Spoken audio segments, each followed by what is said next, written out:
everyone arrived? Everyone is already waiting inside.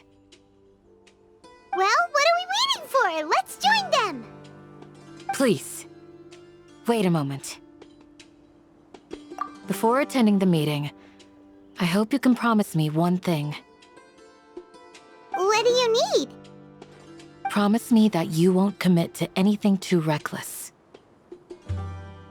What do you think? Okay.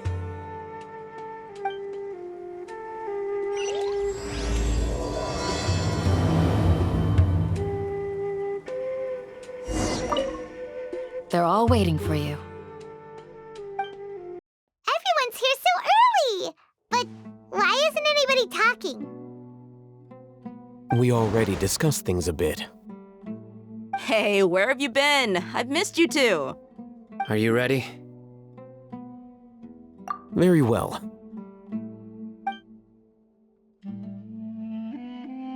Are you sure this is gonna work? I gotta admit, it's bold. Color me impressed. It's worth a try. The point of discussion is to arrive at a solution. Let's cut the small talk and move to the next point. You're making Paimon nervous. You're finally done. I have some other stuff to take care of. Catch you all later. Come on, don't give me that face. I know what you're going to say. I'll be careful. That's what I wanted to hear. Take care.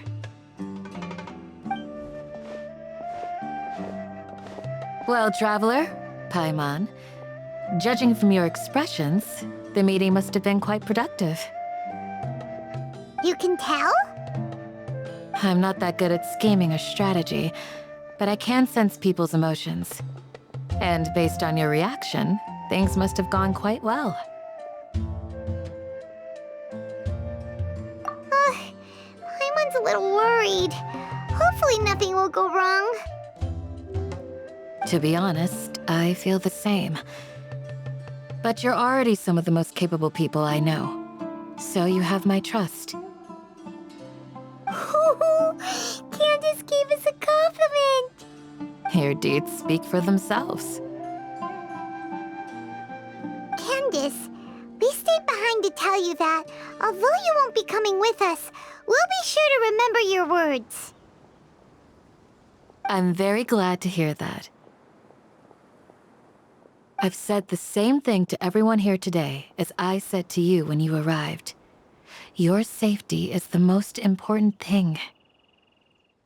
Only when you're safe can the plan be successful. So please, take care. You're welcome. And thank you for taking my advice. Good luck with everything. I'll be here in the village praying for you.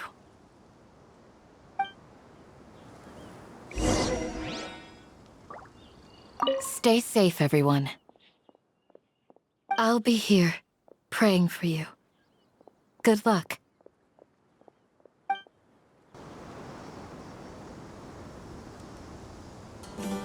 Sounds good. I'll go make some preparations. Okay. I'll hit them! Have you finished saying your goodbyes? Yeah! Also, Candace told everyone to be careful. Yes, she did. But I think my point also bears repeating. Our plan is not child's play. We won't be able to achieve anything if we're simply careful. We must go beyond that and fully commit ourselves to it. I hope this is clear to you. Huh? Shouldn't you be saying something more cheerful to boost our morale right now? Didn't we already do that during the meeting? You can never have enough words of encouragement. In that case, Candace can cuddle you to your heart's content while I continue to remind you of the seriousness of our situation. We all have our jobs to do after all. It's like how some people can be put in charge of logistics while others will fight on the front lines.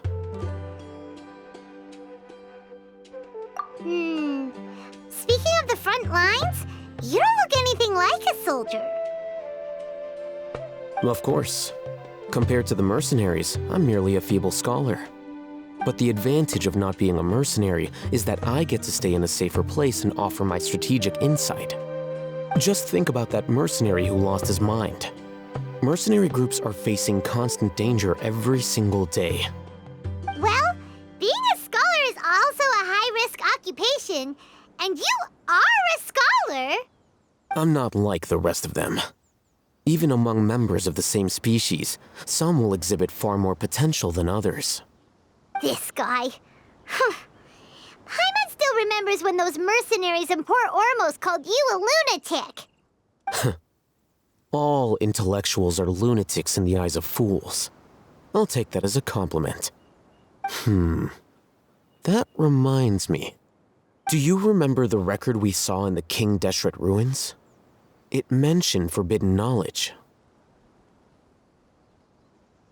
You have a good memory. Forbidden knowledge has the power to drive people insane, but this fact has never been shared with the public. Even I, who has worked in the academia for some time, was never once informed of this. I think those mad scholars and mercenaries we encountered may have all fallen victim to the corrupting qualities of forbidden knowledge. But the academia has always held a different view. They have always believed that symptoms of madness are a side effect of human contact with divine knowledge as mere mortals. Come to think of it, perhaps the academia has also never understood the true nature of forbidden knowledge and thus always approached the issue from the wrong direction. The Withering, Elazar, and the sandstorms. Don't you think what is happening right now across Sumeru is rather similar to the forbidden knowledge pollution that occurred in the desert thousands of years ago?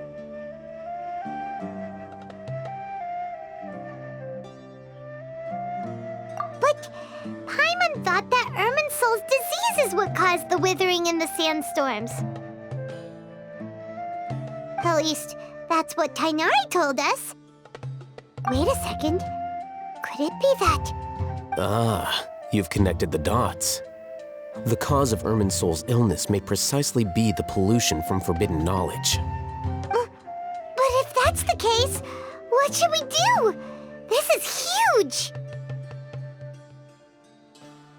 Wait. Why do you think Lesser Lord Kusanali would have a solution to this situation?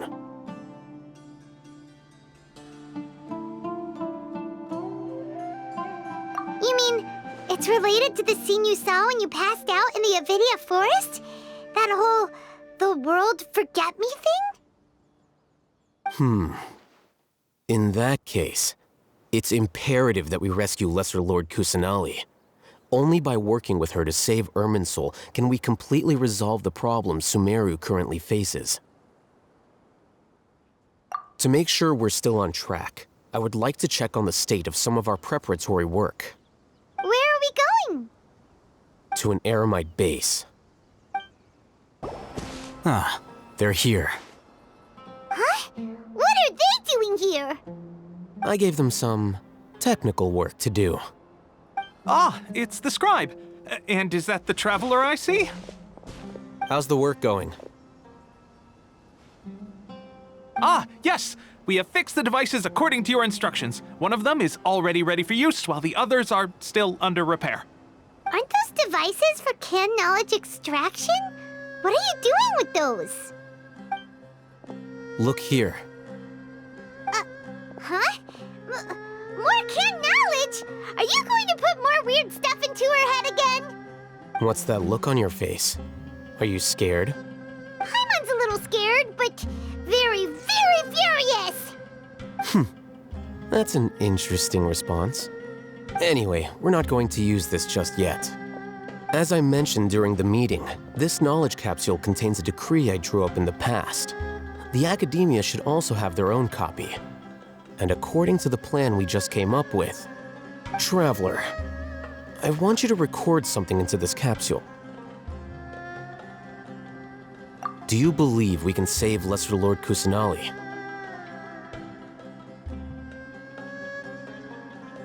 Good. Conviction is the most important part of all of this. Now, please get ready and put on this device. to record our conviction into the knowledge capsule? Yes. Paimon is still really worried. I understand. But trust me, Paimon, this is something we have to do. It's best if you can do as I say. Because, to achieve this impossible task, it sounds like you'll need to fool your own heart first. Although it may feel like a trick, self-encouragement may be the most important tool we have. Paimon can see the point you're trying to make. Imagine this. We have orchestrated our plan and successfully rescued Lesser Lord Kusanali. As a result, we have changed Sumeru's entire political landscape. Everything went without a hitch, and everyone recognizes and praises our achievements. Now, open your eyes. Here.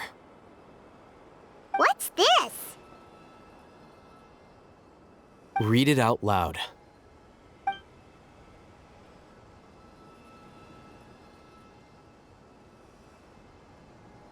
It's done. Is your head okay? Does anything hurt? It's just a recording. There should be no negative effects. But what was the point of doing this? Paimon doesn't get it. And that's perfectly fine. In any case, these capsules aren't meant to be used by you. Huh? What do you mean? Have you forgotten? Our plan needs to account for those who have long relied on the Akasha.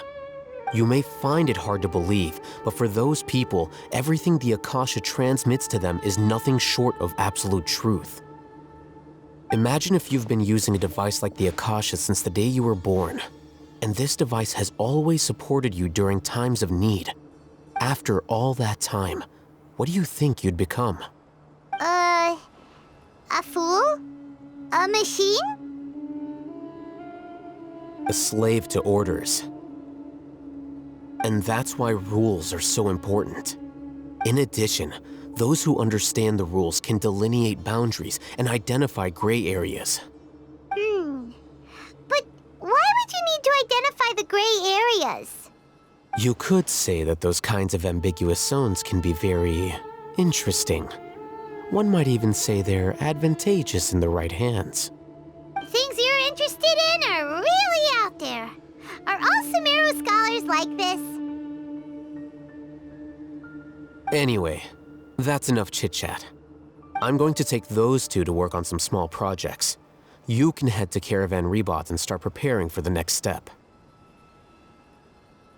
Small projects? We're going to tinker with the Akasha terminal and make a few modifications. I thought we agreed on a plan. How can you go back on your word? The plan is too radical and carries a high risk for casualties. I've given it a lot of thought. And in the end, I still can't agree to it. But it's still the best plan we have. As a former Matra, you of all people should be able to see the bigger picture and recognize the innate advantages of our plan. I did. And that's how I saw the danger behind these so-called advantages.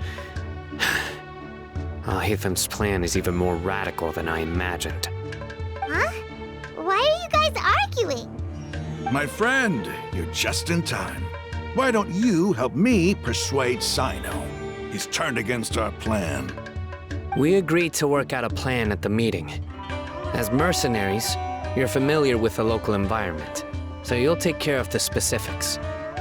But then, you went to Al-Haytham for suggestions. Had I known Al-Haytham would give you those kinds of suggestions, I would not have agreed to the plan.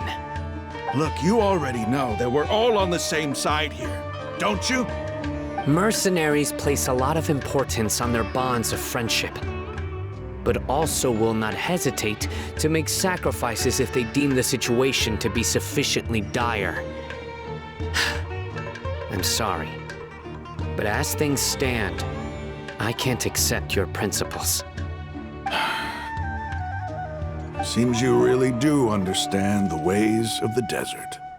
Traveler, Paimon, This is also something you should know. Rahman's plan is to have me work with the Caravan Reebok guards in my capacity as a Matra.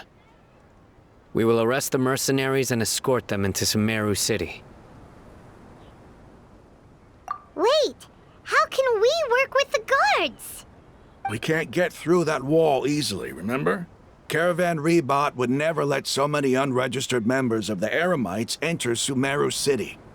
My plan will clear us of any possible suspicion, and also let us enter the city as a big group. There is no better way.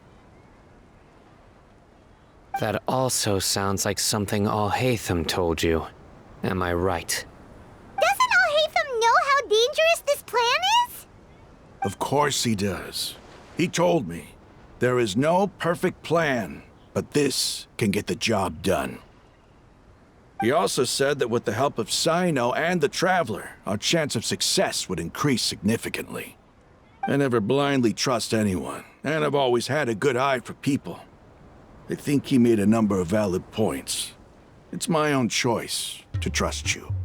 If I make the arrests alone, I can control myself and prevent you from getting hurt.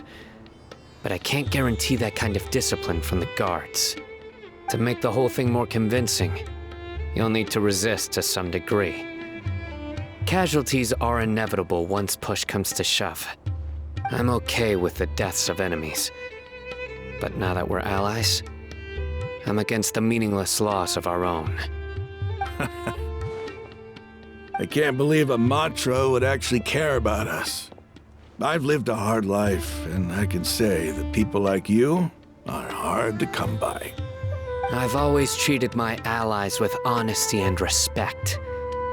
They have the right to know important things like this. Now you're making this hard for me.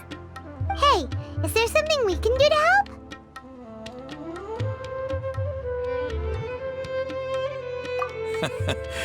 I knew you would say that. We can help fight some of the mercenaries, which should reduce the number of times you'll have to struggle directly with the guards. That should help at least a little bit. Sino, on behalf of my people, I thank you for your kindness. But this is a mission we cannot turn our backs on. We strongly value the lives of our friends, but the goal we are about to achieve is even more important. We have no fear of casualties, because we crave the spoils of victory. So please, lend us your support. We will show you the determination of us desert dwellers. Well, now that you've put it that way, I can no longer refuse. But remember, you need to follow the plan and not do anything reckless. Candace made it very clear that we can only achieve our goals if we can ensure our safety. Since you and I both recognize the significance of this operation, there should be no more animosity between the followers of the Dendroarchon and those of King Deshret. Everyone's life is equally important. Okay, you have a deal. Let's do this for our shared dream. The guards should be stationed in the courtyard nearby. You can find them there.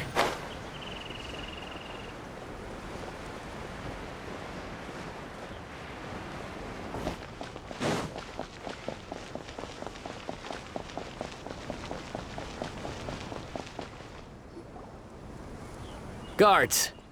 General Mahamatra! To what do we owe the honor? Keep your voice down. This is a secret operation. I'm going to arrest a large criminal gang near this location. According to the Academia's Guide and Regulations on Secret Operations, I have the right to ask for the cooperation of Caravan Rebot. Ah, of course, of course. Mahamatra Sino's order is the Academia's order. Just let us know what you need. But who exactly are you planning to arrest, and how many people are you expecting? Depending on the scale of this operation, we may need to report it to our superiors. They're a squad of Eremites whose number is comparable to Ain el Akhmar in Port Ormos. They're involved in the theft and resale of supplies from the Academia. As many as Ain al Akhmar? This should definitely be classified as a joint operation.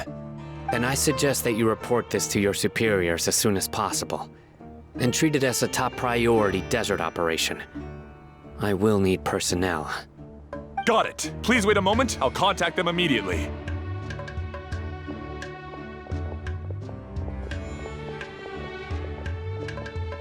Because this is work.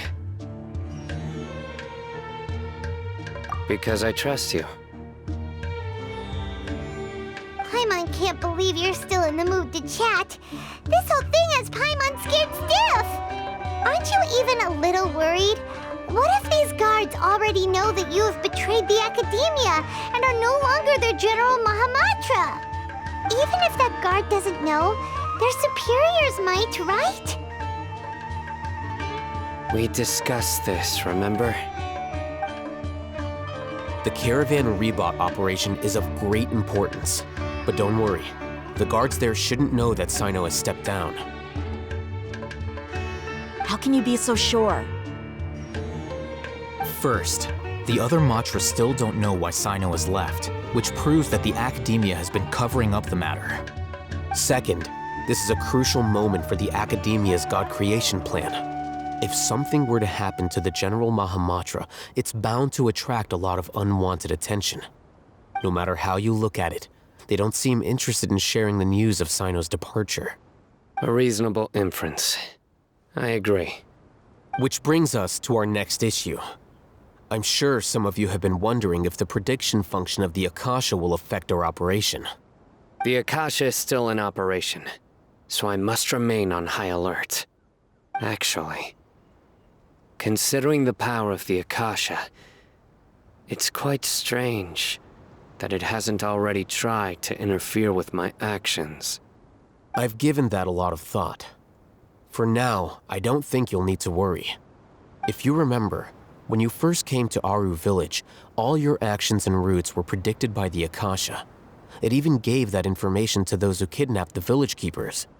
But things like that never happened again after we met up with the Traveler. That's true. But why? Look at it from a different angle. Why do you think the Akasha will predict your actions? Because my personal data has been entered into the Akasha. That's true, but the key to this question is, how well can the Akasha make predictions about a person? Haven't you ever thought about it? Just how can it do this in the first place? Because the Akasha controls the entirety of Sumeru. The Academia firmly believes that all human actions can be explained through logic. By sorting and analyzing entered data, the Akasha can derive behavioral logic and predict the actions of those who fit an existing logic model. However, at the risk of sounding like an advocate for fallacies, can everyone truly be considered logical at all times? Emotions are part of our behavioral logic, but can you guarantee that every experience of the same joy or pain would be equally intense?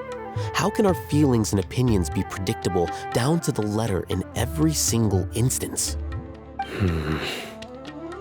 Sino, in the past, you've always worked alone. In the absence of another person who could sway you or your thoughts, the Akasha could produce predictions that were similar to your real-life behavioral principles. Decisive and principled, you were used to solving problems alone. That's why the Akasha could figure you out. But now, you've joined a team.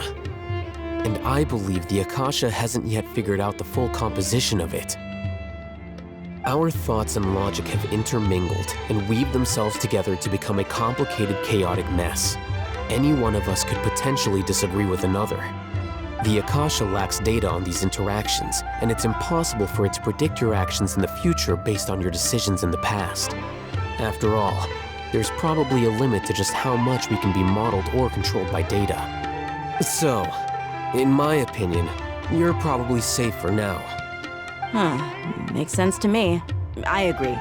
The Akasha is not alive, and I don't think we can be completely controlled by something without a mind of its own. Is that so? I guess there are things that even the Akasha cannot calculate, and people will not be forever trapped by the past. Paimon's so glad that this is settled. Next time, pay attention during our meetings. Will do. Just remember to stay vigilant. Footsteps!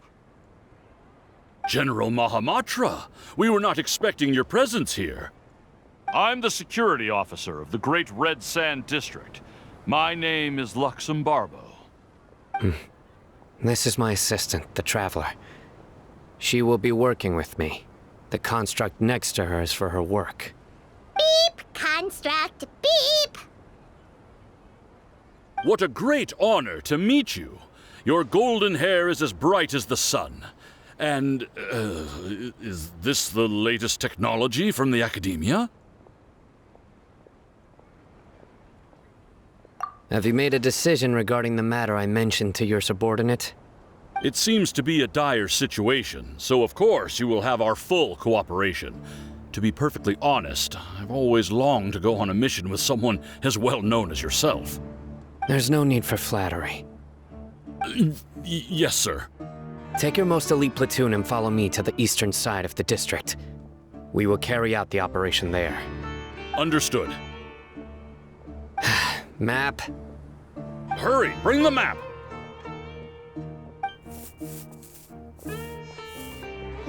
In 2 days, we will engage Rahman's Eremites and capture all of them.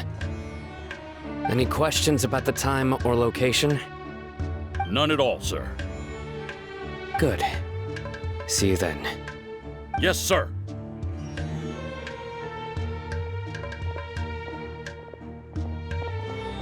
Maybe hanging around the General Mahamatra isn't so bad after all.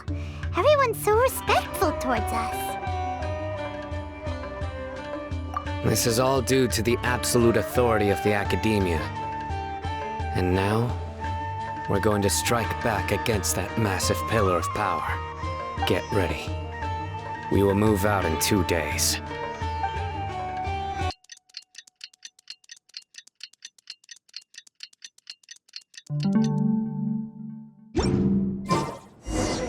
It's time for the operation! Let's go meet Sino in the desert!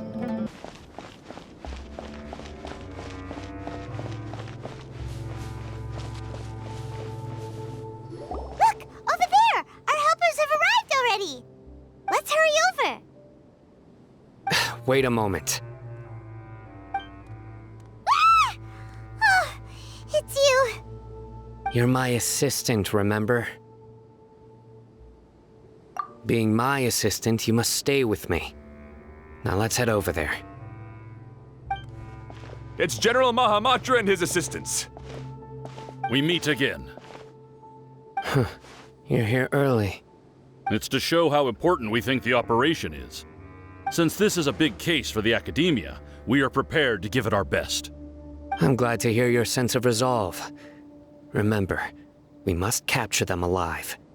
They are our only leads for the case.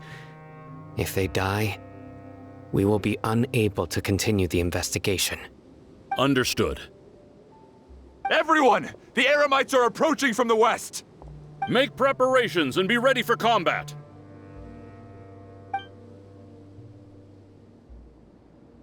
Halt! Oh? What a warm welcome! What do you want? Judging from those shiny weapons in your hands, it seems like you're not interested in a deal. Rahman, the Academia has caught wind of your smuggling and illicit sales.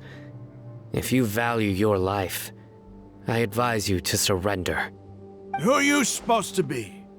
A Matra from the Academia? I can't believe you came all this way just to catch us. I'm not here to talk. Oh. Nobody's given me this much time of day since I became a mercenary. Brothers! For that slight, let's wash our blades with their blood. Let's show them we Eremites are not to be messed with.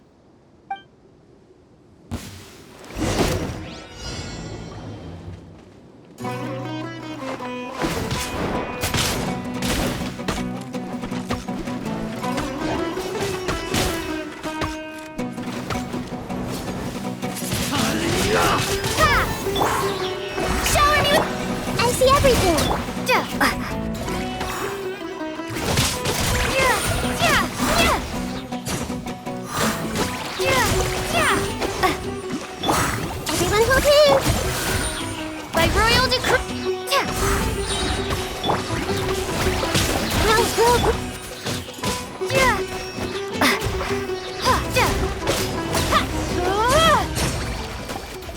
It's over.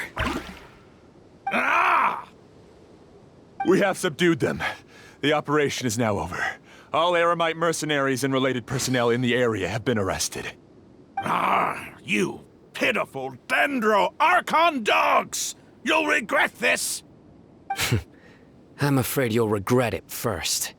King Jeshred will curse you, and you will all! Silence! Oh, Restrain them and take them back to Caravan Rebot. Count their numbers and send them to the Academia as instructed by the General Mahamatra. Yes, sir!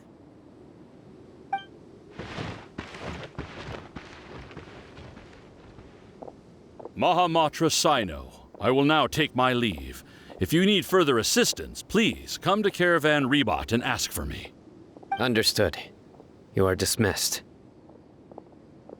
There they go. Let's talk elsewhere.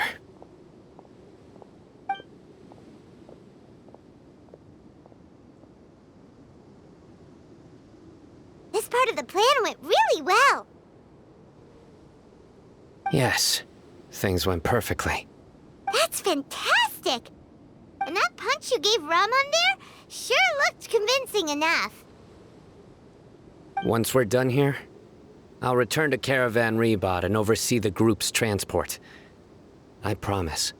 I'll get everyone into Sumeru City safely. Yeah, you're the reason why everything went so well. It's not the time to celebrate yet. I believe Dia should already be waiting for you. Go join up with her. She will need you to introduce her to Tainari. Speaking of which, is it really okay for us not to share the full plan with Tainari? What if he'll feel miffed about it and refuse to work with us? I have a very close relationship with Tainari. Given how well we know each other, I believe my message alone should be enough to bring him to our side. He knows I won't make jokes about things like this. If we need help, Tainari is the best option. Get ready for the next phase of the plan. Don't keep them waiting. Dia! We're here! It's about time. Didn't you say our part of the plan is the most important of all? And here you come rolling in late. In the time it took you to get here, I already did 5 laps around the place, downed 7 drinks, and even did some clothes shopping. Sorry. We didn't mean to keep you waiting. I just wanted to fix your attitude and rub it in a little. After all, you took your sweet time getting here, and we've got important stuff to take care of.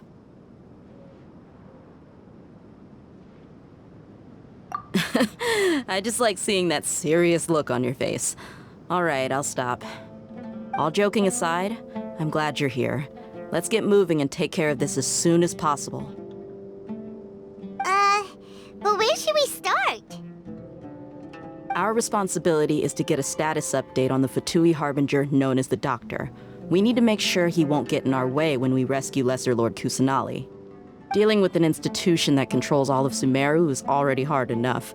If the Doctor were to crash the party, it would be next to impossible for us to achieve our goals. Yeah, we sure don't want him showing up. Ooh, he really gives Paimon the creeps. Right? Hearing his name just reminds me of those stuffy old geezers in the Academia. I'd rather not have to deal with someone like that.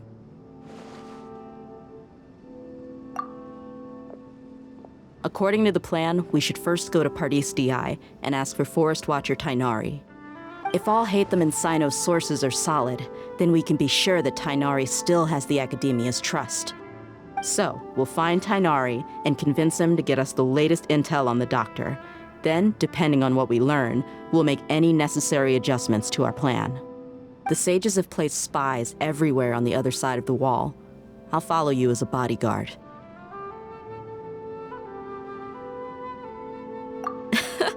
You should be honored. I don't offer my services to just anyone you know. But Paimon thought mercenaries would do anything for Mora. That's certainly true. But when multiple employers are vying for your services, you should always go with the best offer.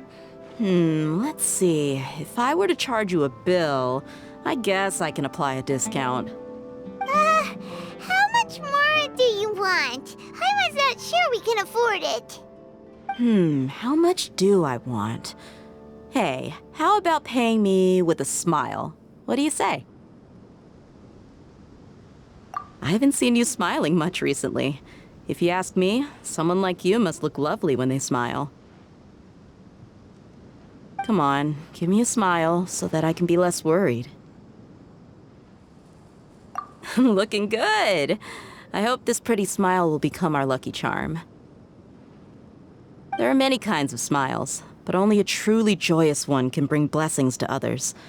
Let's consider this smile a down payment for our future victory. Let's go. It's time to pay a visit to Pardis DI. He's over there! Let's go say hi! Tainari! Traveler, Paimon. And you are? Hey there. This is our friend Dia. She's an Aramite mercenary. A mercenary? You must have some big news for me. It's something really important. Please help us out. All right. Then follow me.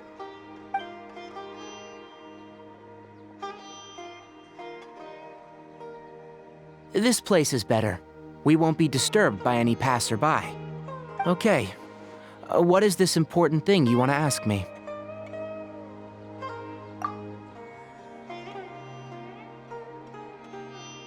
The doctor. He's that strange-looking Fatui Harbinger with the mask. Paimon thinks he has blue hair. Yes, I know him. Actually, he left Pardis DI just a little while ago. He left already? Yeah, he came looking for me. Can I ask what it was about? Sorry to ask you like this after having just met, but your answer is very important to us. For now, all we can share with you is that your friend Sino is working with us. Sino, you say?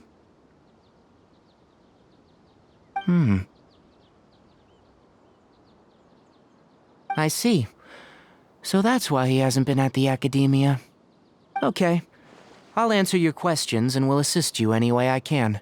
You don't have to tell me everything that's happened. Sino's name really does work wonders. You're not even a little worried that we might have made it all up? Despite having just met you, I can sense that you're the serious type. Between you, the Traveler, and Sino, none of you strike me as the type that would conspire to deceive me. You don't need to tell me anything you don't want to. I'll also get straight to the point. The Harbinger you mentioned came to me because he wanted to take the scholar Hypatia away with him. Hypatia? Why would he want her? And what do you mean by take away? Is he planning to leave Sumeru? Yes. He told me his return to Snezhnaya is imminent. So you mean you're leaving this place soon? Indeed. Otherwise, we could have perhaps talked a little more. I was just about to set out when I remembered something important. To that end, I made a final trip to Pardis DI. Let me ask, have you been taking care of a scholar by the name of Hypatia? Your sources are accurate. No doubt because you've recruited many informants. But you're right, Hypatia has indeed been receiving treatment from me. Forgive me for asking, but how's the treatment coming along? Given the way you're asking, I assume you have something to say. Since you asked, I'll be frank. I would like to take Hypatia to Snezhnaya. It's incredibly difficult to transfer a patient. As a scholar yourself, shouldn't you at least be aware of this? Oh? I can't believe your utter lack of faith in me. to the point of even questioning my general level of knowledge. How unbefitting. Well, you're the only one who's ever made such a request. I have my ways of keeping her safe during the journey. In addition, I can also promise that under my care, Hypatia will receive the most advanced and effective treatment. I will personally supervise her treatment and see to her recovery. Would that be agreeable to you? Hypatia was born in Sumeru and remains a scholar of the Academia. Her situation has not become dire enough to necessitate her transfer to another nation. Transporting her to Snezhnaya is risky, and the potential benefits are unknown. As the person currently responsible for her treatment, I cannot possibly sign off on this transfer. Your suggestion is rude and reckless. I'll pass. I don't know much about the doctor, but after talking with him, I realized that just like many other scholars, he possesses an aura of arrogance that I've come to detest. It's not so much that he's looking down on others, but more that he's confident in himself and his abilities to a point of near insanity. I would never refer a patient to someone like him. I prepared myself for a protracted battle of wits, and was really surprised to see him just give up on the topic. Still, his reaction really concerned me.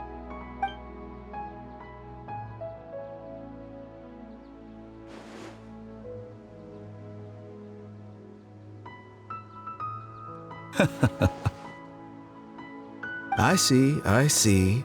Of course, your opinion makes perfect sense. You're still young, but already quite stubborn. I must say, you are not like what I had expected. Under normal circumstances, I wouldn't just let you off the hook like this. But unfortunately, I'm in a hurry today, what with Her Most Noble Majesty the Tsaritsa calling for our return. Luckily, there is still some time left for me to take care of everything before I leave. It's just as the Academia said, you're a responsible and gifted scholar. Sadly, even with all of that, you're still lacking a bit of shrewdness. And that's also why people like you can never realize that sooner or later, everyone must pay the price for what they've learned.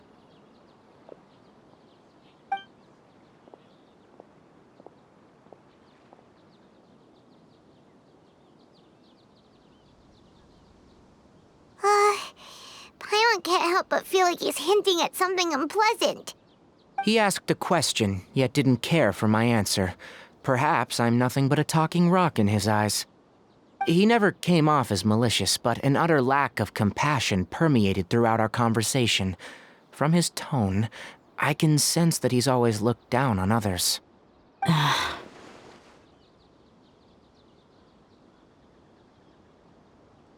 can barely believe it myself. But if that's true, the situation will be in our favor. I don't think I missed any details. Frankly speaking, I don't want you to do anything too risky. Now that you know a little more, it should be easier for you to stay safe. Sorry we can't tell you everything. We appreciate that you helped us anyway. I won't forget your kindness. It's okay. I have an obligation to do so. To be perfectly honest, all of this may have started because of me.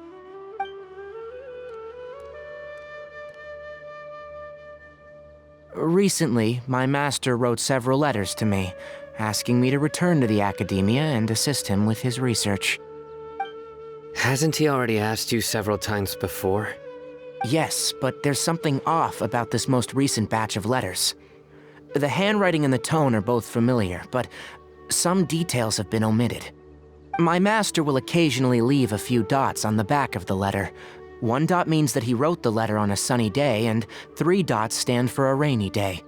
This has been a habit of his for many years, but I didn't find any dots in his recent letters. I believe something may have happened to him. I get it. Since you are always at Gandharvaville, you would like me, someone already working at the Academia, to investigate this matter, right? I'd like to ask you to do that for me, if you can keep yourself safe. Please withdraw immediately at the first hint of danger. I can do that, but I have a feeling it won't be that simple. The Academia has been working on a big project.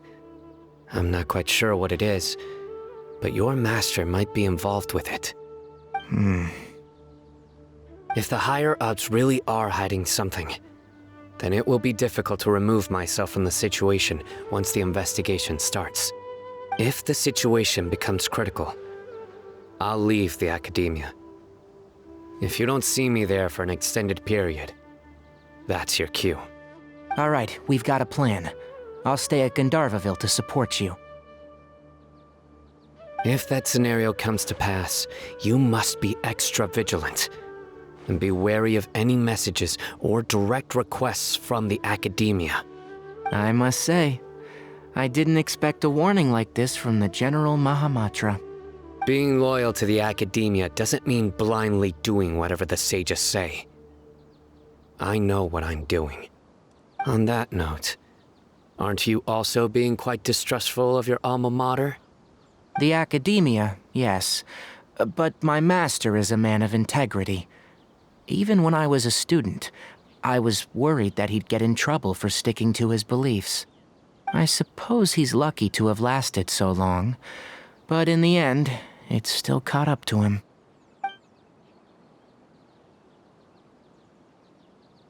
I see. So you noticed something was up with the Academia from the very beginning. This may well be how Sino became involved in all of this. In which case, I must keep my promise and help you however I can. Also, if you run into Sino again, please help me pass on a message to him. Trust your own senses and experiences. I think this may be something he needs to hear right now. Okay, we'll find a chance to tell him. Thanks. Right. Now let's go hunt down this Harbinger. Oh, by the way, which way did the doctor go when he left Pardis Di? That way. Gotcha. Thanks so much. We'll be on our way.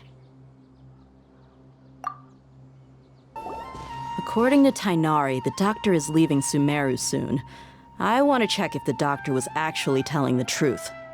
He also said that he'll take care of everything before he leaves. What did he mean by that? We need to be extra careful when dealing with a person like him. Just to be safe, let's chase him and see what we find. But we have no idea where he went! How can we start chasing him? We'll do it the mercenary way. I'll find leads as we go. All you have to do is just follow me. That Harbinger may have tried to cover his trail, but he still left some traces. Or perhaps he never even thought about concealing his whereabouts. Maybe that's just how arrogant he really is.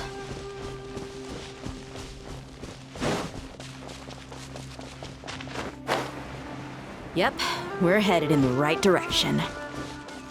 The traces are still fresh, but there's no sign of his entourage. Clearly, they're in a hurry.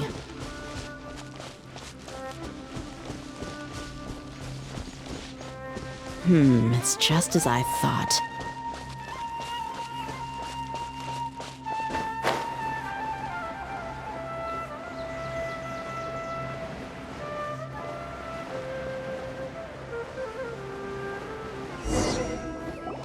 We can stop here.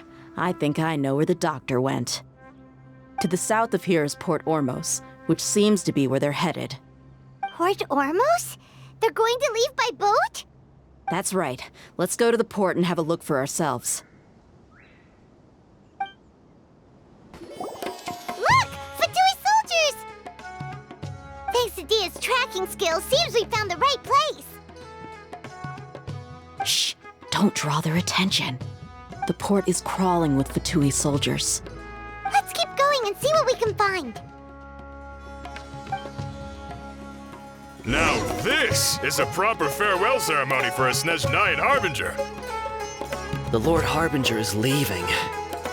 I've still only seen him once or twice. I used to hold a position in our homeland, and back then, the doctor spoke in a very different way from the way he speaks now. Maybe the way people talk in Sumeru has rubbed off on him?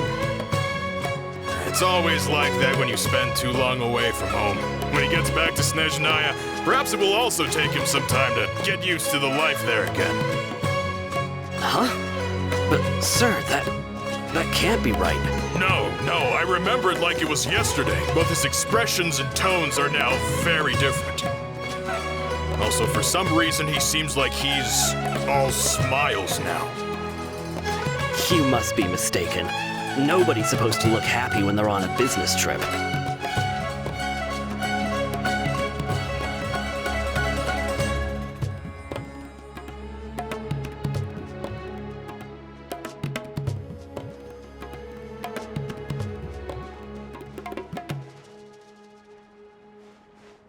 The doctor is on that boat. So he told the truth after all. He is actually leaving Sumeru.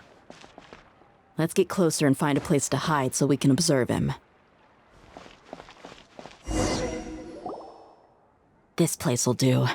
We can hide here while we keep an eye on the boat.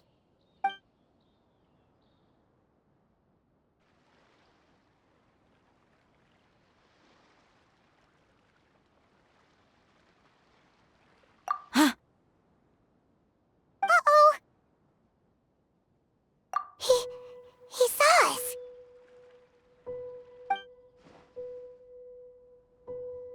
Huh? Is he waving at us? It's time to say goodbye. Wait, is he the only person on the boat? Huh? You mean there's nobody with him? And where are all the soldiers we saw in the port just now? They were all here just a few minutes ago, but now they vanished. So this was a trap. Wait, don't tell me that. Luckily, there is still some time left for me to take care of everything before I leave. Oh no. They might be after Hypatia. Let's get back to Party's DI. Huh? What do you mean?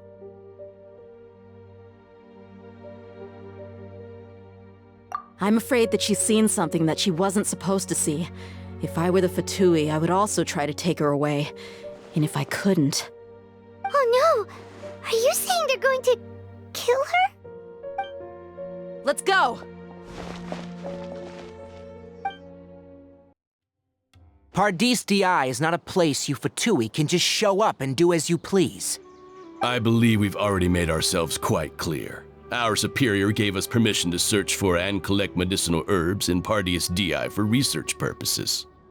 But you've been in Sumeru for some time already. I find it coincidental that you chose to only come here today.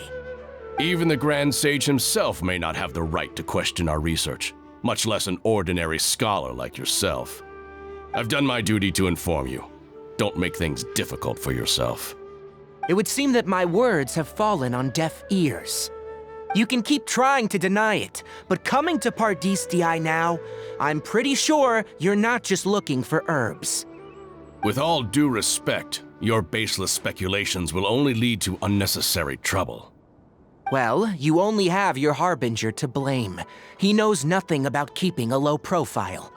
I may be staying at Pardis DI as a scholar, but that doesn't mean I'm no longer a forest watcher. It is still my duty to protect the peace and safety of the scholars who have contributed so much to Sumeru. Then it seems our conversation has hit an impasse. No one will lay a hand on you, Hypatia.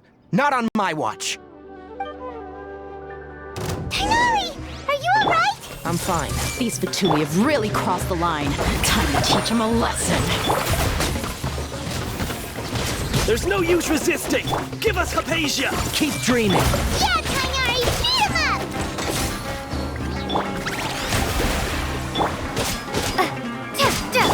Hey!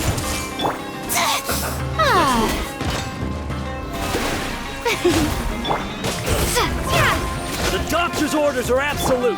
Yeah? You've been someone's lapdog for so long that you don't know anything else now!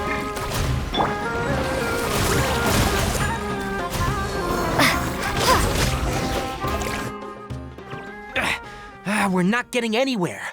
Traveler, Paimon, please go to Hypatia. We need to make sure they don't try to sneak around and attack from behind. Got it!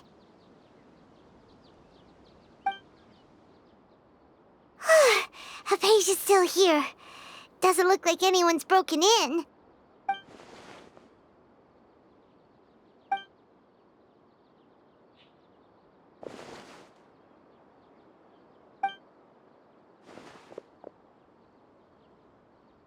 Well, how is she?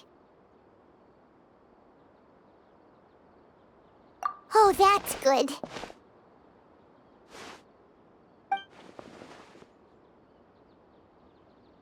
So, you think this is over?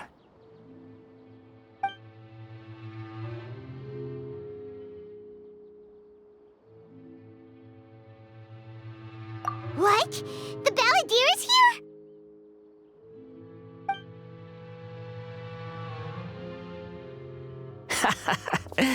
I've missed that look of abject horror. You've given me that look every time we meet. But, where is he?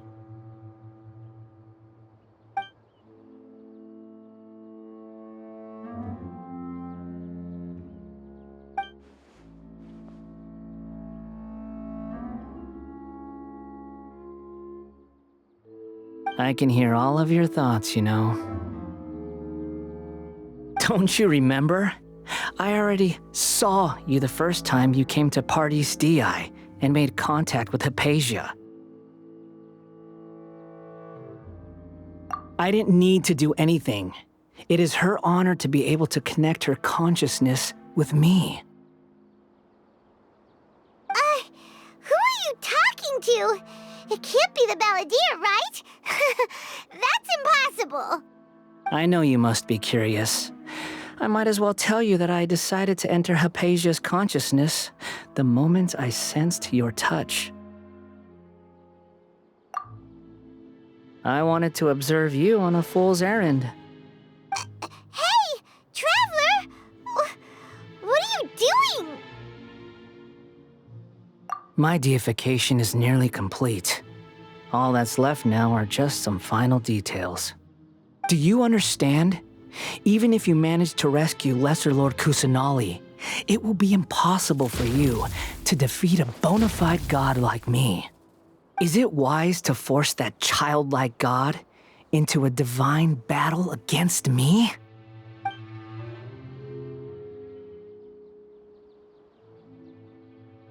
Scholars consider the God of Wisdom to be the sum total of their faith. It's how they can justify reverence for a god as they construct it. But this also shows that humanity's worship of gods is a combination of blasphemy and exaltation. It's truly laughable.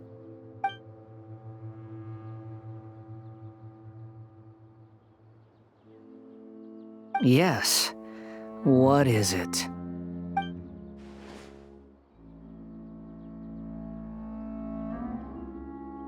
Yeah, I'm in a good mood, which is why I'm talking to you like this.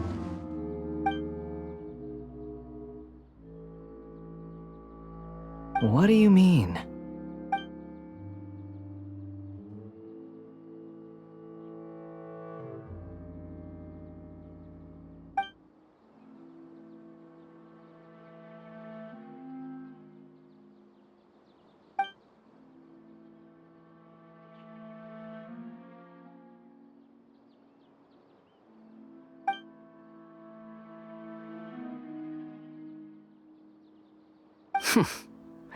Those words almost make you sound like a friend who actually cares. But you're wrong. I'm different from all of you. I was born to become a god. My entire life up until this point has just been a meaningless routine. Just think about a sheet of paper. By itself, it holds no meaning. The content recorded on it is what gives it value. All I had recorded down before were some painful memories and boring human feelings. Such senseless drivel should have been erased a long time ago. Indeed, to me, The sight of you fools in your futile struggles is far more amusing. Tell me, just what has this world done for you to protect it with such zest and conviction? I'm connected to your consciousness, so I can hear what you're thinking and sense the depth of your determination. This is a good conversation we're having. So here's a word of advice. Let go of your misguided guardian complex. You know nothing about the truth. It'll be for your own good, as well as everyone else's. Humans are a species that can only find bliss in ignorance.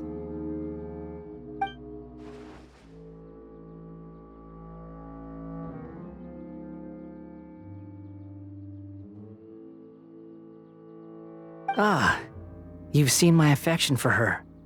If you were in my position, I think you'd feel the same way. She peered into my consciousness and saw my past. Someone like that is qualified to become my first follower. All gods need followers. So Hypatia has been chosen. Her appearance heralds my imminent arrival at the throne of divinity, while her worship shall become my glory. You're doubting me again? No matter. Soon, you'll know what kind of authority you're challenging.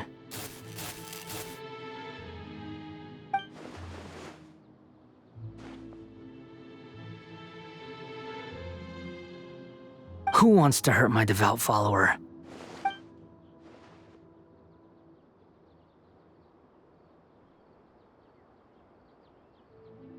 The doctor wants to hurt my first follower?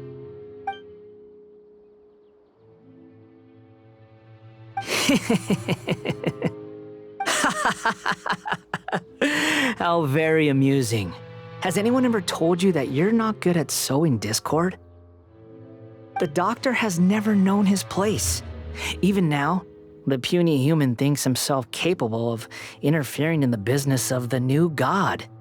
You're still too naive if you think a few words will be enough to convince me to destroy the doctor. But I'm willing to give you a gift, just like my expression of affection towards Hypatia. It is an honor for you to be able to stand here and speak with me. As my listener, you will be rewarded.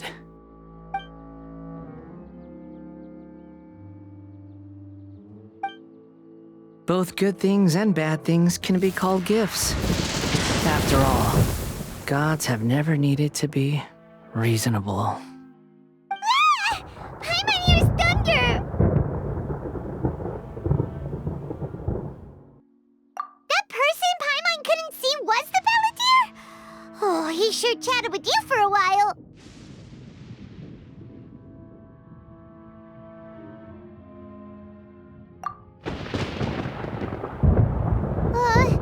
Where is the storm headed?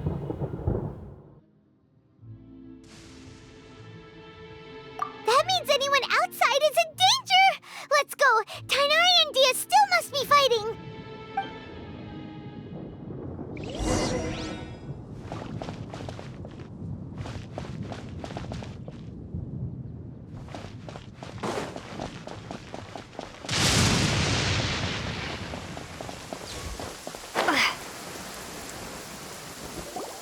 Oh!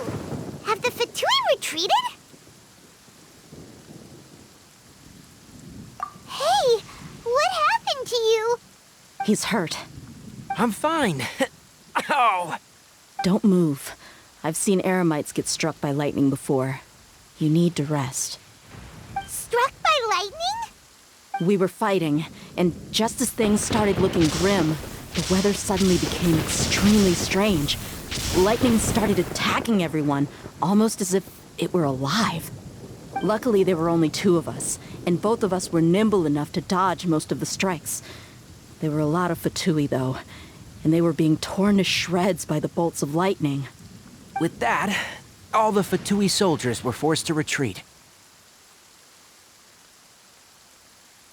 Why are you sorry?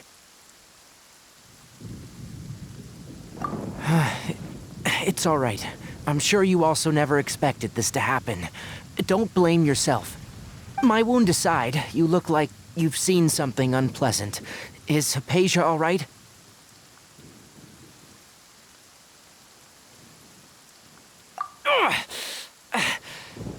Hey, didn't I tell you not to move? Just in case. Let's go to Hypatia's place and talk about things there.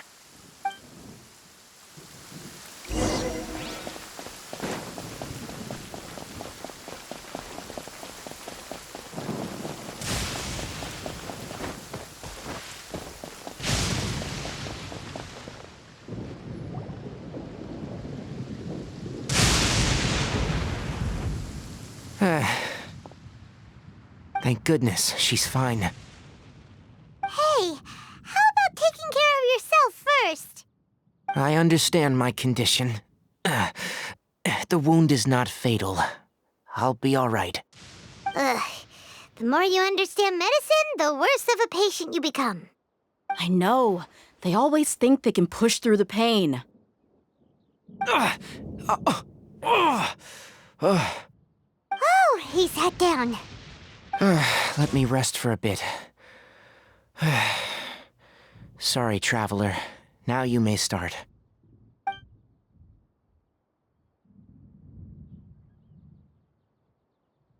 So that's what you were talking to the balladeer about? Oh, Paimon can't believe what he's thinking. The Academia's God creation plan. How ridiculous.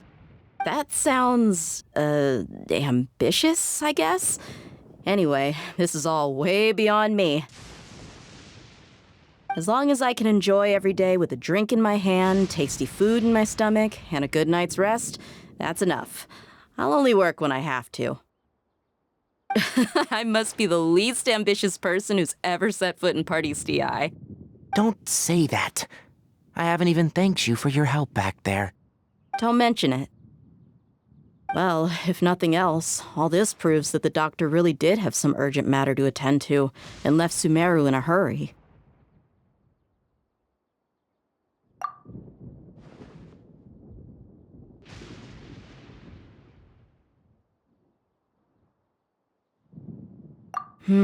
Maybe the Fatui want to cover up some secret of the balladeer. Is that why they tried to seize Hypatia? You said the balladeer claimed that Hypatia has seen his past. So, what could be there? Have you noticed? The balladeer is not happy with the doctor's actions. He thinks the doctor has no right to consider himself as his equal. So, if the doctor was to show up again, would the balladeer zap him with lightning? Based on what the traveler has said, I think he would. Having the doctor gone benefits him as well as us.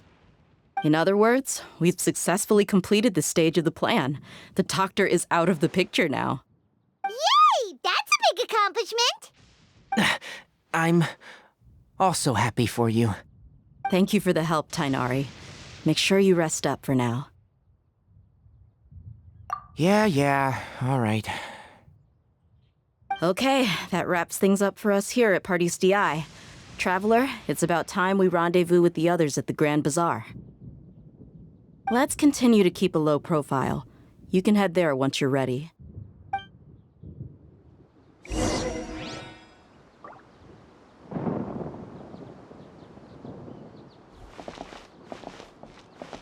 You can just focus on your plan. Leave Hypatia to me. My wound is not going to get in the way. Okay. Guess I'll sit still for a little while longer.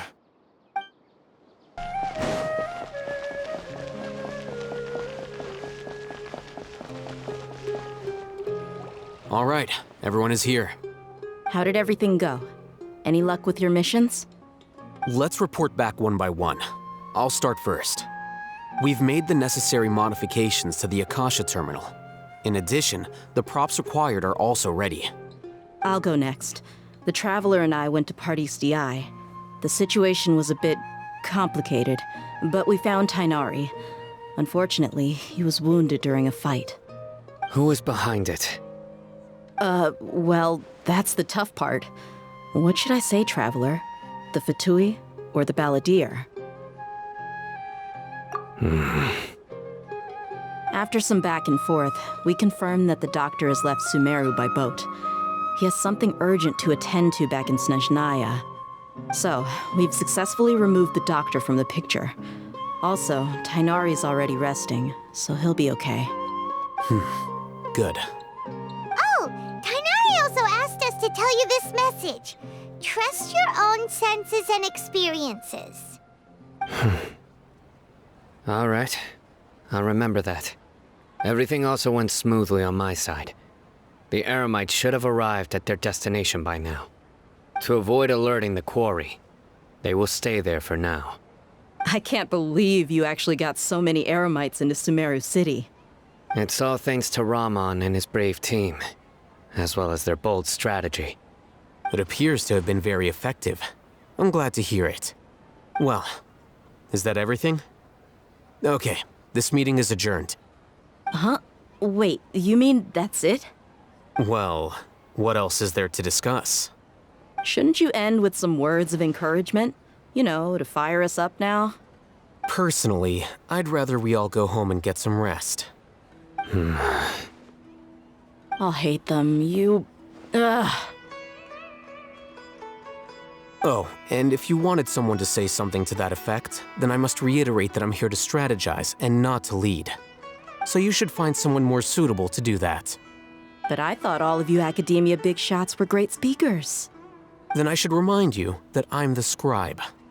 I know that. So what? A scribe is responsible for recording meetings, not speaking. Fine, whatever. Well, Sino doesn't seem to be much of a talker either. I guess that leaves it to my employer. Employer? Yep, the Traveler hired me. That's right. So come on, boss. What do you have to say for the team? Yeah, say something to boost morale. Huh? What are you all doing here? Oh, it's Nilu! Hey, everyone. I'm not disturbing you, am I? Not at all. I was actually just about to go find you. Judging from the group and all your serious faces, you were discussing something important, weren't you? But you also look like you're up to no good. Seems pretty interesting. Welcome, Nilu. Would you like to join us? Huh? Join you? You mean, you also want to discuss something important with me? Yes, something very important. Nilu, are there any breaks in your performance schedule in the upcoming days? Huh? Wait, you're seriously inviting me?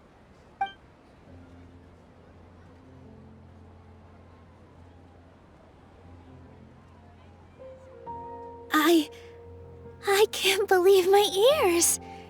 You are truly the bravest and most passionate people of Sumeru, well, that I've ever met.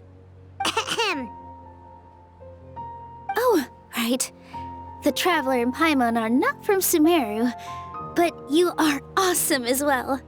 That's right. I must admit that I'm a little scared, but I'll try my best for Lesser Lord Kusanali. If I can somehow use my abilities to help you, then count me in. Remember, believe in yourself. Okay, I'll get my friends at the Grand Bazaar to help us tomorrow. Just remember not to say too much. Be discreet. Yep, you got it. All the preparations are done. Now, can we finally conclude this meeting? So, have you thought up what you'd like to say, boss?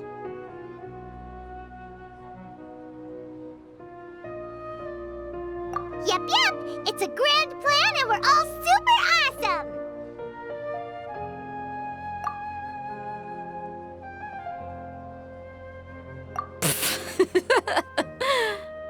Well said.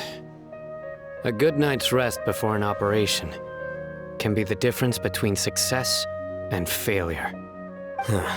Thankfully, I've had my place to myself recently. It's been nice and quiet. Huh?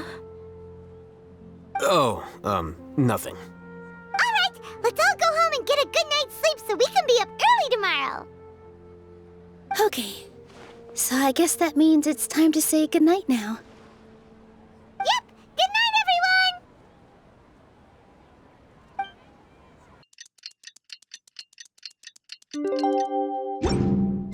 Today is the Academia's Niagarbaha Day. We can finally put our plan into action. Alhaitham should be waiting for us. Let's go to the Academia and find him. Hello, you two. Sleep well? Not really. Paimon got too nervous thinking about today and didn't fall asleep until the sun was almost up. What about you, Alhaitham? Naturally, I slept just fine. After all, a good rest should be considered part of the plan, since energy is an important resource. You just want to show off how calm you are. It's crucial to dissipate any tension before we execute our plan. The only thing you're doing is being annoying. Anyway, do you need me to go over the game plan again?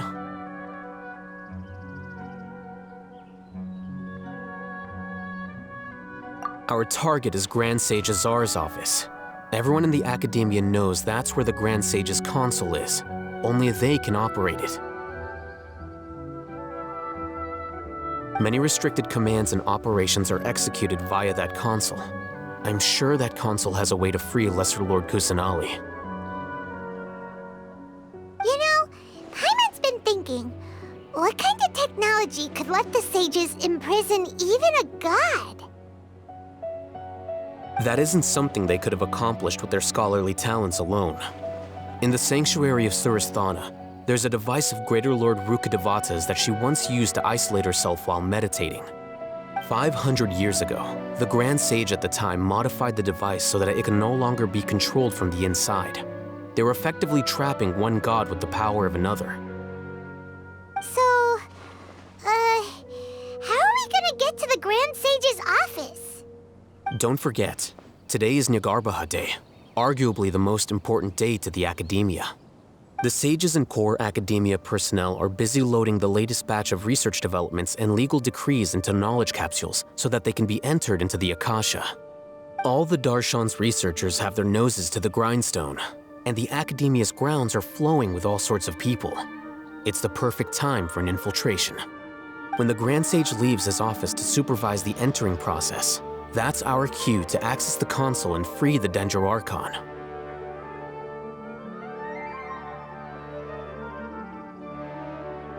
Well, yes. That's just the visible side of our plan, after all. If precedence holds, the Academia should have already started preparing for Niagarbaha Day. Everyone should be in position. All that's left is for us to lead the charge. Let's go. So are we just gonna walk in through the front door, or...? Yes. Were you expecting a stealthier approach? Paimon can't think of a good comeback. Alright, it's all on Alhaitham if things go south.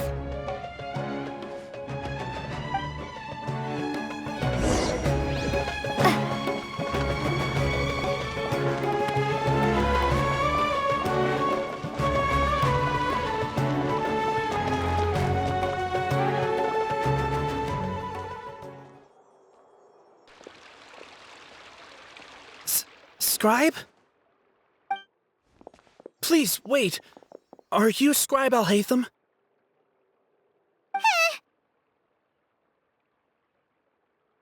That's me. Is something the matter? I'm in a hurry. No. I was just surprised to see you here. I had heard that the sages were looking for you not long ago, but I didn't know what for. And, also, please don't bring outside guests into the Academia. Outside guests? How did you arrive at such a conclusion? Your groundless inference shames the Haravatat Darshan. What did you say? I'm the top student in Haravatat, and I earned 3rd place at the last Inter-Darshan debate. Don't look down on me! That wasn't my intention. As your Haravatat senior, I just assumed that you possessed a greater aptitude for critical thinking.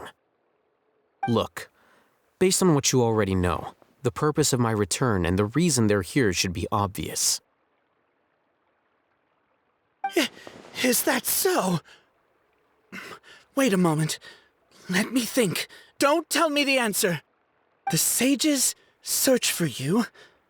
A blonde-haired traveler. Outside guests. So, from the start, the sages weren't looking for you, but this traveler? And you were gone from the academia for so long because... Hey, shh. Yes, you've proven yourself as the top student in Haravatat. I surmise you've arrived at the correct conclusion. As I expected. Please, forgive me. I wasn't thinking clearly just now. Thank you for getting me back on track.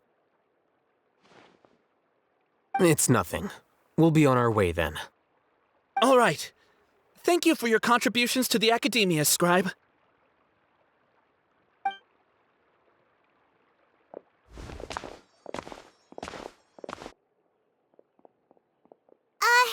What the heck just happened now? What did he just guess?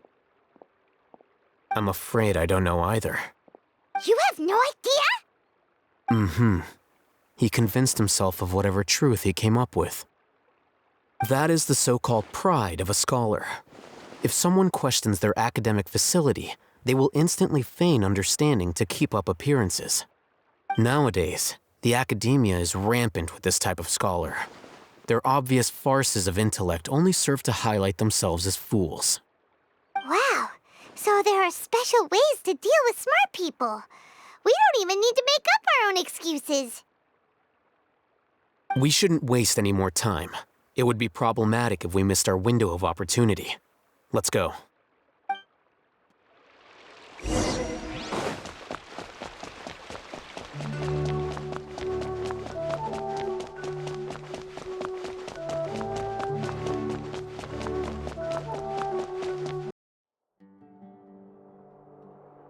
Is this the Academia's library? Indeed. Known as the House of Dana, it is quite possibly the most extensive special collections library in Teyvat. There are a lot of students going through here. Is it really okay just to waltz right in? The Academia marches to a fast beat, especially since it's Nagarbaha Day. They're all occupied with their own matters. Just act natural. Now, hurry along.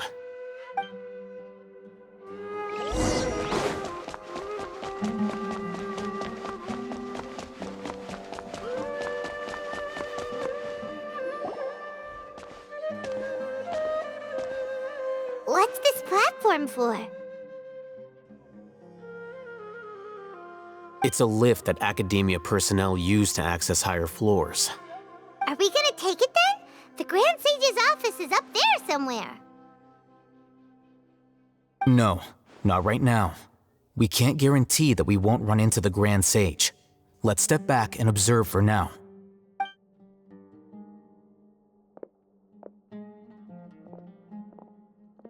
You think the Grand Sage will exit from there? And after he does, we'd sneak past him? Oh, Paimon thinks that's really dangerous. Who knows? However, if we can confirm Azar's current location, our operation will be much safer if we... Allow me to offer you a hint. If you wish to know his location, look behind you.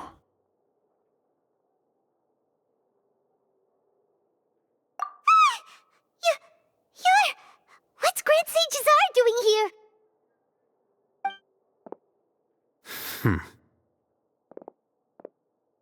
Do not tell me you believed the Academia would not grow suspicious of you after such a prolonged absence, Scribe. An eyewitness had informed me of your whereabouts, so I came to personally welcome you. Grand Sage, I didn't expect you to care so much about me. I'm truly flattered. I'm sure, but compared to you, I am far more interested in these two unexpected guests. You are the Traveler and Paimon, correct? It's a pity that only now have I been afforded the opportunity to formally meet two of Sumeru's most esteemed guests. I do apologize for my lack of decorum.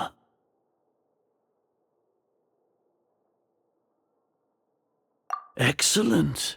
You immediately initiated discussion instead of attempting to prepare some perfunctory excuse. You clearly understand the situation at hand, and have no intention of making a reckless stand. The foot traffic here renders this place unsuitable for discussion. Please, follow me to my office.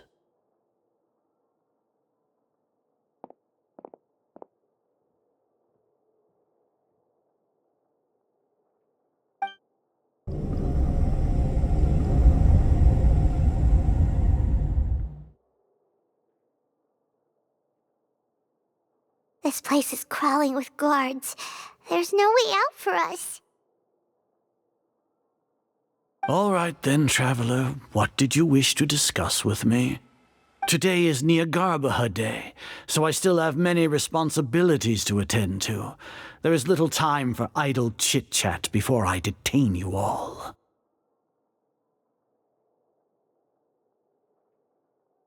You seem to know quite a bit about our endeavors. If that is so, then you should be praising our great work, rather than using your trivial misgivings in a futile attempt to sway me. Trivial? Then tell me, what do the Fatui want from me?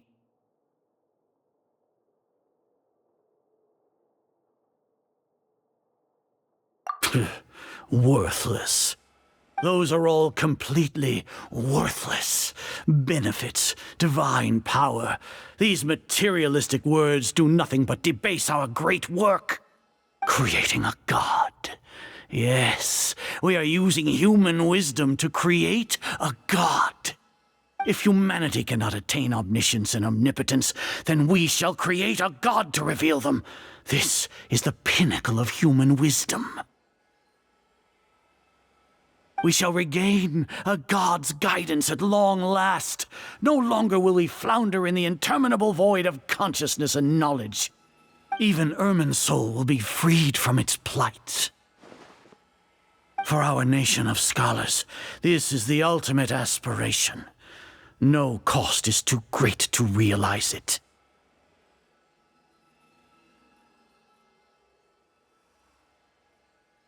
You will never understand the rapture of having a god be born within your very hands.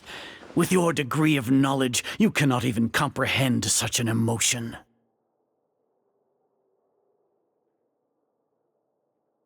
Gods exist on a plane that far eclipses humanity's.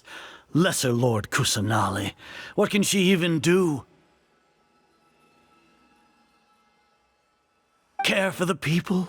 Fend off sandstorms? Fabricate silly fairy tales? These are but child's play for the academia. Does that make us equal to the gods? We are a people favored by Greater Lord Rukkhadevata. Though I may have personally not seen it, our forefathers bore witness to true wisdom. The ascension of the Lesser Lord has brought nothing but bewilderment to the scholars. They all ask, is that truly what true wisdom is supposed to look like? With that in mind, it is better to keep her isolated in the sanctuary of Suristhana, so our academy will not become embroiled in turmoil. What a pathetic justification! Do you really think that only the super smart or powerful should be able to call themselves gods? As per your judgment, Grand Sage, they are indeed dangerous individuals. Not only are they acting against the academia, but their ideologies have the potential to lead scholars astray. Looks like there really was merit in my assignment. Alhaitham? Are you talking about us? Anyway, I've brought them to the academia as ordered, but it took some time and trouble. Oh, that reminds me. Here's the investigation report you had requested. It's a summary of my time spent with the Traveler, an array of information about her ready for your perusal. Oh, Haytham! So you're still on the Academia side! We finally started to trust you!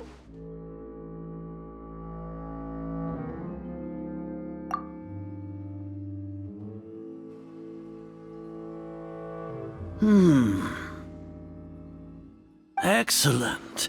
Detailed contents with no errors. I would expect nothing less than an immaculate report from the scribe. As it is Niagarbaha Day, I'll enter the information on you into the Akasha. Surely you know what that means. We'll be monitored, just like Sino. With the Akasha's calculation prowess, all of your actions will be predicted with an accuracy of at least 98%. Furthermore, your data will be updated in real time whenever new information presents itself. To put it into words you can understand, wherever you go, you will be walking under an invisible leash. This is Sumeru's greatest penalty for dishonest persons.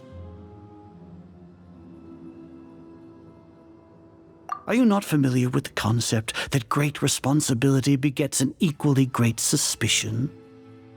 In any case, you are Sumeru's most concerning external variable. Locking you down will greatly decrease the chance of any undesirable outcomes coming to pass.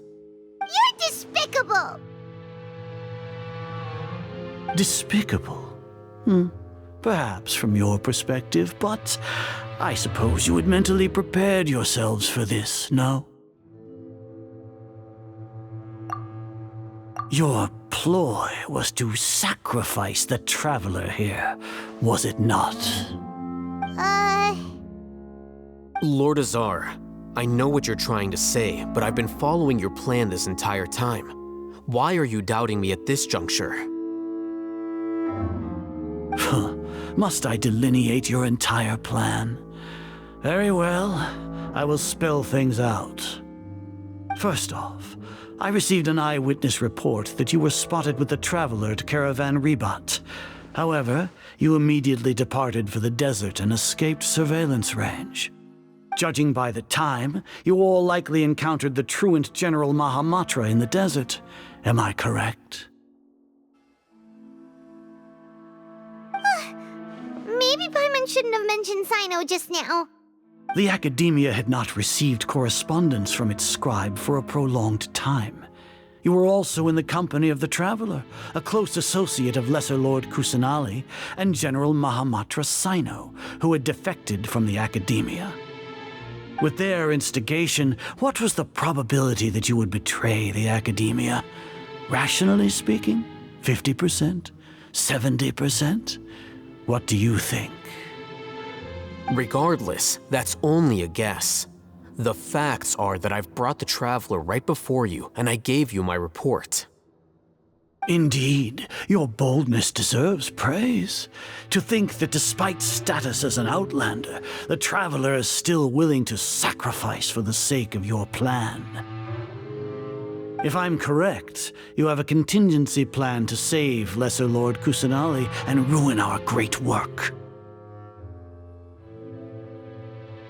Sneak into the Academia on Niagarbaha Day, using Alhaitham's status as the scribe, for there is a good chance that an opportunity to save the Lesser Lord will arise.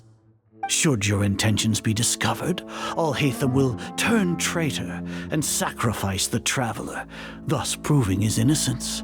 He can then stay inside the Academia and continue searching for a way to proceed forward. As for Sino, according to the Akasha's calculations, he will soon return to the Academia and confront me in person. I suppose this is also a part of your plan?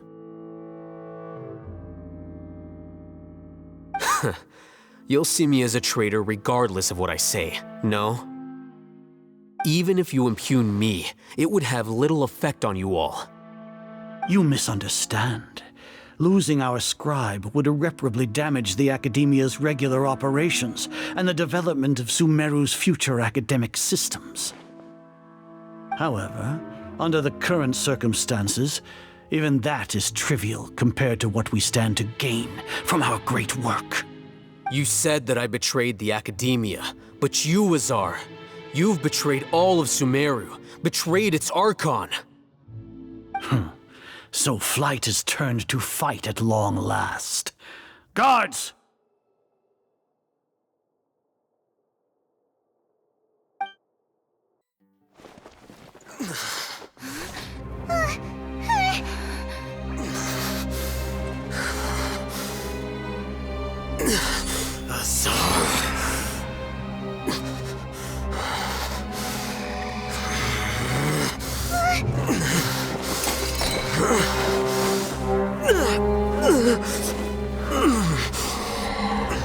Well, what do we have here?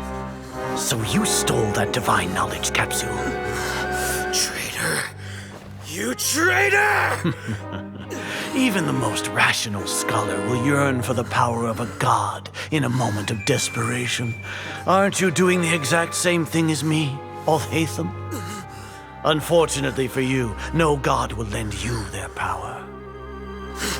Azar!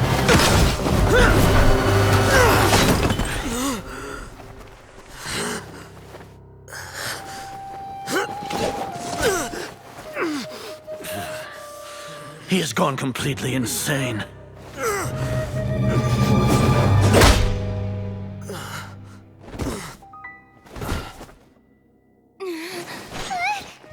Take him to the Matra and exile him to Aru village.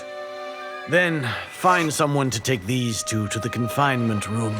I'll deal with them later. Grand Sage, we've finished all required preparations for Nyargarbaha Day. We may begin to enter the capsules now. Excellent. You may begin.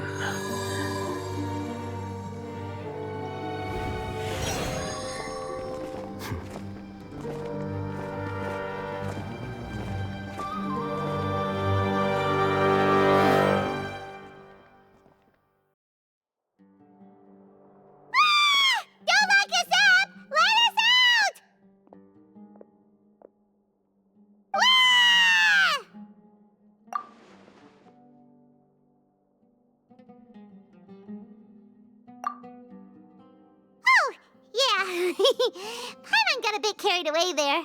How was Paimon acting just now? Great, huh?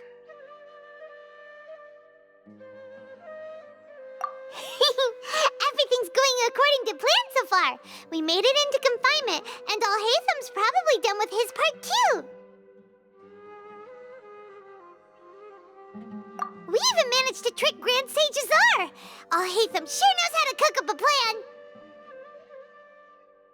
What are we doing next? Paimon has trouble remembering things when she's worked up. Right. Paimon thinks it went something like this. Apart from that, we still have yet another goal in the first stage of our operation, which is to send the Traveler to the confinement room. What? Why do we want to get her locked up on purpose?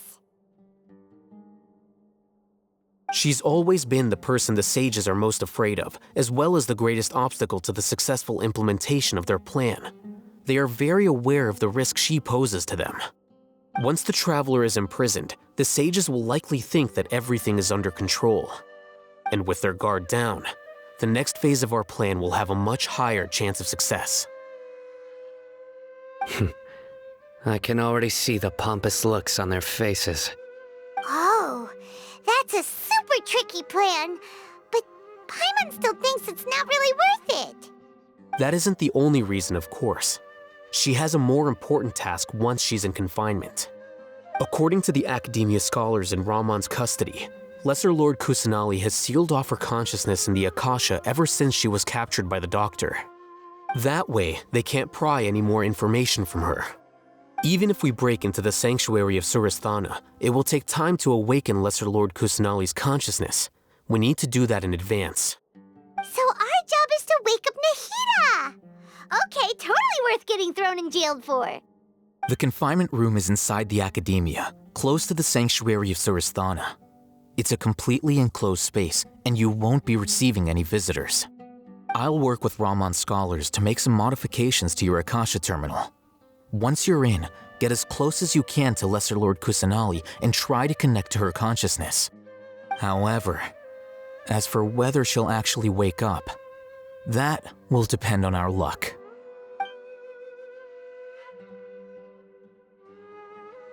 Oh, no wonder you've been wearing your Akasha terminal today. It's the one that Al-Haytham modified. Paimon thought they'd take our Akasha terminals when they locked us up in here. Were they being careless?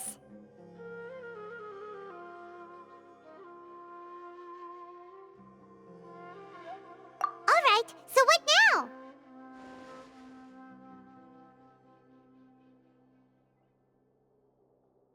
Sounds easy enough.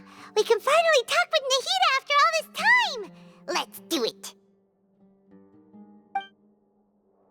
There's a light flashing on your Akasha terminal. It's almost like... the faster it blinks, the better the signal!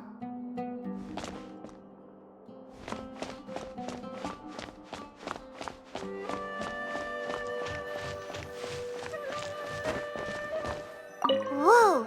It's Mora! Ooh, Mora! No, Paimon, we're not here to hunt for treasure!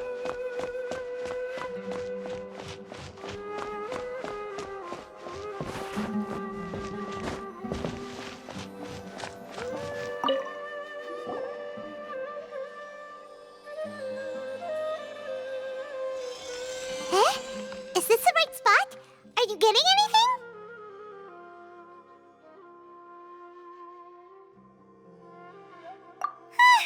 Please work!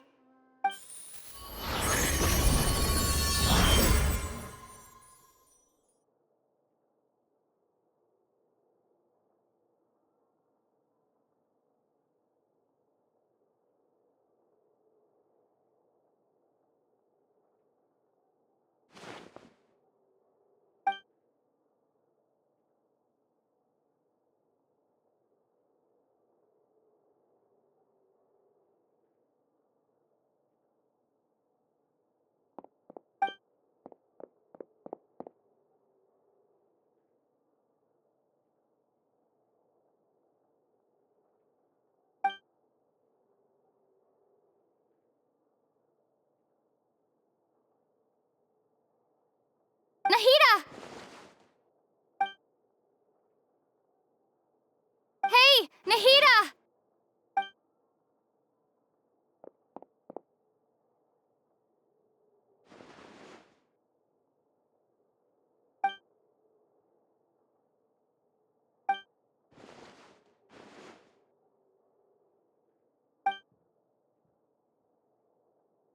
When did it first start? Oh, right. It started from the moment I was born. I want to become a worthy Archon. So I've kept studying. Kept listening to my people and their hearts. Kept looking for a way to save Irminsul. So I can catch up. Catch up to Greater Lord Rukkhadevata. But I'm stuck in the sanctuary of Surasthana. The sages are creating a god to replace me. And I'm forced to lock my consciousness in this boundless darkness. Nahida!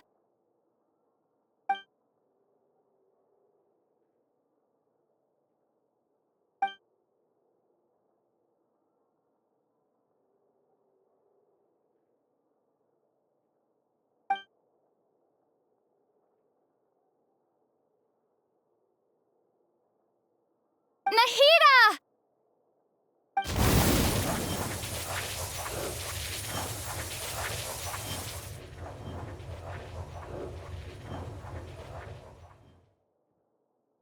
It's so quiet here. Now that I think of it, I don't think I've ever actually listened to my own inner voice. Do Archons have them? Should Archons have them?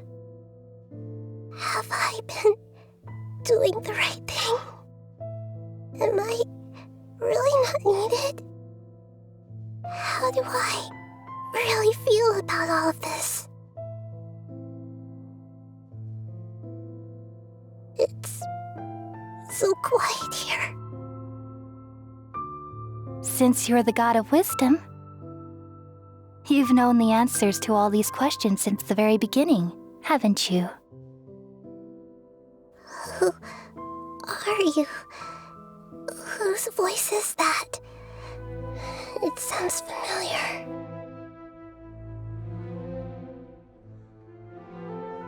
You're right, though. I won't ignore my own voice anymore.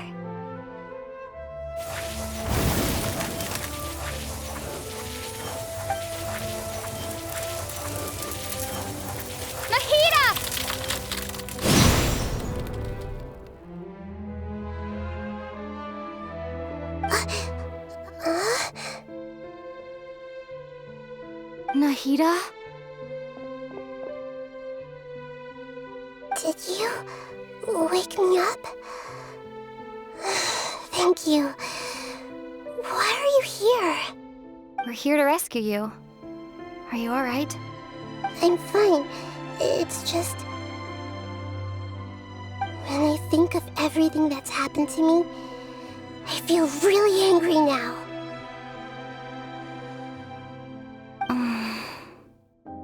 You should have been angry ages ago.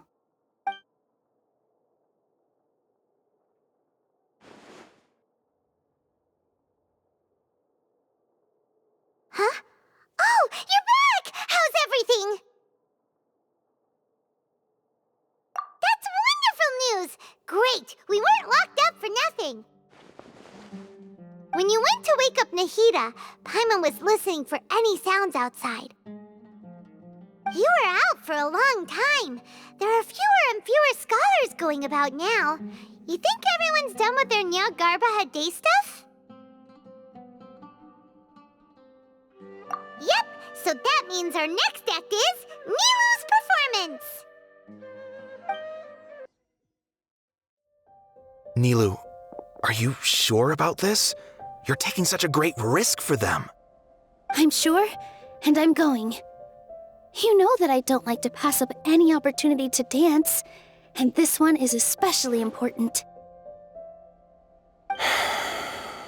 All right. You seem to have a lot of trust in them, so I won't say more on the subject. But if anything happens, the few of us here may not be able to help you. Don't worry. They've been through worse. Everything's going to be fine. All right. You know, if you really do get arrested, we'll do everything we can to get you back. Be careful, even if it's only for our sakes. Thanks, Mr. Zubair. You're so very kind.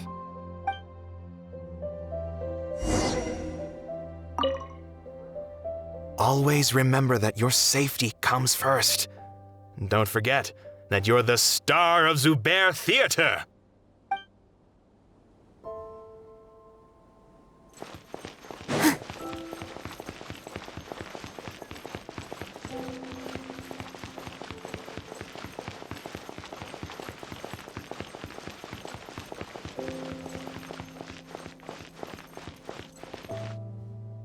Nilu, how's it going?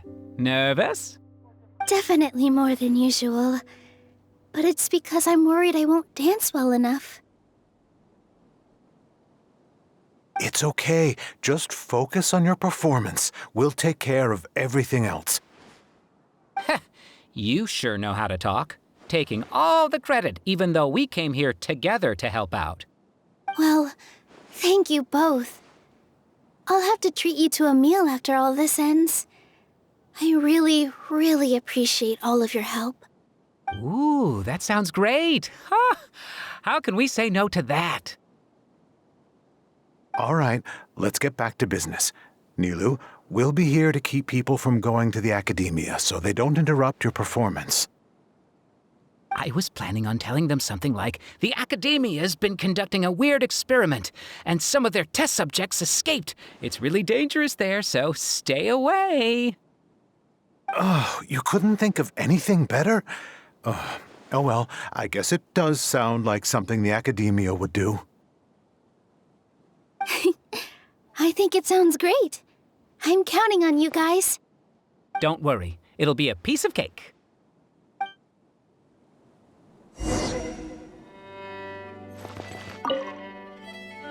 You really like to play cool in front of Nilu.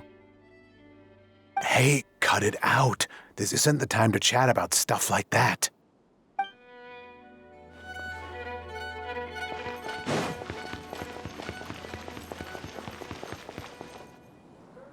Hey, Nilu! Sorry, it's great to see you, but I'm really busy right now. Our Bait People Away with Yalda Candies plan is working beautifully. Do you want some candy? We have more than we can give out.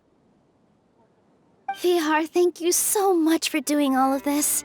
And even dressed up as the Knight of Flowers, no less. I'll pass on the candy, though. I cut back on sweets in the period leading up to a performance, and I'm about to start one. You have a point. The stage is cleared and everything's ready, so you can start your performance at any time. Yeah, thanks to you. I'm really grateful. All right, time to hit the stage. You're welcome. The honor's all mine, since I'll have such a great view of the show.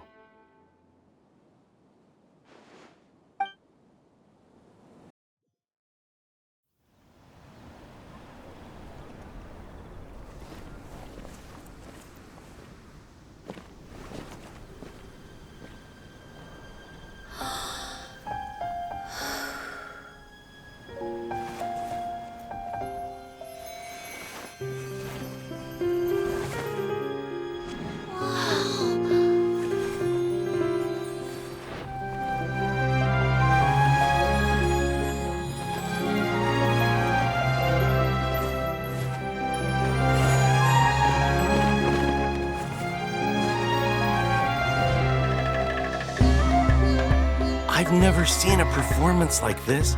This is incredible. Yeah, but I heard that public performances like these have been banned. I can't believe she's doing this here.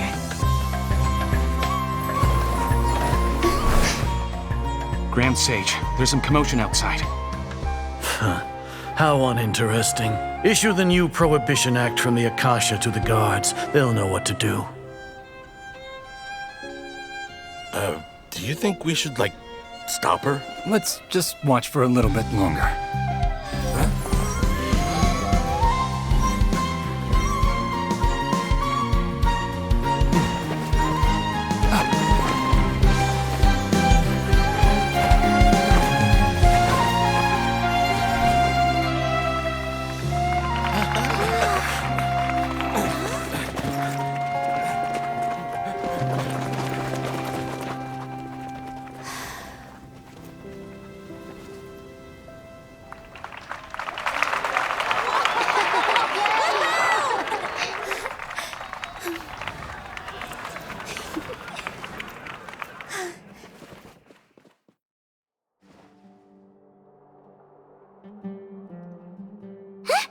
Did you hear that? It sounds like a lot of guards just ran by. Does this mean the plan has moved on to the next stage? Yep. It's great that everything seems to be going well.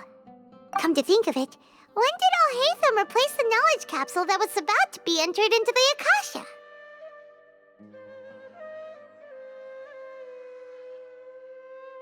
Oh, so that's when he did it! Paimon was too nervous to notice.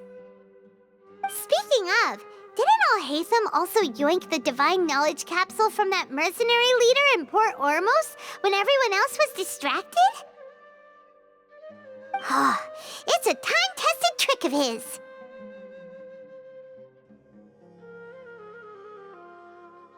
Why are we complimenting him? Yeah, he's smart and all, but he still makes Paimon's blood boil.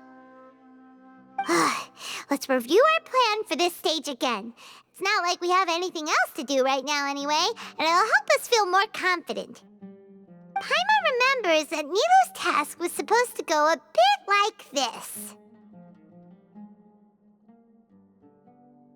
Now that Lesser Lord Kusanali's consciousness has been forcefully sealed, the core figures of the Academia and their guards have started to wear their Akasha terminals again. With the Doctor's technological support, they think they have nothing to fear. How despicable of them to rely on such a person. But this is also our chance. I was originally asked to draft the knowledge capsule for the Artistic Performances Prohibition Act when I was still at the Academia. It should be on the Grand Sage's desk right now, and will be entered into the Akasha during the next Nyargarbaha Day. Are they really going to stop all artistic performances?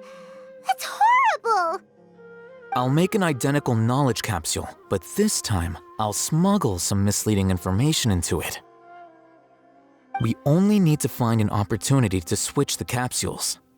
Once it's been entered into the Akasha on Nyargarbaha Day, if someone were to be seen performing in public, the sages would definitely use that opportunity to announce the ban, and so the misleading information will be disseminated amongst the guards. Sure sounds complicated, but it seems like if everything goes well, we'll be able to get rid of all the guards in the Academia without any effort. That's pretty clever, getting right into their heads. I just have one question. Even if we manage to get the misleading info out to the guards, how can we be sure that they'll believe it? People who are used to relying on the Akasha become less inquisitive, and their ability to distinguish truth from misinformation is significantly reduced. They will view everything the Akasha releases to them as the unequivocal truth. The Akasha will turn humans into machines. I've seen it happen many times. Yikes. Good thing I didn't wear it for long when I was working in Sumeru City. At first, I thought it was a good thing too. By the way, this plan still requires a performer, right? Do you have someone in mind? Nilu of Zubair Theater. I know her really well. We can trust her. I'm kinda hesitant to ask her to participate in a dangerous plan like this, but we can ask her in person. All right. After the guards and the Academia are gone, then it'll be time for me and my stowaway brothers to shine.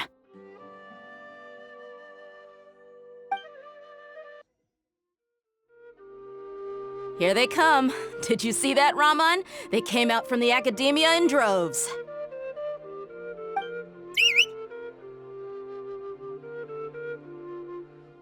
After laying low in the city for so long, this is the moment we've been waiting for. My brothers have already sprung into action. We couldn't do anything to them inside their coop, but outside the Academia, this is our hunting ground. With a lioness like you, the prey sure won't be able to run far. We still need to eliminate the guards as soon as possible. If we give the sages enough time to realize what's happening, the plan's doomed. All they've done is to sit on their cushy salaries and twiddle their thumbs all day while we fought and struggled every day in the desert. The only advantage they might have is their numbers. Speaking of which, most of the guards who report directly to the 6 sages belong to the Corps of 30, but they have a completely different reputation. Following those blasted sages every whim, throwing away all the principles of being a mercenary. As someone in the same profession, I'm obligated to teach them a good lesson today. Indeed, the trap has been set. All we need to do is lead them there. All right, let's each take a road and herd those scattered guards back into one place. Make sure to attract their attention. Isak will be the key. You gave such an important task to that child. Will he be okay? It'll be fine. Isak was so determined to help, so let's put our faith in him. Besides, even if he's caught, the guards would be too scared to do anything to him. They've never seen Lesser Lord Kusanali in person, after all. You've got a point. Anyway, I think I see them coming. Let's head out. Good luck.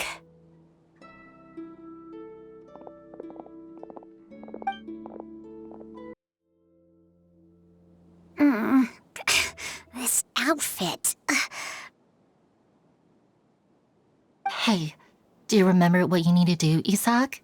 When the guards get here, you'll pretend to be Lesser Lord Kusanali and run away from them. Oh, yeah, I remember. Of course I do. I'm just a little nervous.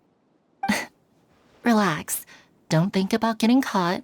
Even if that happens, we won't leave you behind. You only need to think about getting the guards' attention and leading them to the Grand Bazaar. Leave the rest to us. Okay, got it. I'm here to pay back Lesser Lord Kusanali for helping Grandpa. I won't get cold feet. Hey, they're here. I can see the Academia guards.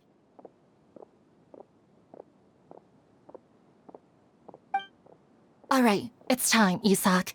Take a deep breath and go. You can do this.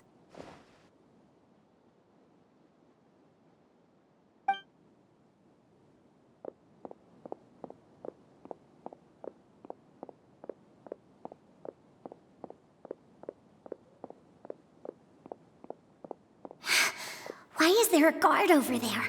Did he already run ahead of me? This is different from our plan. But there's no time. I need to make a choice.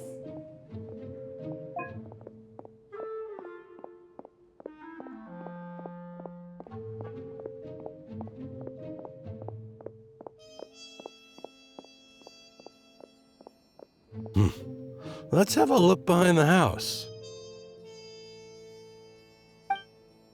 What should I do next? Looks like nothing's here. A wasted time. Luckily, he didn't check behind the tree. What should I do next? The guard looks alert. What should I do next? Hey, stop! I saw you. Don't try to run.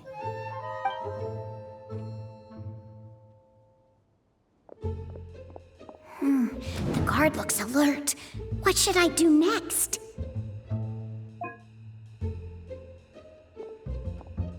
Doesn't seem like anything unusual's around here. Looks like the guard finally left. I need to go.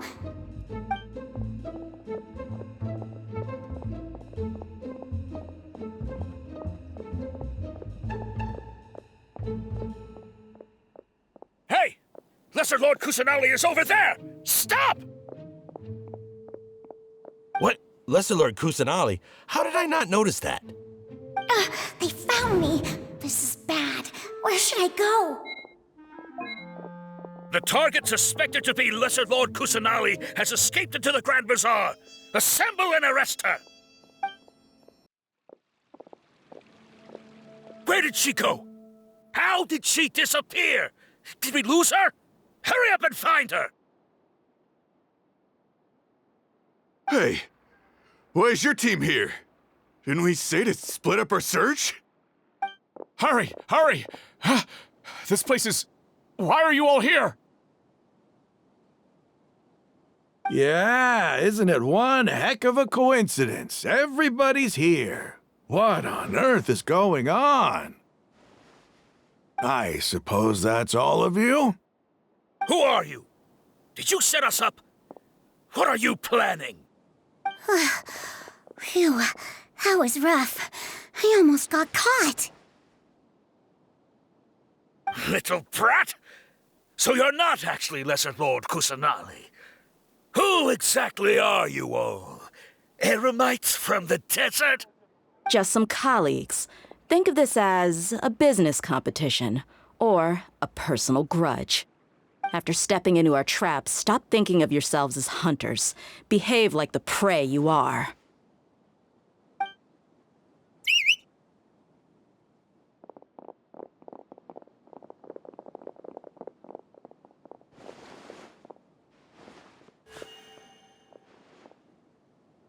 An ambush? How's that possible? This is Sumeru City, but mercenaries from the desert somehow ambushed us!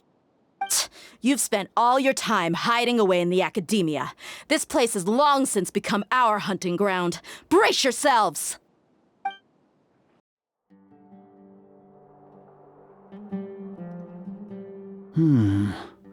This is odd. The Academia has quieted down after the conclusion of the Nyagarbha Day ceremonies, but it's much quieter than usual. Where are the guards? Why have I not seen a single one? Guards? Guards! Grand Sage, how may I be of assistance? I called for the guards. Why did you come? My apologies, Grand Sage. Right now, all Academia guards have entered the city to perform the ordered arrest. I thought you knew. Arrest? Who is there to arrest? I have an ominous feeling. Arrest Lesser Lord Kusanali, right? Is that not what the order was? Lesser Lord Kusanali? You mean she has disappeared? Yes. I wouldn't dare make up something like that. Right now, everyone is in a panic, and many are saying that Lesser Lord Kusanali will take revenge on us. What happened? Just what is going on? Lesser Lord Kusanali somehow escaped? Was it Alhaitham and his party that freed her? That's impossible. The Academia is heavily guarded today, and any order to release Lesser Lord Kusanali would be strictly confidential. Besides, Alhaitham and the Traveler are already in our hands. What manner of trickery did they employ? How could Lesser Lord Kusanali disappear into thin air? Disappear? Wait. How was the arrest order distributed to the guards? It was issued by the Akasha earlier today. Only you have the authority to send messages like that, so I thought it was your order. Let me check.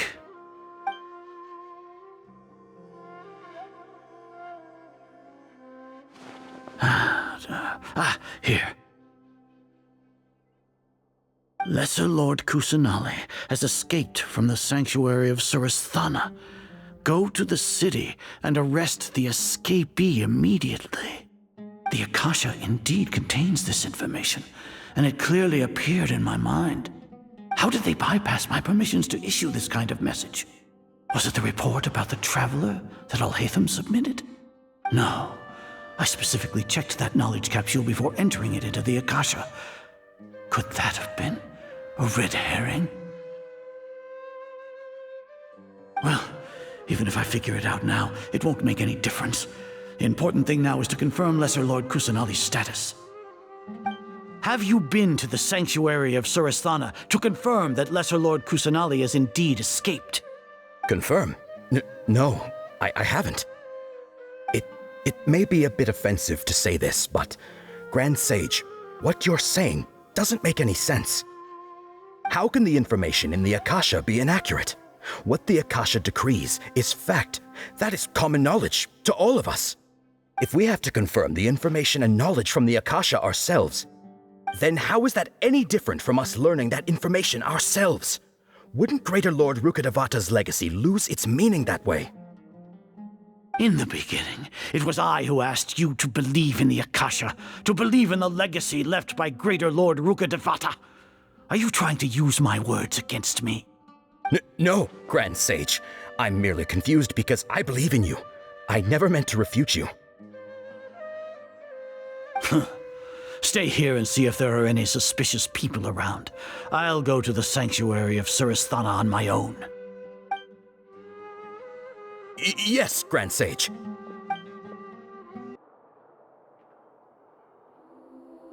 Lesser Lord Kusanali has escaped from the sanctuary of Surasthana. Go to the city and arrest the escapee immediately. How can that be? Stop thinking about it. Stop. It must be a trick of theirs. As long as I personally confirm it. Ah! Impossible. That's impossible. There must be something wrong with my eyes.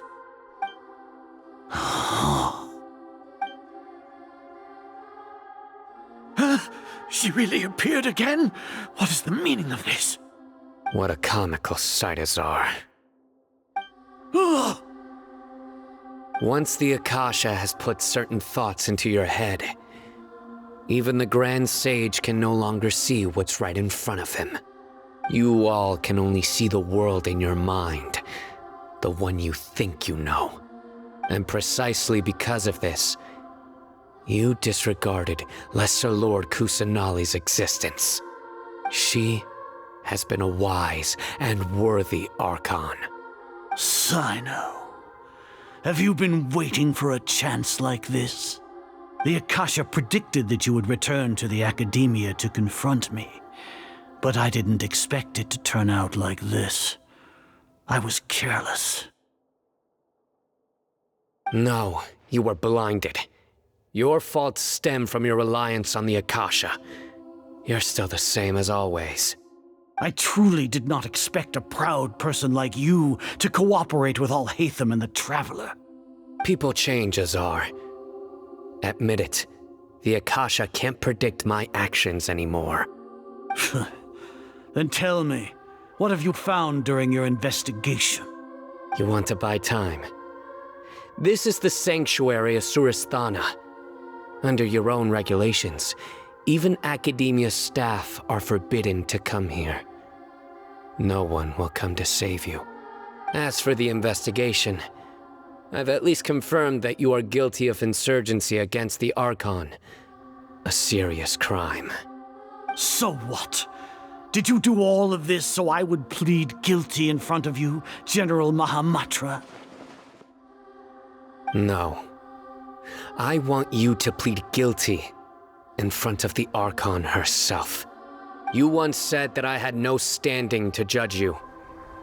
So now, how about judgment in the name of a god?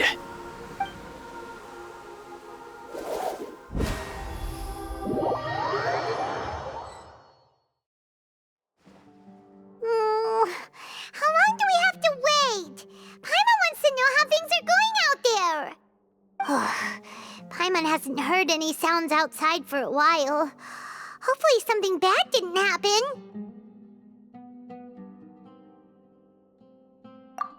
Yeah, but aren't you scared that we might be locked up in here for the rest of our lives?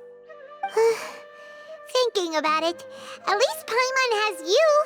We could still chat like this. When Paimon thinks of Nahida being imprisoned alone in the sanctuary of Suristhana, Paimon can't help but feel sorry for her.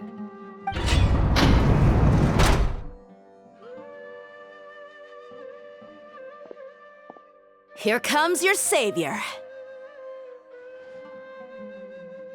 Dia! Paimon just knew you would come to rescue us! You two really owe me some big thanks. I had to search through who knows how many guards to find the key here. It felt even more tiring than whacking them. I'm exhausted. Thanks a lot. Need Paimon to rub your shoulders? No, that's, I'll pass. What are you afraid of? Oh, are you ticklish? Now isn't the time to talk about being ticklish. Things in the city and on Sino's side are both going well. The guards that stormed out of the Academia are all taken care of. The Corps of 30 is in charge of the city's defenses, but we already talked to Asfand. They've been fed up with the sages bossing them around. As long as it doesn't break their employment contracts, they'll turn a blind eye. That's probably because you've been super great friends with them for a long time. So, how's Sino doing? The Grand Sage is in his custody. Even I know how terrible it is to fall into Sino's hands, so he probably does too. Sino forced him to release Lesser Lord Kusanali. He has no choice but to obey. So, hurry to the sanctuary of Suristhana. Assuming nothing weird happened, we should have already rescued our Archon.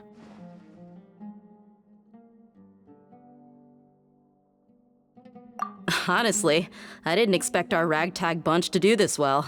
We just came together last minute to save the Archon, you know? Alright, you two better go.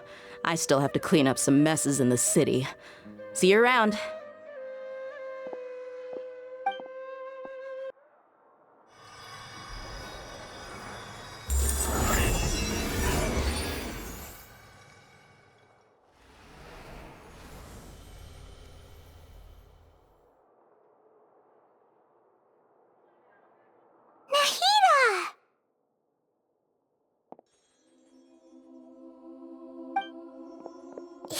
They say it's nice to meet you.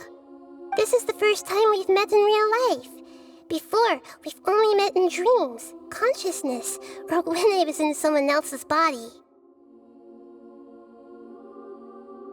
Thank you so much for coming to rescue me, but I also need to apologize. During this time, I did some self-reflection. My sense of inferiority and yielding to the academia led to all of this, and created so much trouble for you all.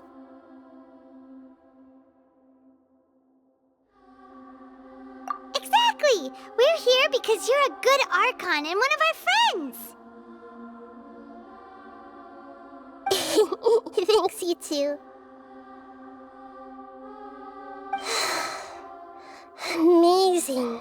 So this is how it feels to walk out of that cage with my own body. It's like I just had an endlessly long dream. I can't even tell if I just woke up or was only now born into this world. My concept of self has become so clear. But now doesn't seem to be the time to indulge in this feeling.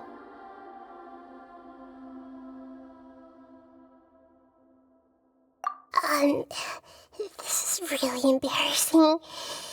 You all just rescued an Archon, and now she needs your help to save her country, and even the entire world. It's okay. With you here, Paimon's sure that everything will work out. There's one more thing. What is it? For all the things the Academia did to me, and for all the folly it committed in the name of wisdom, as their Archon, I will make them pay. Ah! Wow! That's the spirit! You're finally standing up for yourself and not letting people walk all over you! I understand now. To be a better Archon, I first need to better myself.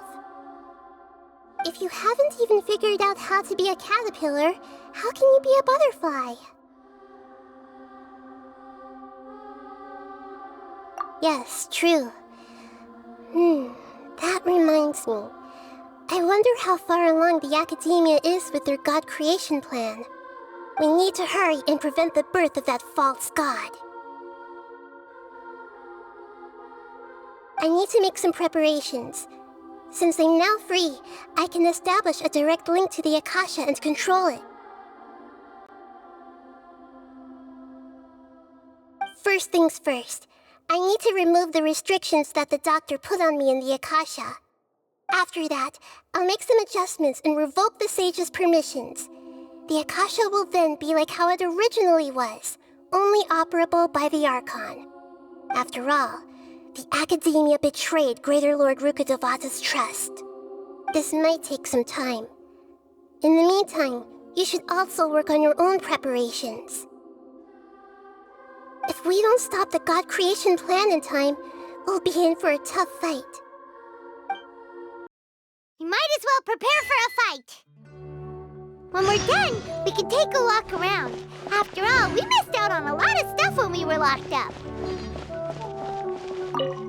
The blonde-haired traveler? How did you come out from the sanctuary of Surasthana? It's normally forbidden to enter that place. Sorry, we don't know the rules here. It's fine, just pay more attention next time.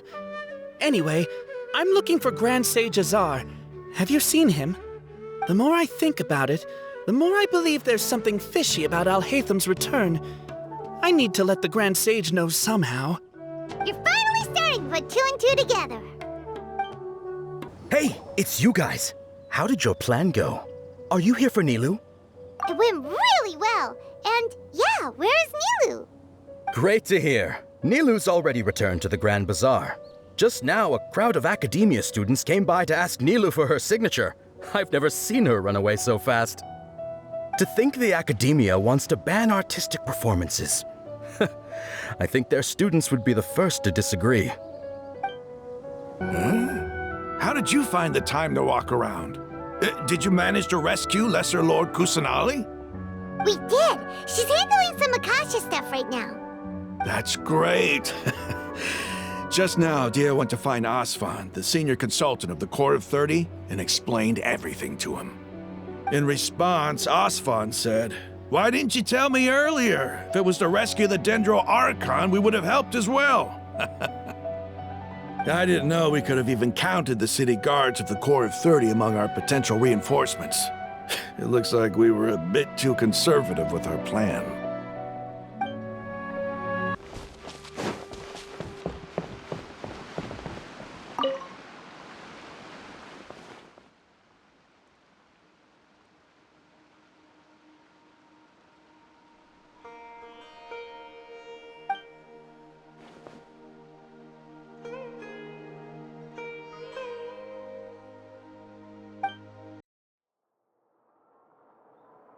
How's it going, Nahida? I'm done with the parts that needed my involvement to complete. Although it's my first time working with the Akasha like this, its internal structure and operation procedures are easy for me to understand. Greater Lord Rukkhadevata's design is truly brilliant.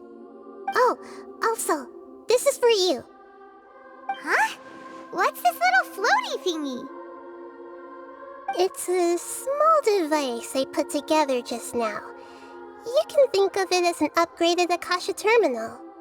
You may not need it right now, but it should be helpful in certain situations. Wait! This thing has the same characteristics as Paimon!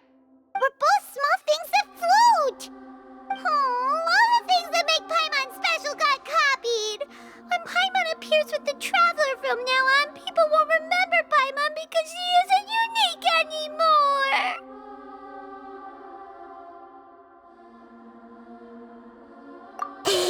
It's alright, Paimon. It can't replace you. It's only a flying device, but you're the Traveler's irreplaceable friend. You're so good at comforting people, Nahida. If only the Traveler was as smart as you. I was simply telling you what I feel to be the truth. I wasn't trying to comfort you. Nahida, you're natural at this. What you just said made Paimon even happier. By the way, there's something I need to confess. Even though I'm the Archon and in control of myself again, I'm not very good at fighting. You may have heard that an Archon's power is derived from their people's faith.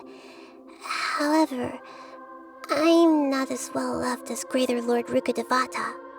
If we get into a situation where combat is our only option, I'll have to count on you, and I'll do my best to provide support. I'm glad I can rely on you. So the God of Wisdom isn't good at fighting? That actually sounds about right. I've located where the false god is. Time is of the essence, so let's skip to it.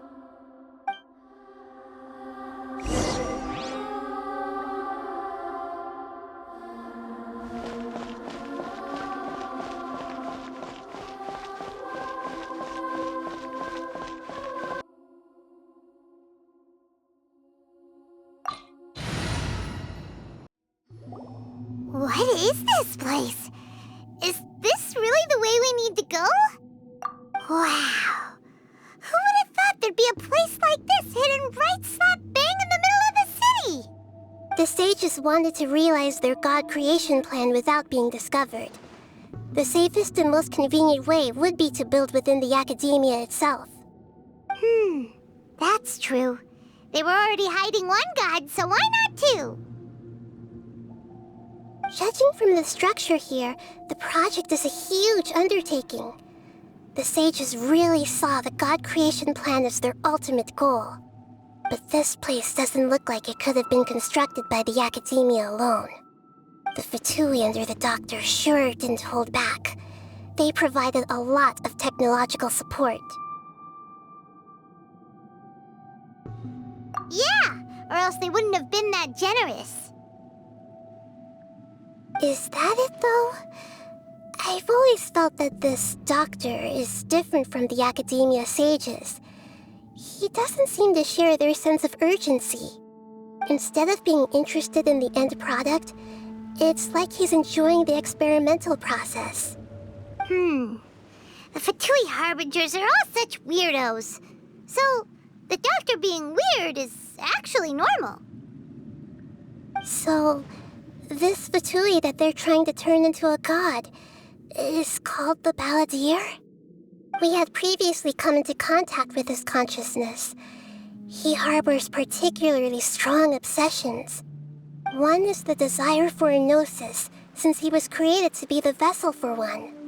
The other obsession is probably related to his past. I can't quite explain it. Paimon knows that he was a prototype puppet for the Raiden Shogun before he became a Fatui Harbinger. That's why he wants a gnosis so badly. There's no way he'd willingly be a test subject. Now with that temper and ego of his. It sounds like you know the Balladeer quite well. I see. Tell me more about him and what he's like.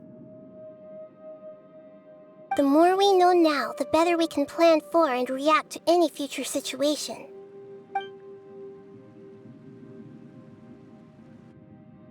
Ah, I see. How fascinating. Alright, time to go. Let's get through here and meet him in person.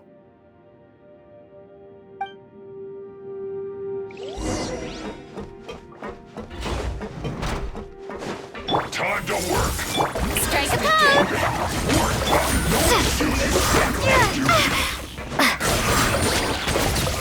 Windblade! This is it.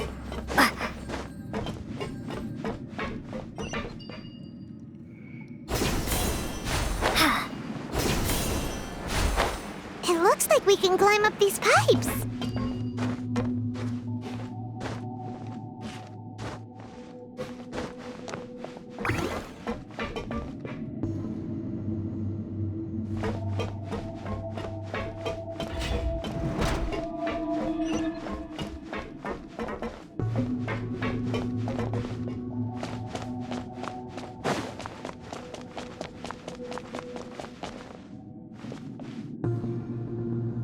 On the ground seems all messed up.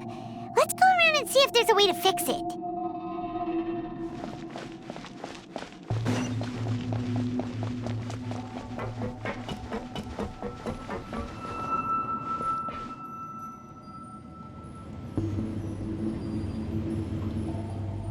It seems to have stopped. Let's continue.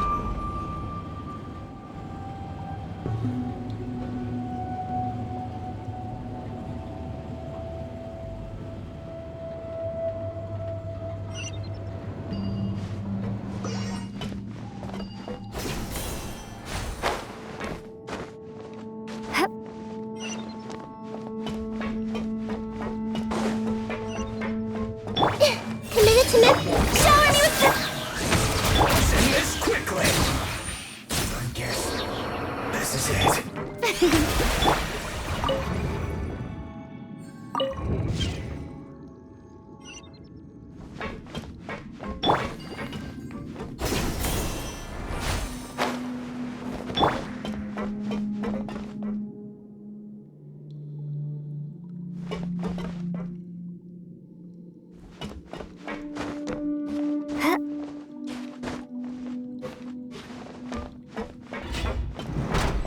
Frozen. Everyone hold it!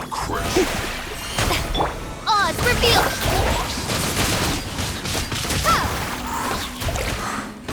Be gone!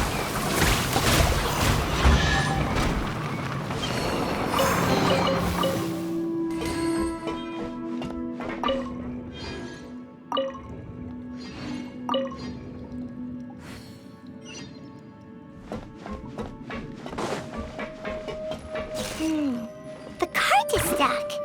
Maybe there's something wrong with the tracks.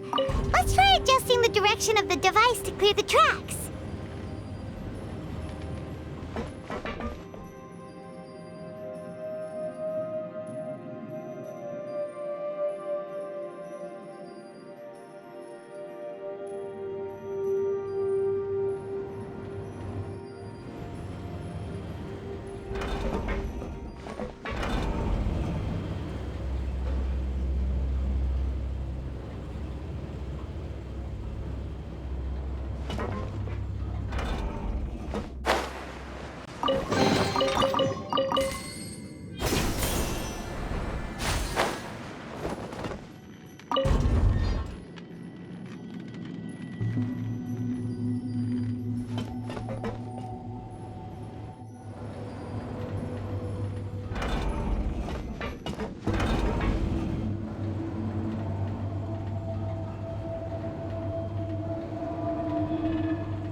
Make yourself at home! Strike a pop! Shadow Raven! Windblade! I see everything!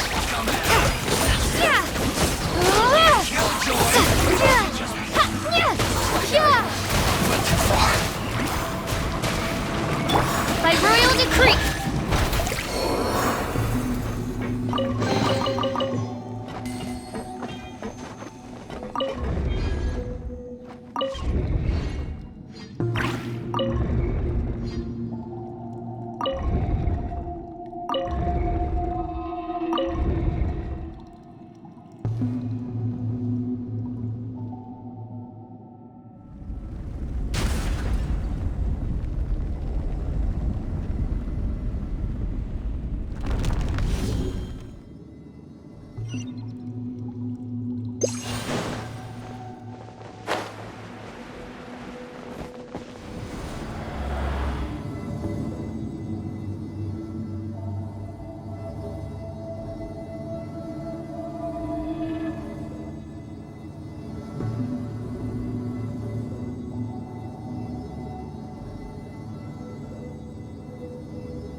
Looking at its operational status, we must prepare for the worst. The god they wanted to create is likely close to completion or already completed. Oh no! What should we do? Paimon can't imagine how hard it would be to fight against a Fatui Harbinger with a Gnosis! Are you nervous, Paimon? If you really want to know... Of course Paimon's nervous! Aren't you too, Nahida? Yes, I am. This is probably the first time I faced with a calamity of this degree since my birth. I feel not just nervous, but curious as well. Curious? Curious about what? Curious about our fate. To me, everything we perceive in this world, everything we learn, and everything that happens to us is considered knowledge. And if it's a form of knowledge, then it can be understood. However, only fate is about that which has yet to occur, so it has always drawn my curiosity. So to me, fate is the ultimate knowledge.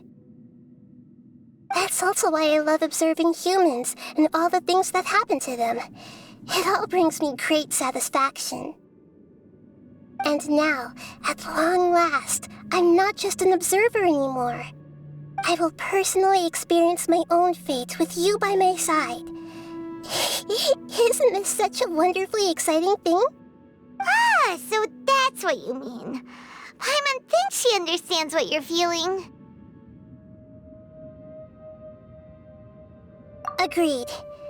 Okay, let's continue on. I can sense his aura from here.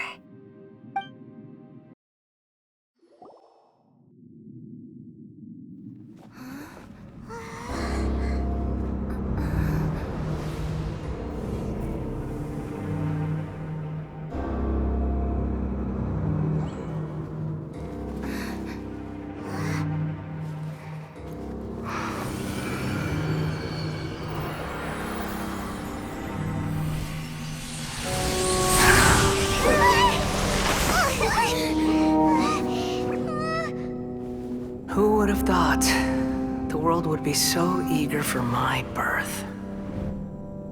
I remember you, Booer, the god of wisdom, and standing beside you, the traveler. Is he all-knowing and powerful now like Greater Lord Rukkhadevata? No, I can't feel the same kind of divinity I felt from the Greater Lord. It seems that the sages didn't get the chance to infuse the divine knowledge capsules into him. But even still, he has undoubtedly become a true god now. So we're too late? The Balladeer has already become a god? The Balladeer. A long bygone title. When my spirit ascended to divinity, I felt as if I had existed for the same number of epochs as heaven and earth. Looking back, the existence of what once called itself Kunikazushi appears infinitely small and ugly.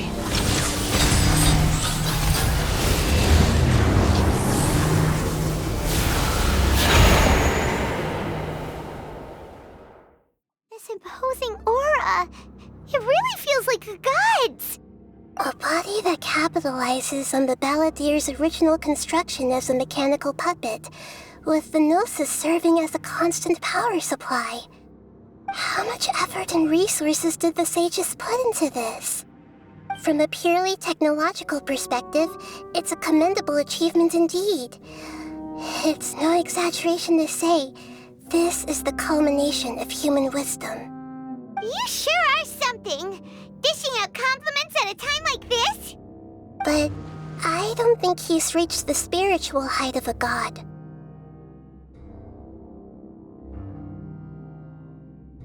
Strife is engraved upon every god and every gnosis brought forth into this world. Can you feel it? The exhilaration of such power, and the thrill of anticipation for our contention. Nahida wouldn't feel the same things as you! Do you not realize that you are interrupting a conversation between gods? Lowly creature, know your place!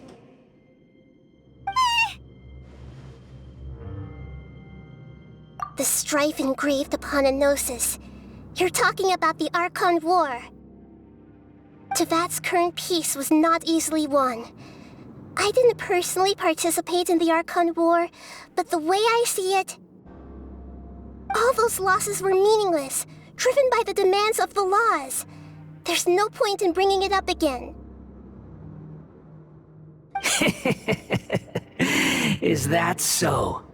Yet I am deeply disappointed that I was never allowed the fortuity to personally participate in the Archon War.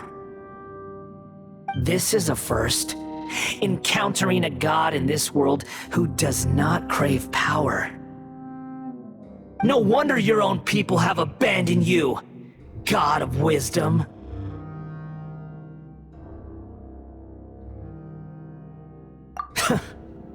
Your judgment is as your existence, unsubstantial. This is where everything ends, Booer, the god of wisdom. You should know that wisdom cannot solve every problem. Like now, where your only option is to face me in combat. Come! Let us reenact a scene of the Archon War. Come and inaugurate my birth as a god.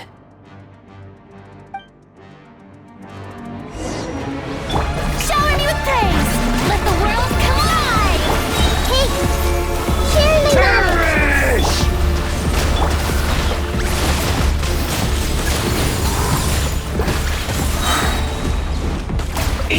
insignificant pest!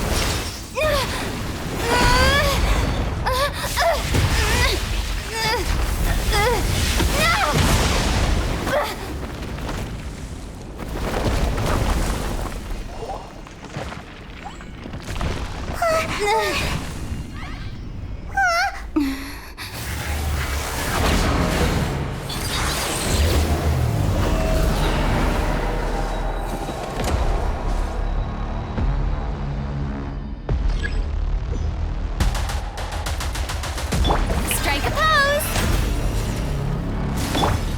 Everyone hold hands!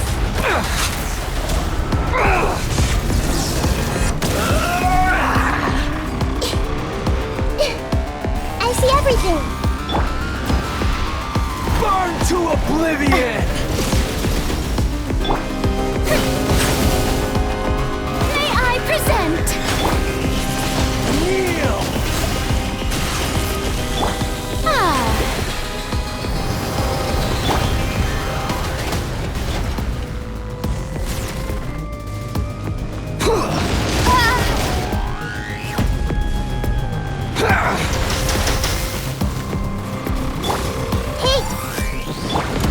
Tremble!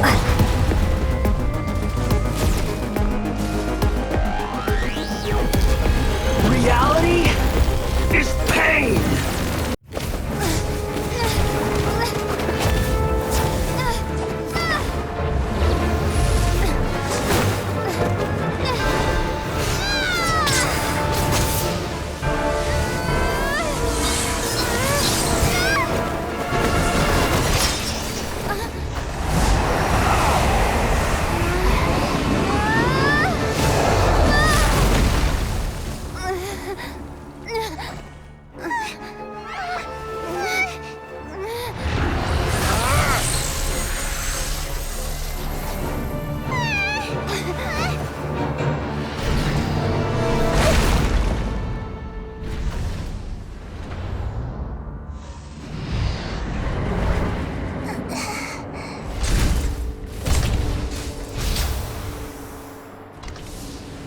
This is supposed to be a battle between gods, yet you choose to hide behind a mortal.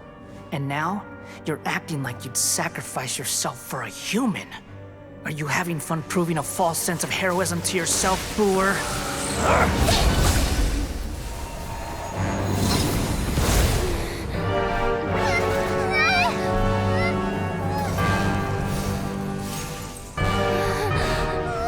The data collection is almost complete. Do you even know how many times you've tried to take my gnosis from me?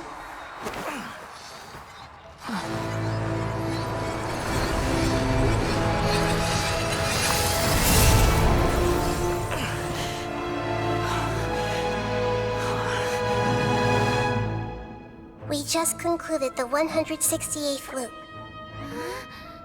Did you know that in the effort to create you, the people of Sumeru were forced to live through the exact same number of Sub-Zerus festivals and samsara cycles?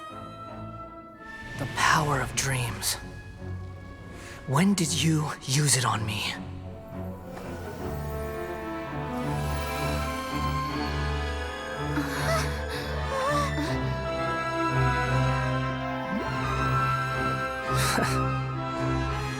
You can't even defeat me in a dream. What do you hope to achieve with this little trick? Come, Traveler. Just like before. Allow me to awaken the memories in your dreams. All that battle experience! It's more than that. Compile everyone's wisdom in the name of the Archon. That is the original function of the Akasha.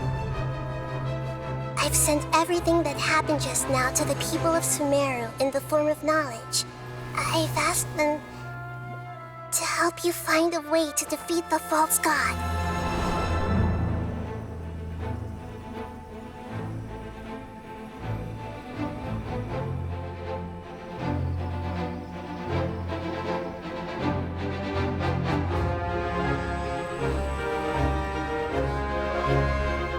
Now, all of Sumeru's wisdom is at your disposal. Meaningless tricks won't save you.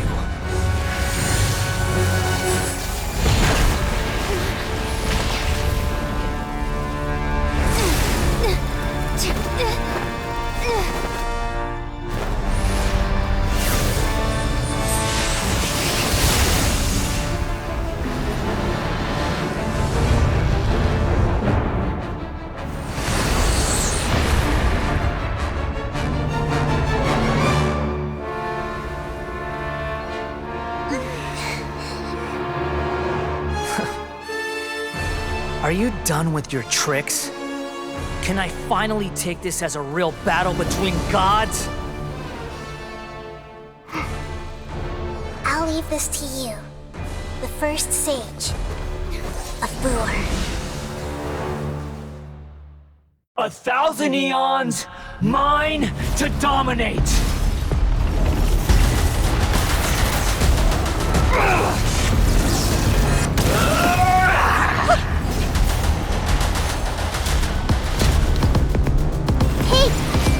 Burn to oblivion!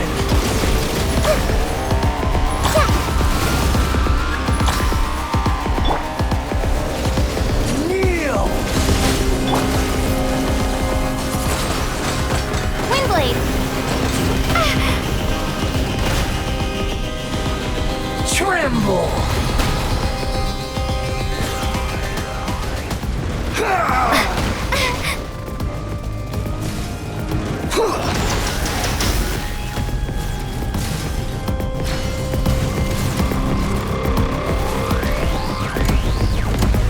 Good riddance, cruel world.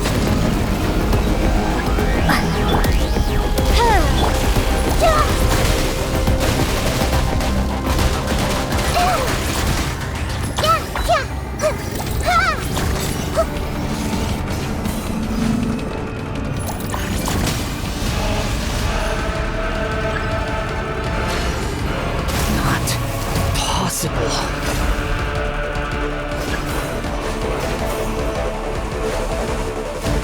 Make yourselves at home. This might hurt a little. Odds revealed.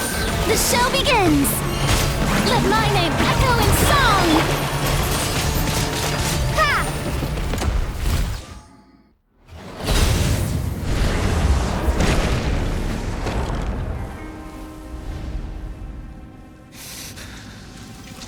Humans. Filthy humans.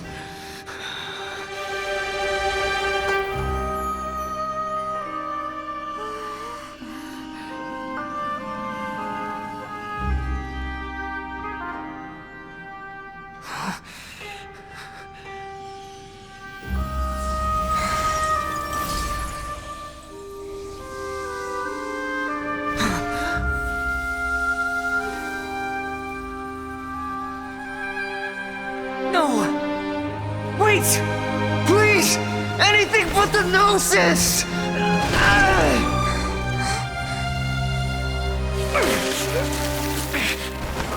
That's mine! Don't even try! I'll never go back!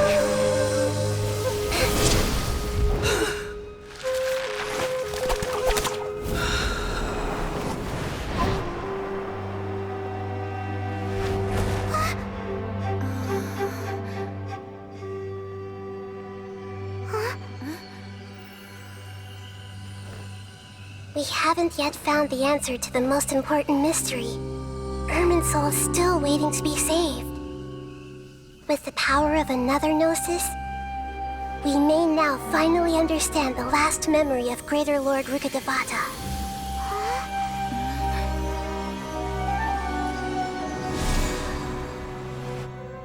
This is... That's right. This is the last memory of my predecessor.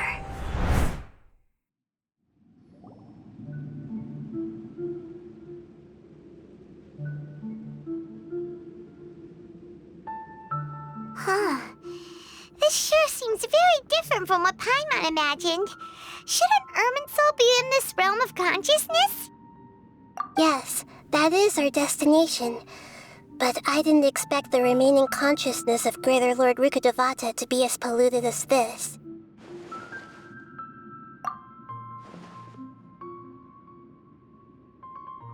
Forbidden knowledge? It seems you know about a concept that even I don't completely understand. Could you tell me what you know?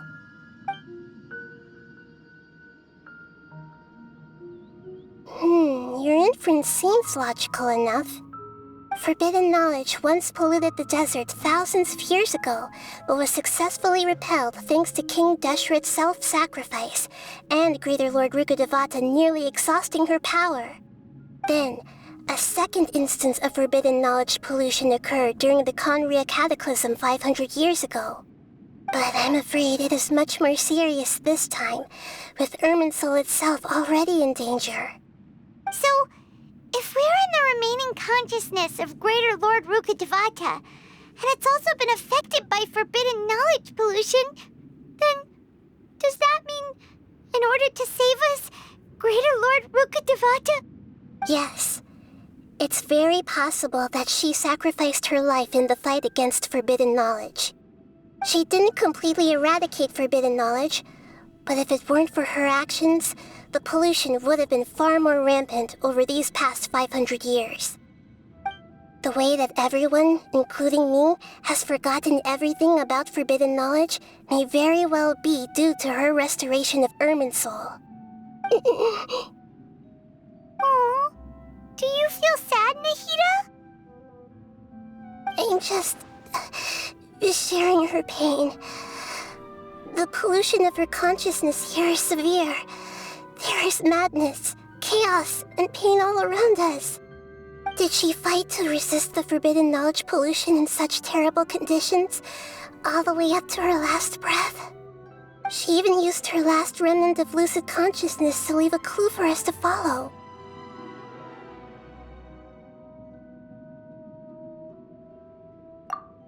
Yes, her words were distorted by forbidden knowledge, so that's all we could hear. But now, we have a chance to find the answer to this mystery. We can cross the polluted consciousness until we found the right path to meet with her lucid consciousness. And then, we'll let Greater Lord Rukkhadevata tell us the truth in person. Each of us need to be mindful of the state of our own consciousness while we are here. Even with the Gnosis' protection, we must always keep a clear mind. Otherwise, we could go mad at any moment. That's so scary. Don't worry, it should be easy enough for you to keep that mind of yours clear, Paimon. Let's go.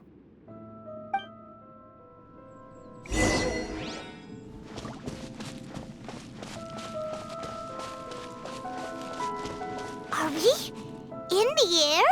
And why is there a huge boat? That's the boat of consciousness, which symbolizes reason here. Its course is the direction our consciousness is traveling towards. If we lose control over our consciousness, we will fall into madness.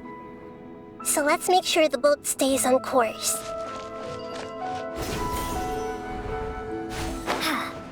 Wow! What are these? The monsters seem to have been affected by them.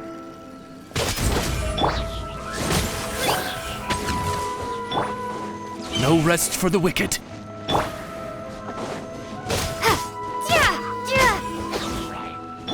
Everyone hold hands! Shadow Raven, let night fall!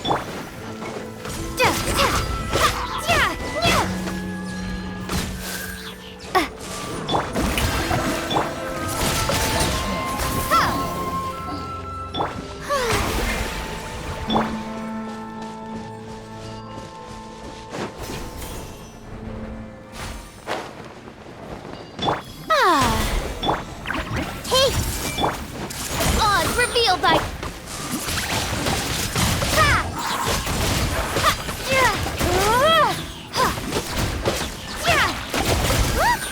Four-leaf sigils have appeared in the sky!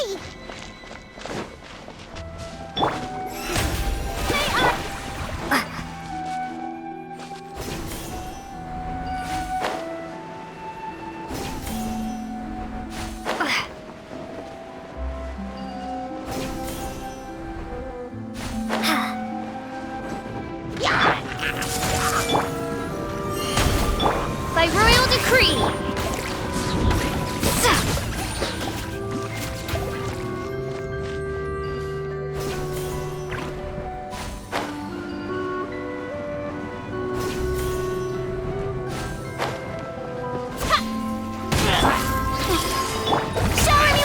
As you wish, main Fräulein.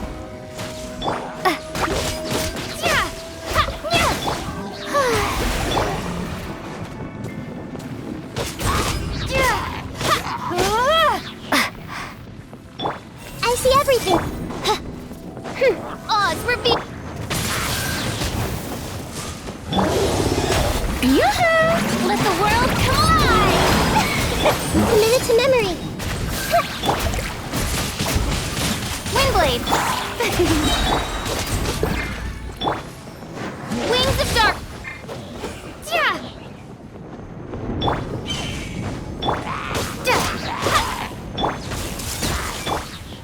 To control the boat of consciousness, we need to find the helm first.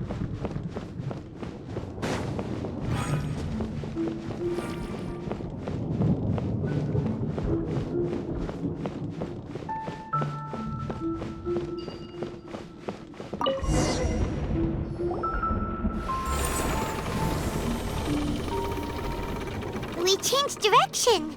Are we still going the right way, Nahida? Judging from the current route, the boat of consciousness will soon take us out of here.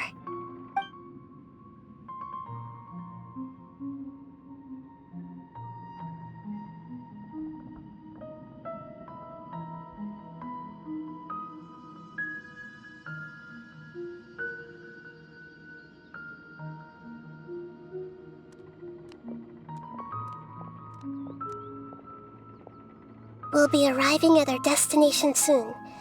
How are you feeling? Are your minds still intact? Huh?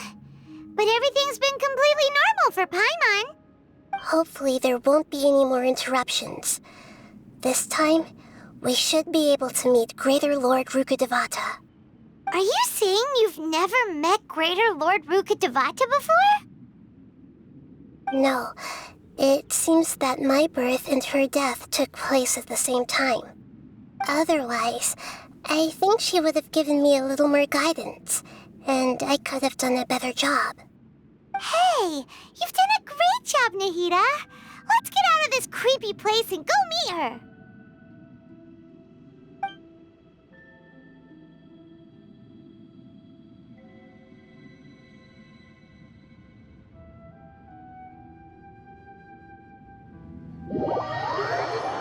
So, is this the place you were talking about? The base of Irminsul?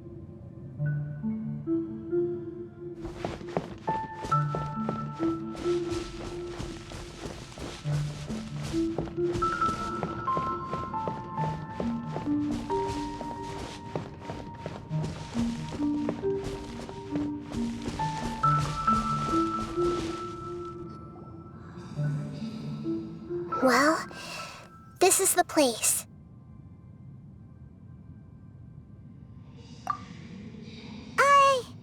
We're here to find Greater Lord Rukkhadevata, right? But the one standing over there is... Is that... me? She looks exactly like me. Are you Greater Lord Rukkhadevata? Yes, that's me. Are you surprised by my appearance?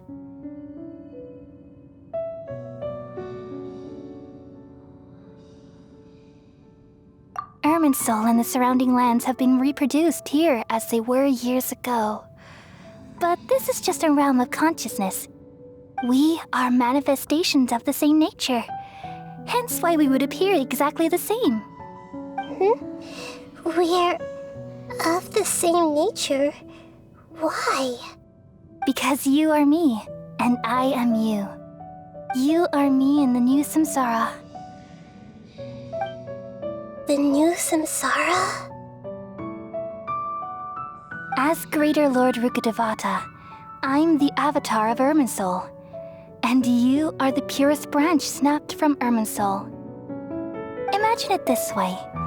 Even if a tree dies, its branches will eventually take root and grow, continuing the tree's life in another form. I'm merely the remaining consciousness of Greater Lord Rukkhadevata. The real me has presumably died a long time ago.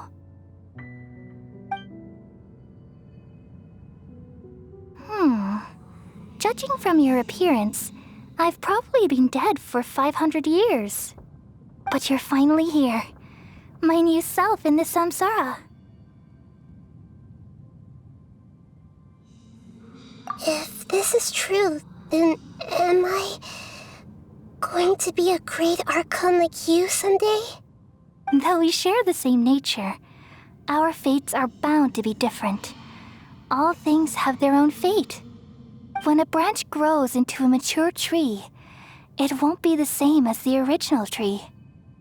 That's why fate is the ultimate knowledge, isn't it? That's a great insight. Yes, very good.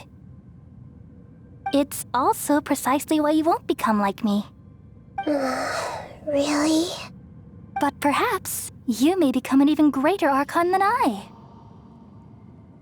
I already see a determination in you that I didn't possess in my time, and the future that it leads you to will be yours alone. Along with the blessings from your past experiences.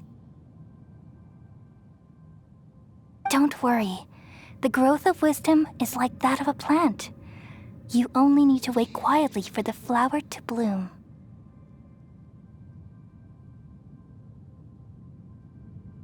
Come to think of it, the sages never had the faintest inkling of the meaning of wisdom. Thank you.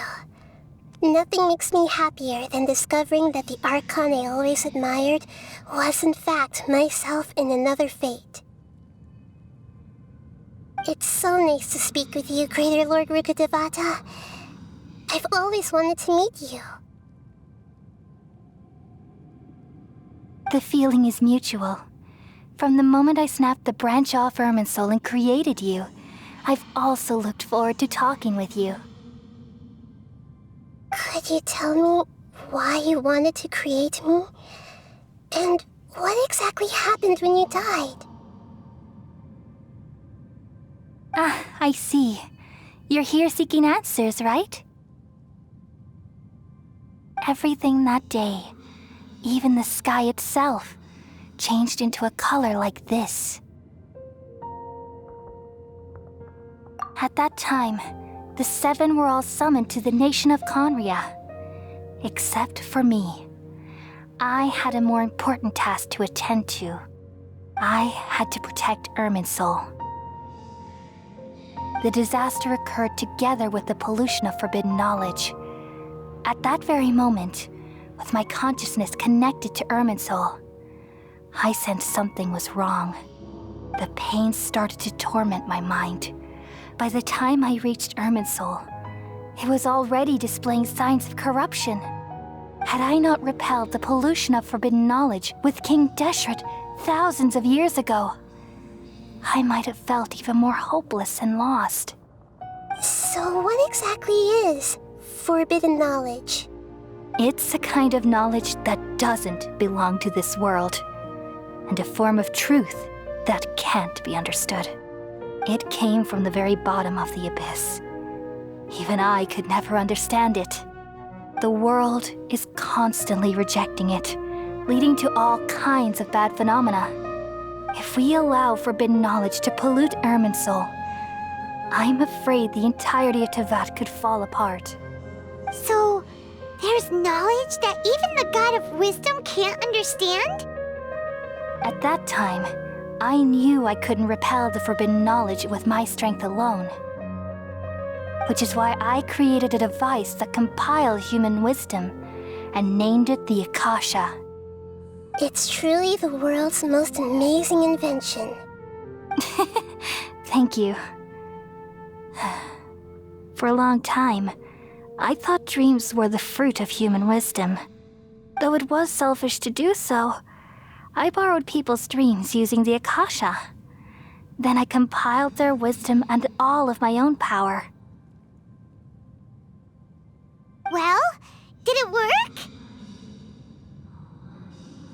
Thanks to the wisdom of the people of Sumeru, almost all the forbidden knowledge was cleared from Irminsul.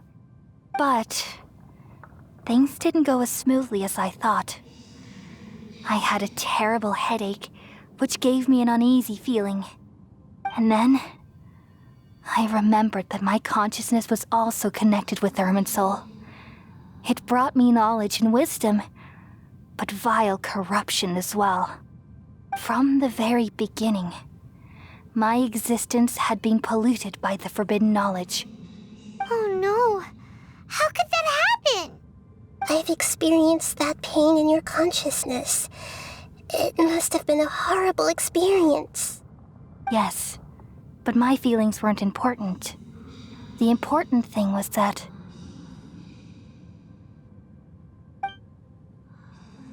even if I died, my existence and everything related to me would continue to exist in Irminsul as memories and knowledge, meaning that the forbidden knowledge couldn't ever be permanently eradicated. And there's no way for me to eliminate myself. It would be a sort of paradox. So, I took the purest branch of Irminsul as my incarnation in the next samsara and left a trail of clues, all in hopes that you would come here and remove me and my pollution from Irminsul forever. Wait, no, I can't. So you realize what that implies. You are very smart indeed. Irminsul has all the knowledge and memories of this world. And as you've realized just now, removing me from Irminsul means I essentially will never have existed in this world. But this is the only way to save Irminsul. People love you so much, and they've missed you so much over the past 500 years. I am exactly the same. So how can we just forget you like this? Is there really no other way? There must be something else I can do. You're the god of wisdom, Booer. You should know that there is no other way. But this is so cruel. I don't want to forget you. No need to feel so sad, Booer. As someone who delights in wisdom, you should feel joy at finally finding the answer. These are the words in their entirety. The answer you've been seeking all along. Let the world completely forget me. We all nestle under the great tree of wisdom, peering out to perceive the world. From the earth and from the rain, we perceive its wonders, until we become a white bird to perch atop a branch, and finally snap off the most important leaf. Once upon a time, I alone dreamed in this world. In my dreams, everybody would also dream after they fell asleep. Wild and wonderful thoughts would emerge from their minds. Some tumbled to the ground, and others floated to the sky, connecting all things in the world into one dazzling net. Among a plethora of worlds were numerous smaller worlds, all of fate, finding within the tapestry their brilliant glow. I gradually understood that these indescribable and constantly changing things are the most profound things in the world. Only they can completely repel the madness. Only dreams can awaken consciousness from the deepest darkness.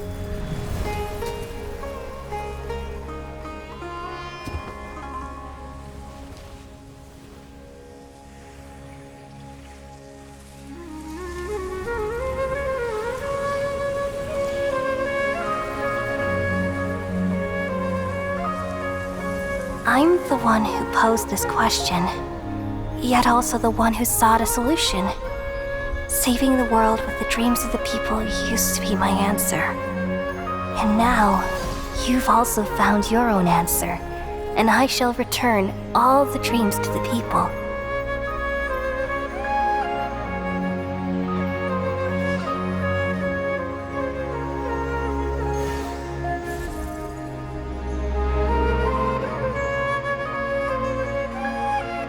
Goodbye, people of Sumeru. May you be blessed tonight with the sweetest of dreams.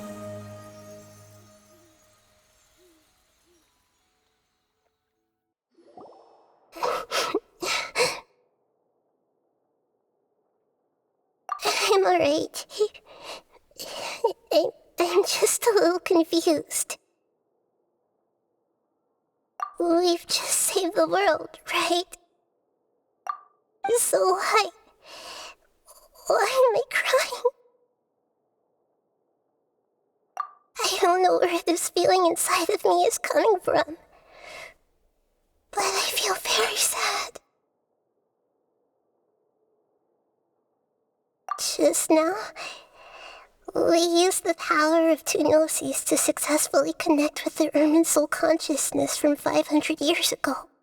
Then, we removed the remaining pollution from Merman soul.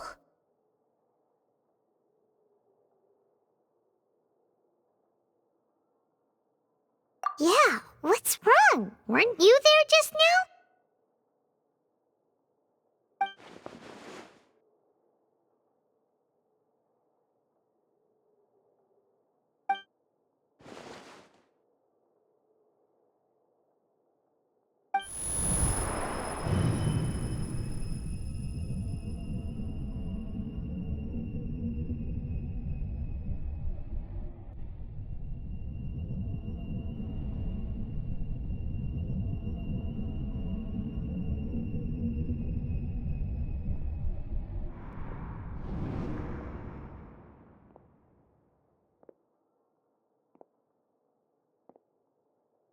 Huh?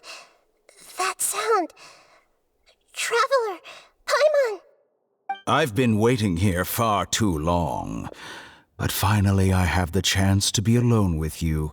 All the precious time I wasted has finally paid off. The doctor! What have you done? Just a type of sound wave that can quickly put defenseless people into a dream. As I expected, it doesn't have any effect on gods. This is the only thing of interest I found among the sage's research. I thought I'd take it for a little spin. Don't worry. I know you would never forgive me if I actually killed them. I'm here to negotiate with you. Naturally, I won't do anything dangerous that could potentially damage our relationship. Negotiate with me? I heard you had already left Sumeru. Why are you here again now? I left Sumeru, but I also stayed in Sumeru. Even the God of Wisdom is restricted by the habits of cognition. How disappointing.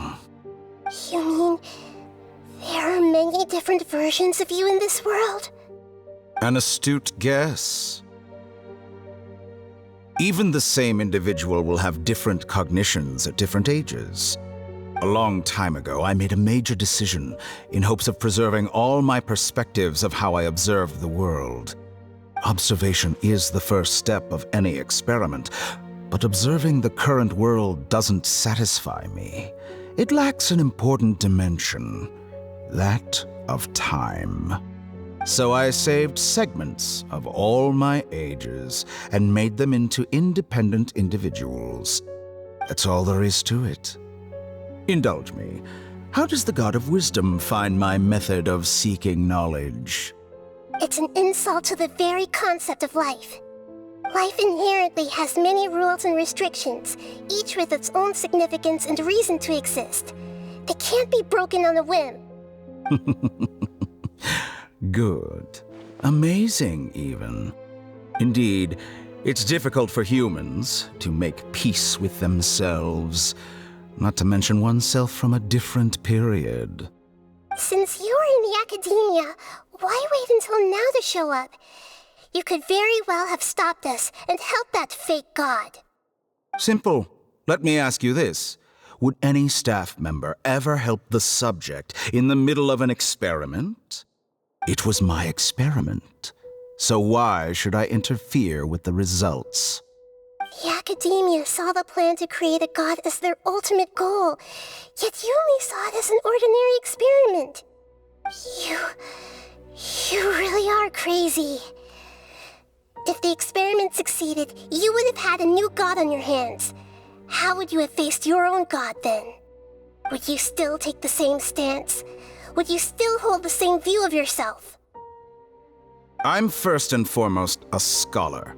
These results should be left to the judgment of the hypothetical me confronted with that outcome.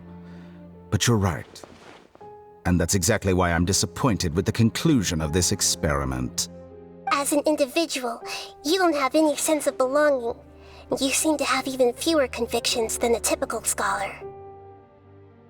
Oh no, I certainly have my own convictions. They just don't fit your standards, that's all. All right, that's enough conversation for today. The experiment is over, and it's time to tidy up the equipment and reclaim any useful materials. For example, the Gnosis. Lesser Lord Kusanali, you're an intelligent Archon. I'm sure you understand the disparity in our combat abilities at this time. Besides, you have no way to use that Electro-Gnosis in battle. Didn't you say you were here to negotiate with me? Somehow, it's starting to seem like you intend to take it by force now. I'm merely stating a fact. After all, I'm also a scholar. Naturally, I hope to show proper respect and dignity to the God of Wisdom.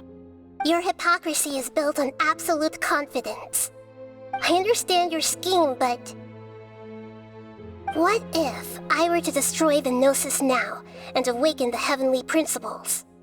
Awaken the heavenly principles? Do you think that's really possible? The heavenly principles have been silent for many years, but the Gnosis are symbols of their control over Tevat and all the laws. Will the destruction of a Gnosis attract the attention of the heavenly principles? And if so, how do the Fatui plan to deal with the consequences? Do you dare to gamble such a possibility with me? Gamble? How surprising. I thought you would show evidence or use rigorous reasoning to prove your point. The word gamble is the last thing I expected to hear from the God of Wisdom. But this is a clever move. You must have seen through me when I first captured your consciousness. As a scholar, I respect all possibilities. This has always been my principle and is an essential trait as an experimenter. Indeed, I can't ignore this possibility. So tell me then, what are your conditions? This foreign Gnosis will only lead to disaster if it stays in Sumeru. But this Electro-Gnosis is the prize I obtained after defeating one of your fellow Harbingers. Now, as the one who initiated this cascade of events, shouldn't you pay the corresponding price? Price? Interesting. What price would you have me pay? How about erasing all your other segments? So this is how you wish to restrict me, the most threatening opponent of the Nation of Wisdom. What you request of me is like plucking out the eyes I have placed in the dimension of time. Segments are extraordinarily difficult to make. They require extremely rare resources and enormous amounts of time and effort, requiring me to destroy them all here and now. Bravo. A suitably wise decision on your part. Yes, how very interesting. Can I assume that you have long been wary of me? Among all the versions of me, this segment you see now is the most selfish. If it weren't me, your idea wouldn't have worked. What did you see when you were imprisoned? You were observing me, and that's how you know I've long grown tired of their doubts and endless arguments.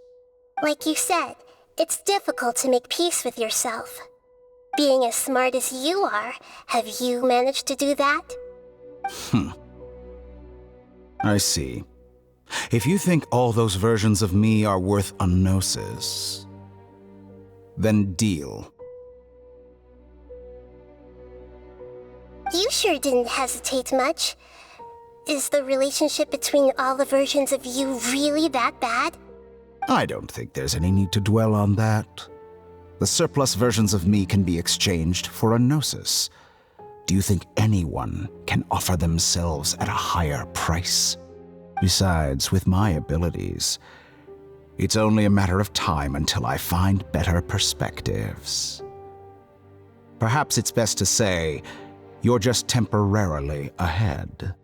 But what I'd like to know is, how can you be sure that I've really erased them? I can see your remaining honesty.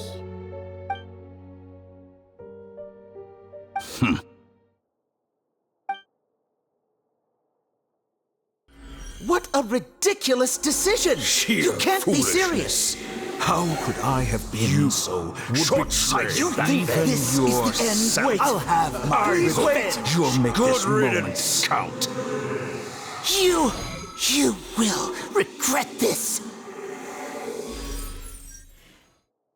Well, have you confirmed that it's complete?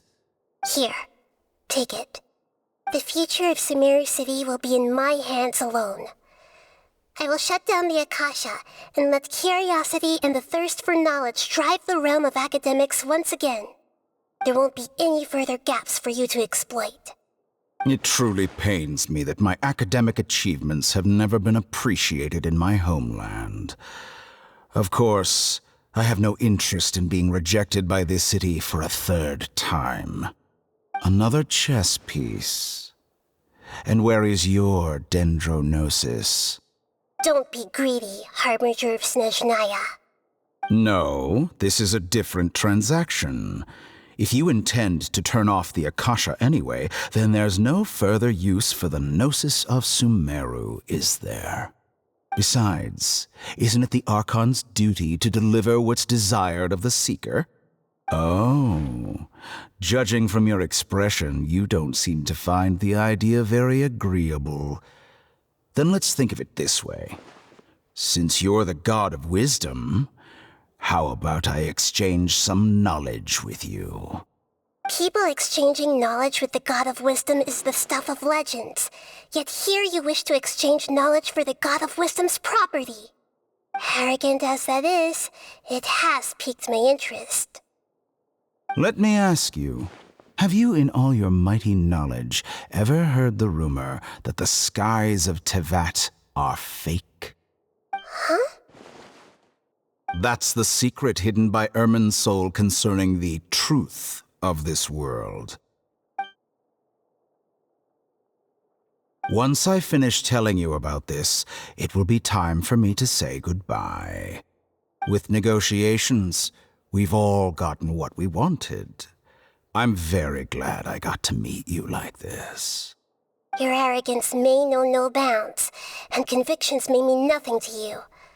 But I'll still listen to what you have to say.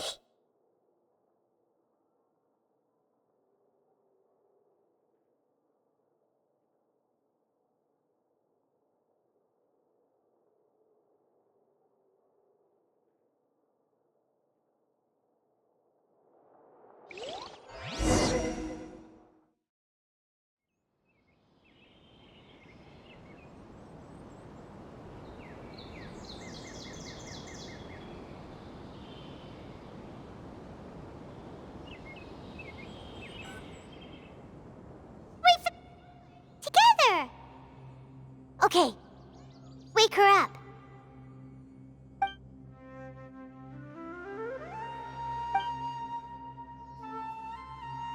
Are you awake? Kali says it's time for breakfast. Come on, get up! Good morning! How are you feeling today? Good to hear. It looks like we've recovered pretty well. Not even Tainari could stop us from going out now, right?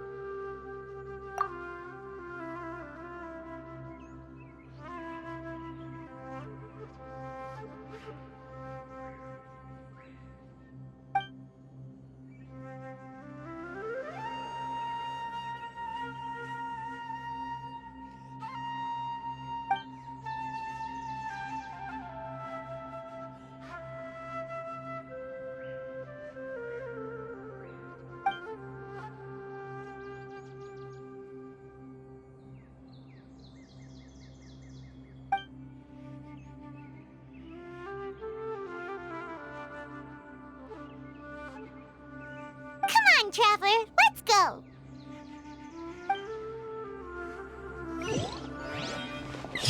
That little girl must be leaving soon.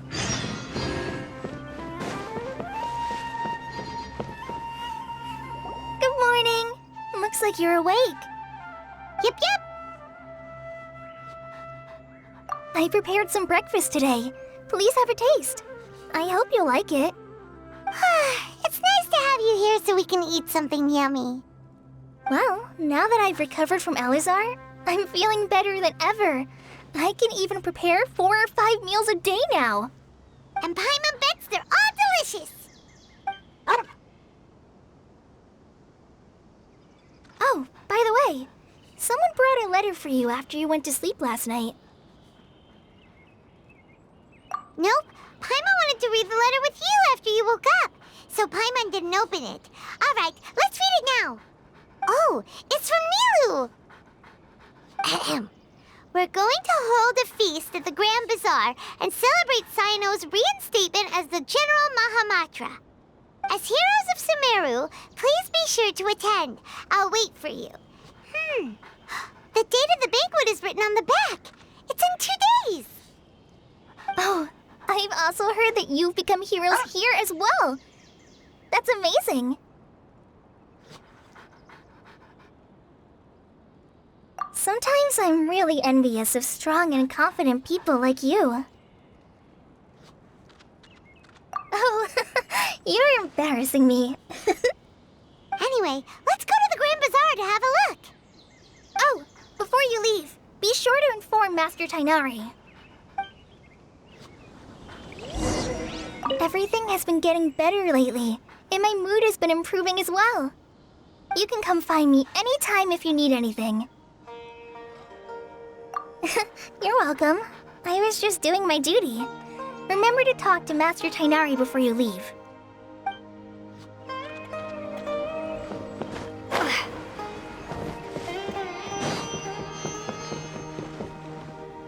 Tainari!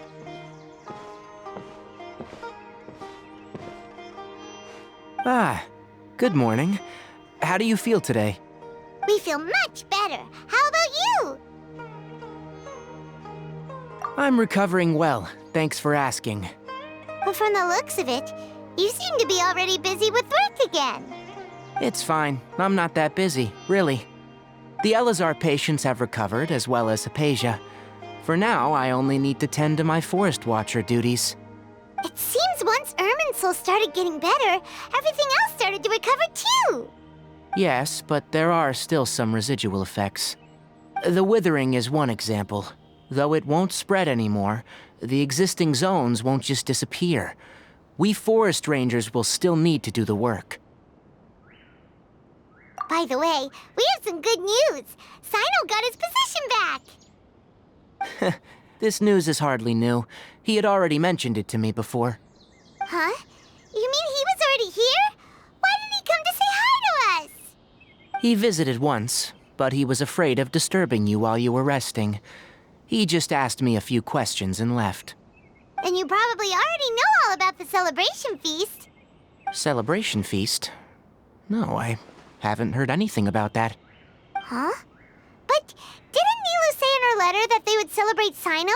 He didn't tell you? Perhaps. Or, alternatively, he doesn't know about it either. doesn't seem like the type who'd enjoy a celebration feast. You and Kale are both Sino's close friends.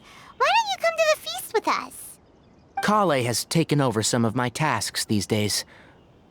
I don't think she'll have time for it, not to mention me. You see, some VIPs have come to the forest recently. Huh? VIPs? Very important Paimons?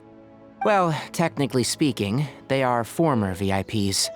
The sages involved in recent incidents have begun their training in the Avidia Forest, and the people they had previously imprisoned have all been released. Huh? Yes, he's a little weak, but he isn't injured and his condition is stable. Lesser Lord Kusanali, in her boundless mercy, has decided to spare Azar and the other wrongdoers. Supposedly, they were ashamed of their shallow ideologies, and have decided to dedicate the rest of their lives to cultivating wisdom in the Avidia Forest. When they learned that Lesser Lord Kusanali had defeated the Balladeer and saved Irminsul, they were shocked at first, but also became happy, feeling that the sacred light guiding them on the path of discovering wisdom had begun to shine once again. As a result, work has increased for the Forest Rangers. That sounds really exhausting. There's nothing we can do, really. But that's another topic. Back to the matter at hand. Are you two planning to head out? Ah, right! We're here to request permission to head out. Would that be okay? You've recovered well. You may go. But be careful. Yay! Will do! Rainforest is the best place to live. Is there anything else you'd like to ask about? Ah, yes. Thank you for remembering her. She continued her training in the forest after she recovered. As a scholar, she never slacks off.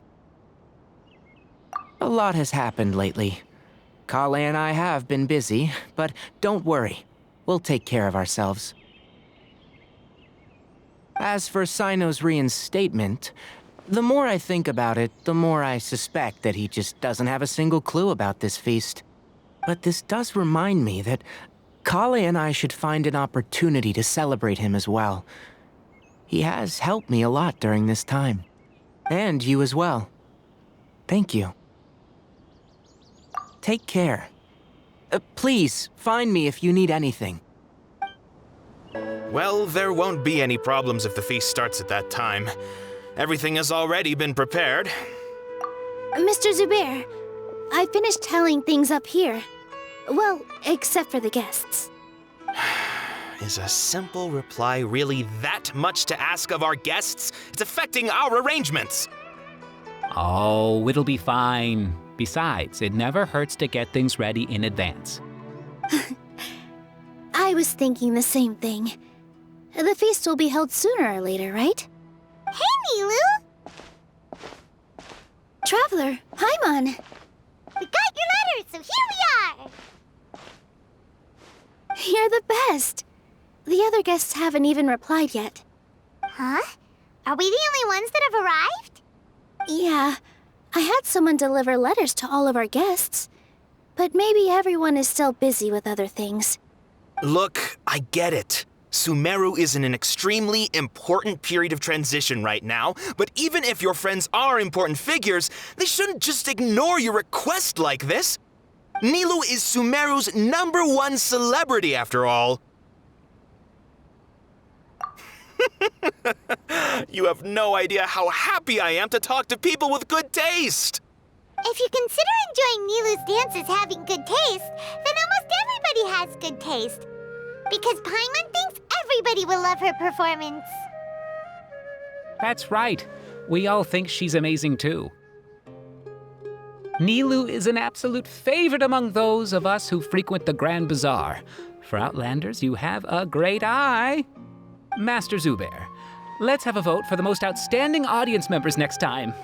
I think these two may win. Nonsense! It is not for us to determine the value of an audience. But indeed, we could try giving gifts to people with particularly good taste. I heard there's a device in Fontaine called a camera that can record people's appearances as pictures. Such pictures would make superb gifts. Ooh, good idea. I wonder where we can find one. You guys are so funny. There's really no need for that. I'm satisfied just being able to perform here. There's always a lot going on at the Grand Bazaar. Yeah, and that's why I love it here. Traveler and Paimon, could you help confirm if the letters were actually delivered? If for some reason they didn't receive the letters, then please tell everyone that there will be a feast here. Yeah, we can also check out how everything in Sumeru is going now.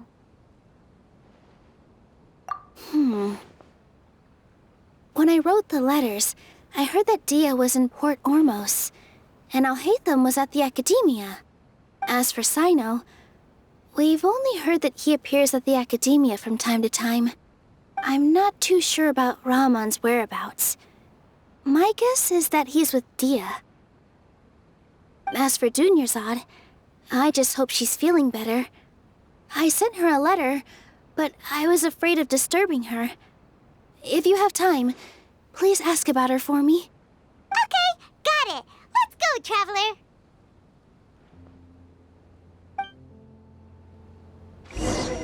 I'll go to the Adventurers Guild later and ask Miss Catherine if she knows how to get one of those cameras. Yes, please do.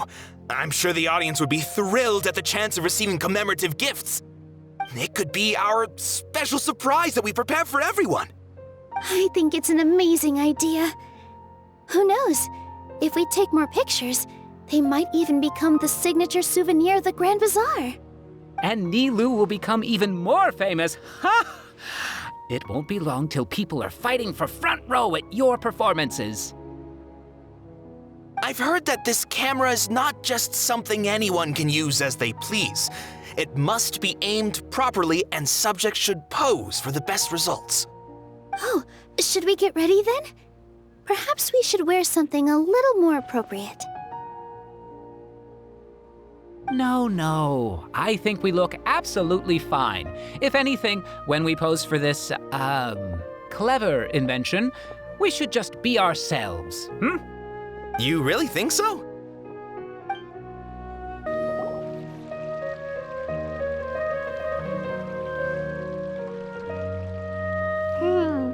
We haven't seen Alhaitham anywhere.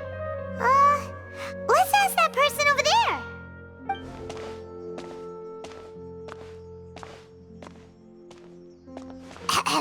Hey there, have you seen Alhaitham around? Yes, it seems Scribe Alhaitham has gone to the House of Dana. You should be able to find him there. But you're already the second group of people I've seen looking for him today. He must be quite the busy man. Oh? Who else was looking for him? Mr. Cavey was just here asking about him. You wouldn't believe how terrible their relationship is. And now you two are here. Don't tell me everyone's here looking for gossip about the sages. No way! We're strictly here on business. Ah, I see. Sorry, I thought maybe everyone's as interested in rumors about the sages as I am.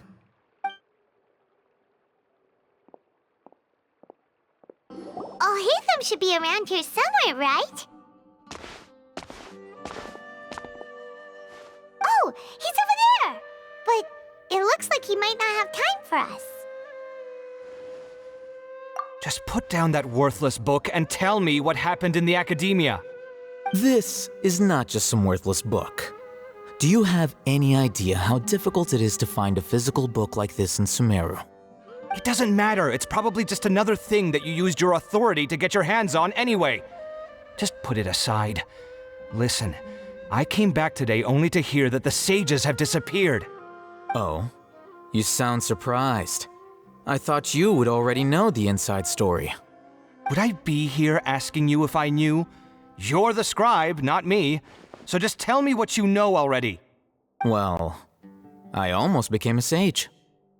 Huh? Oh, don't sound too surprised now. You're the renowned Kaveh, light of the Ksharawar. Besides, as a master builder and craftsman, chances are you'll be appointed as a sage too. Why do I feel like you don't really mean it? Huh. What makes you say that? Why would you question my heartfelt sincerity? Maybe it's because you've never said anything good about me before. Yeah, well, I share a similar sentiment, and anyone who knows you as well as I do would surely do the same. You... See? This is why I hate discussing anything with you. Your ridiculous and arrogant attitude always gets in the way. It seems that you really can't stand my personality. Ha! What was your first clue?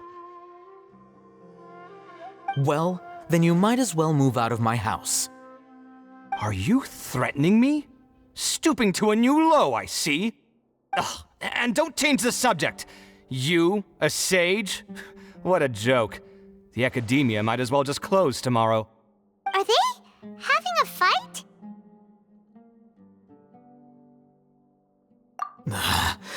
Forget what's going on with the academia. Haven't you been busy with your construction project? Tell me, when are you going to build yourself a mansion? Don't get me started.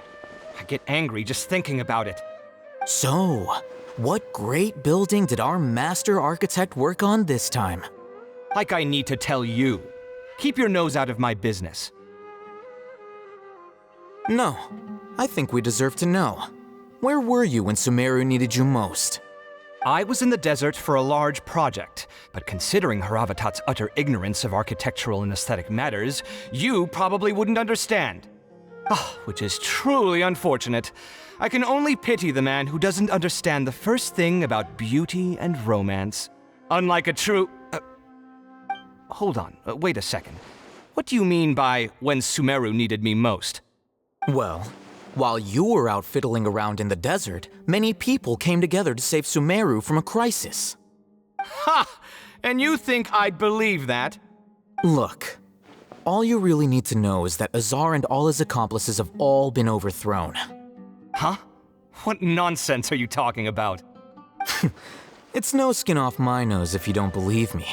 It's not like my Darshan was the one trying to apply for funding from the Grand Sage. Yours, though, on the other hand... You know what? I'll ask around. I'm sure someone knows what's going on here. You're dead if I find out you're lying to me.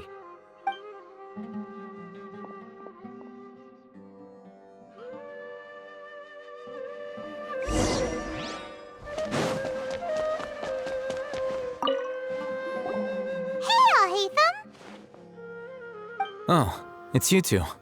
What's the matter? We're running some errands for Nilu. Have you received her letter?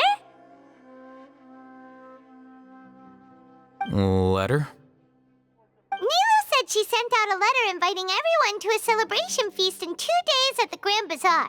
We'll also be celebrating Zaino's reinstatement as General Mahamatra. If she addressed the letter to Al Haytham of the Academia, then the letter should have gone to my office. I've been busy these days, so I haven't had time to check for any new mail at my office. I only now have some free time to attend to personal matters. Have you always been so busy with your work? Of course not. I'm only busy these days because several sages have been dismissed recently and the whole academia was practically turned upside down. Tainari told us they all went to train in the Avidia Forest. Apparently they will spend the rest of their lives there. That is already the best possible ending for the likes of them. 4 of the 6 great sages were possessed by their desire for power and attempted to create a new god. In order to pull it off, they even imprisoned the other 2 rational sages. To imagine such things could take place in the academia. I don't know where to begin. Yeah, you're right. Feels kind of strange to hear them called that after all this time. But then again, the 6 great schools sounded pretty impressive too. Yes, at least that's how they're supposed to sound. It's said that when the Academia was first founded, the Dendro Archon herself established the 6 great schools, each representing one of the 6 different types of wisdom. Numerous Darshans have sprung up and faded, only the 6-star Shans attaching themselves to the 6th grade schools have stood the test of time and obtained permanent seats in the academia. Now, the 6-star Shans are nearly synonymous with the 6th grade schools, and the leaders selected for the schools are the 6th grade sages. Among the 6th grade sages, there is one central leader, the Grand Sage. Unfortunately, only the sages from Vahumana and Amorta remain now. They were imprisoned for opposing Azar and were only rescued after Azar's downfall. So who's managing things in the other 4 schools now? Do they need to find someone new? Yes. Normally, new sages are selected based on a strict set of criteria. Oh, didn't you just say something about becoming a sage? If they pick you, then we'd have a huge connection in Sumeru. Yes, about that. You didn't let me finish my sentence. The person in charge of personnel affairs nominated me to be the Grand Sage in place of Azar and help Lesser Lord Kusanali manage the academia. But I refused. Huh? But why? Can't you be a little more ambitious? I'm not even interested in being one of the 6th grade sages. Like I said before, I don't like being a leader. Oh, all right. So are you busy these days trying to find others to take the job? That's not my job either. I'm only responsible for handling important affairs within the academia before the new sages take office. And the first thing I'll do is reject Kasharawar's application for funding. By the way, who was that other person just now? Is he your friend? Do we look like friends? Paimon doesn't know. That's why Paimon's asking. His name is Kaveh, my roommate. You could say he's the representative for Ksharawar scholars. Which is exactly why he always has so many problems. So everything that's happened recently must be a huge change for the people of Sumeru. Such is the work of the Academia Scribe. Well, anyway, no matter how busy you are, since you are our planner, remember to attend the celebration feast in 2 days. All right, I'll see you there.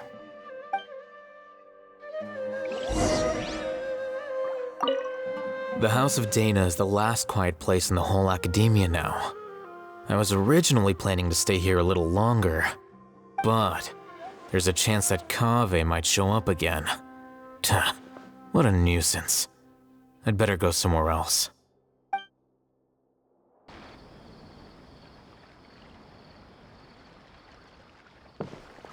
This is Port Ormos. Now where could... Is that Paimon I hear? Huh? Oh, it's been a while. How are you doing?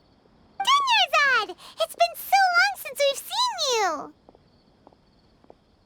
I'm doing well. I can go as far as saying I have never been happier in my entire life. I don't know if you've heard, but Elazar has completely disappeared, and all the patients have recovered. You kidding? Knowing them and the connections they've got, I'm sure they've heard about it. Yeah! That's right. My lady is feeling better now, so I'm accompanying her for a walk. Why do you still call me that, Dia? You've already informed my father of your resignation. I guess I'm just used to calling you my lady. Old habits die hard. Resignation? You mean you're quitting? Yeah, I might start losing my edge if I keep being a bodyguard for the Homayanis. You know that my parents and I are fond of you, and that we appreciate you very much. It wouldn't be a problem if you wish to continue to be our bodyguard. I'm not a woman that's easily persuaded. You should know that by now, my lady. When I took this job, I had already decided that I'd quit as soon as you'd recovered. It's time for me to get back out there and chase that horizon. So what are you gonna do now if you're not gonna be a bodyguard anymore? I want to take a risky job and put my body to the test again. Huh? But we literally just finished one of the most dangerous jobs ever! Are you getting bored already? I know. If I hadn't joined in that plan with you, I wouldn't have come up with this idea. I guess I still get fired up by that feeling of going all out in a fight. It made me realize that I'm still a mercenary through and through. Life is short, and I'm happy that I got to be a part of that operation. But the whole thing also made me realize that there are still many problems in Sumeru. And as a desert dweller, I'm still not completely ready to settle down on this side of the wall. Well, I remember a friend had someone bring you a message. You mean I'll hate them? I didn't expect him to still remember that. I thought he was joking. We just came from talking with Alhaitham at the Academia. Did he tell you that he suggested that I come work at the Academia? What? I heard that Azar and his cronies fell from power, and Alhaitham told me that now was a good time to find a job in the Academia, but only if I wanted to. Whoa. Paimon can't see you being anything other than a mercenary. Me neither. But I think Dia would look great dressed up as a scholar. Ugh, forget about it. I wouldn't last 10 seconds in there.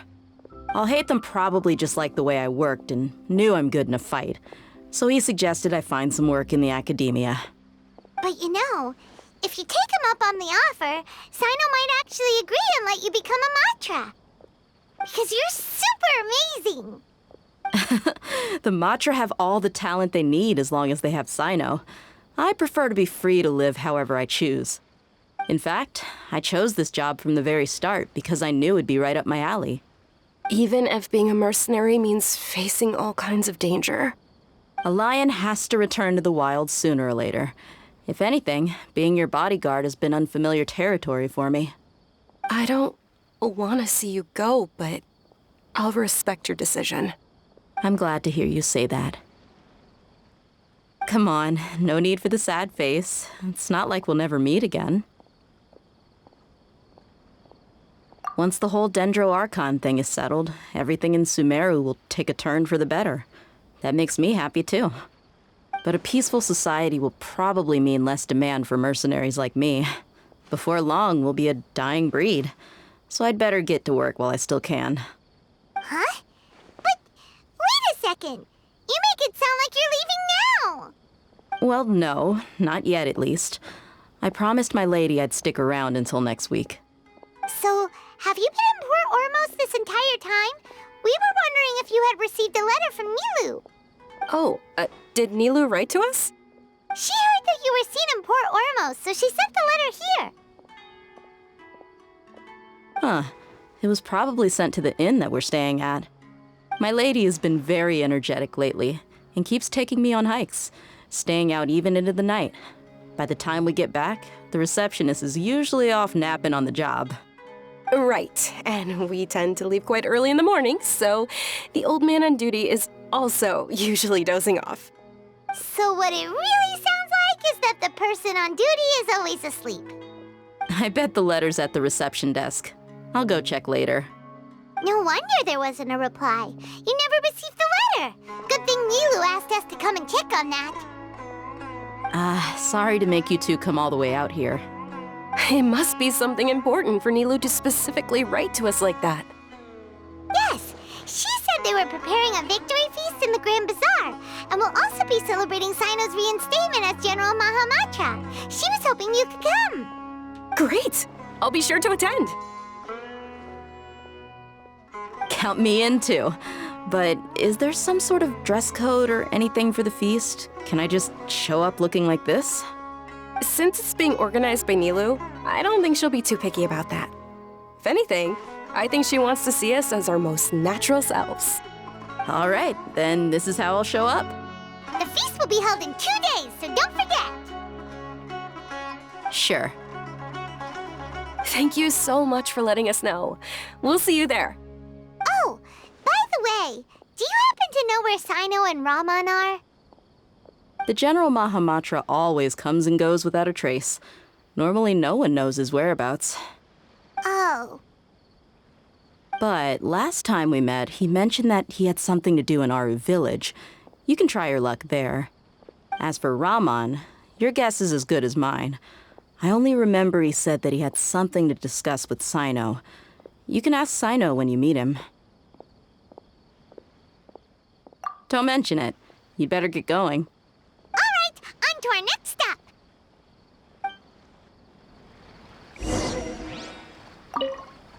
After recovering from Elazar, everything seems so different to me. When I look at the scenery I visited before, it has a completely different feeling. Yeah. You need to be stronger than an ox to take life by the horns. I think I've heard you say something like that before. But today, I finally understand what you mean. Is there any place you'd like to go? I can accompany you. I've got time. What if I tell you that I want to go to the desert? Fine by me. If we go to the desert, I can introduce you to my friends there. But we should prepare and get everything we need before setting off. Let's go! I'll go pack my luggage now.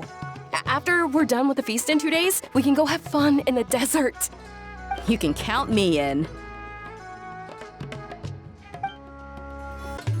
It's been a while since we last visited Aru Village. Ah, there's Sino! What brings you here?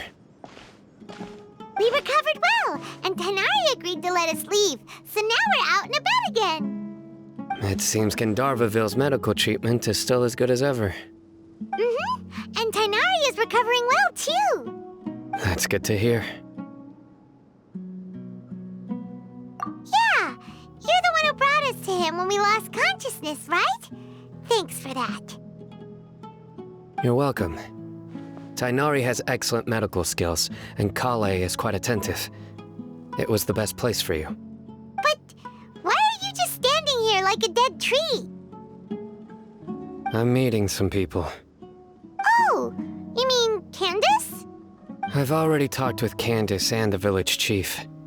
They're still at the usual place. You can go there if you'd like to see them. But you know one of the people I'm meeting as well. Oh, by King Deshret's blessing, my friend suddenly appears in the desert. Don't tell me you've run into trouble and need us to help now. Roman! And, Sataria? Oh, you know me? Oh, well, you're pretty famous in the academia. Don't worry, these are our friends. No need to be so guarded. I see. I'm doing well. Many good things have happened recently. Same here. Really, I feel that my whole life has started to shine after suddenly finding a new direction. Oh, tell us everything. Yeah, you go ahead. All right, well, I suppose I should start by saying I've decided to leave the academia. What? It's not that I've given up on being a scholar. Instead, you could say I've found a new identity. I will no longer pursue research like a typical scholar, but I have not completely given up on my relationship to knowledge either. I can see what you're saying now. What do you mean? I plan to leave the academia and return to teach here in the desert. Wow, so you want to become a teacher? Sataria will return to support education here and teach people from the desert. She can't teach everyone on her own, but there are many of us Eremites all over Sumeru. She came to discuss a collaboration with me and hoped that I could bring her ideas to the Eremites.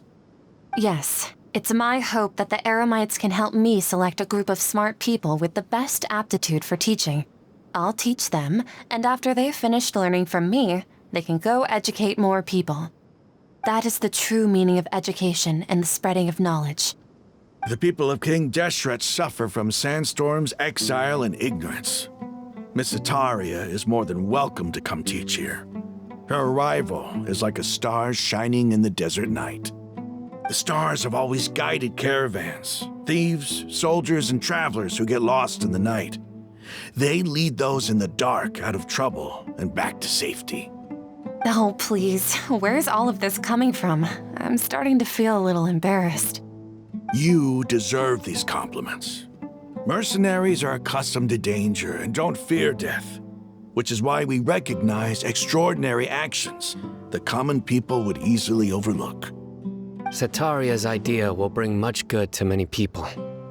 At first, I feared it was destined to fail.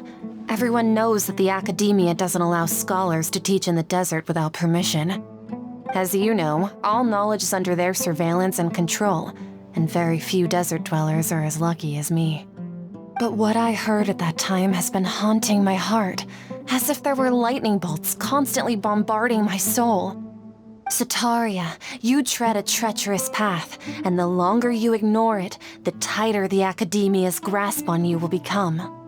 Setaria, why haven't you gone home? Never forget that the desert that belongs to you lies elsewhere. Miss. These words sparked something in me, and I knew that I had to bring something back to my people after going home.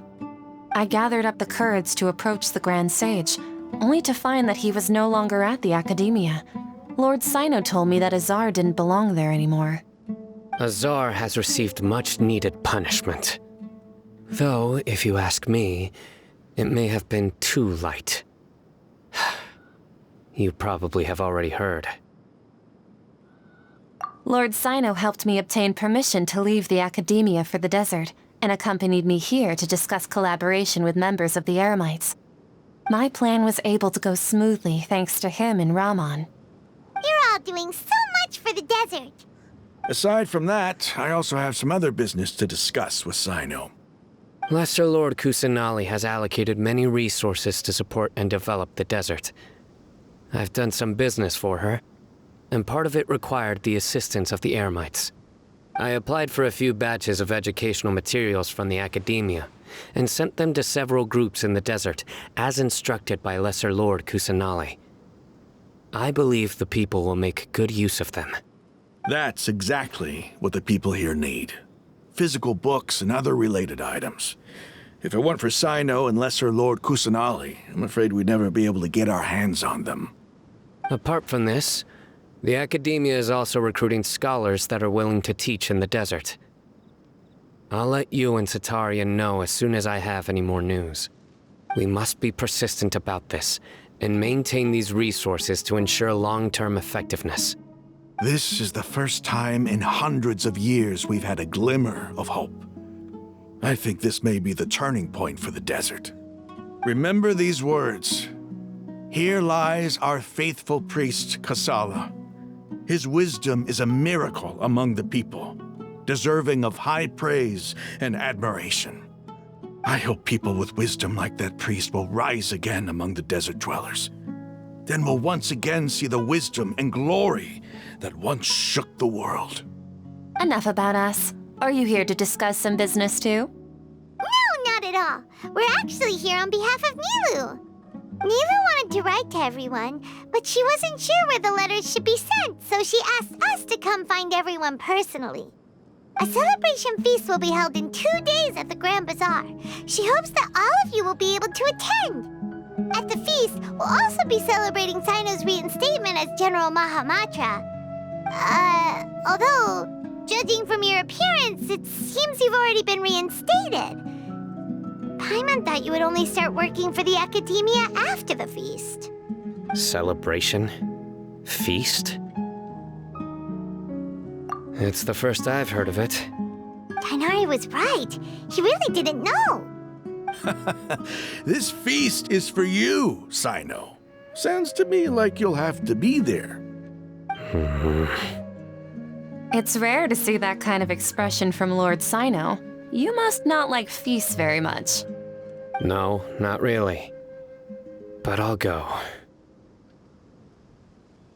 Well, I still have a lot to handle here. Besides, I need to look after Miss Setaria in the desert, so I'll have to pass.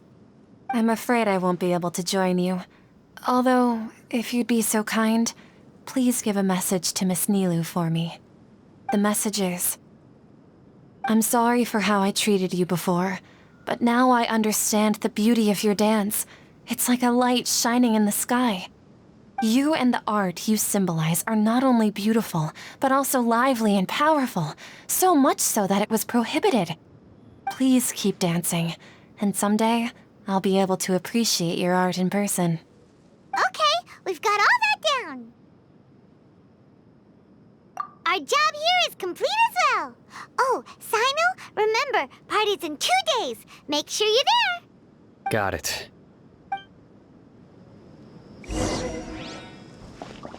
Anyway, our preparation has been going smoothly these days.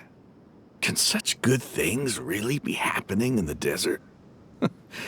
It's almost hard to believe. Yes, even if you can't bring yourself to believe it, you should at least believe in those of us who are working hard to make it a reality. Indeed. Take it one step at a time. There is still a long journey before you. What heartwarming words.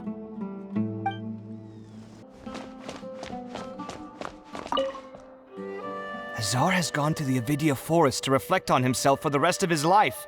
And those people say they want you to replace him as the Grand Sage? What have you done? Whoa, whoa, whoa. Azar's downfall is of his own making. What does it have to do with me? Everyone out there is saying something different. Some say Azar wanted to create a god, while others say he wanted to sell his power. But none of those sound very likely. If you ask me, I think the people spreading rumors around here don't have access to any real information. Really? Oh, then I'm sure you can use your abilities to uncover the truth for yourself. Ah. Can't you show just a little respect to your senior and explain what's going on? You were out there all this time, and yet you still haven't managed to learn a single crucial bit of information. I'm impressed. Fine. Apart from the leaders of Amorta and Vahumana, all the sages have been exposed and removed as Azar's accomplices. We need to select new sages for your Kasharwar Darshan as well as my Haravatat Darshan. What? Did my Darshan collude with Azar as well? Wait, could this be why they sent me out on a project? Oh, I think that's just a coincidence.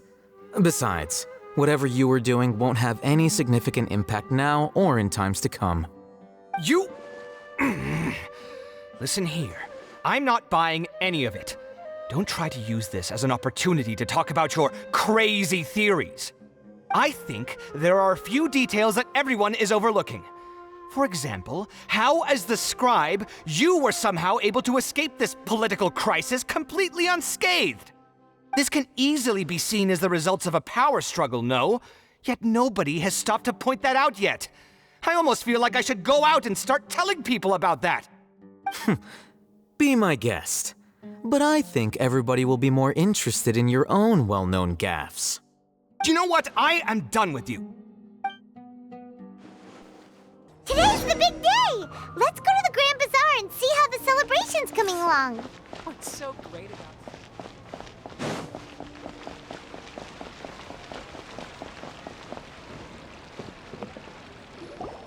Everybody's already here. Looks like we're the last ones to arrive. You're here. Ah, there you are.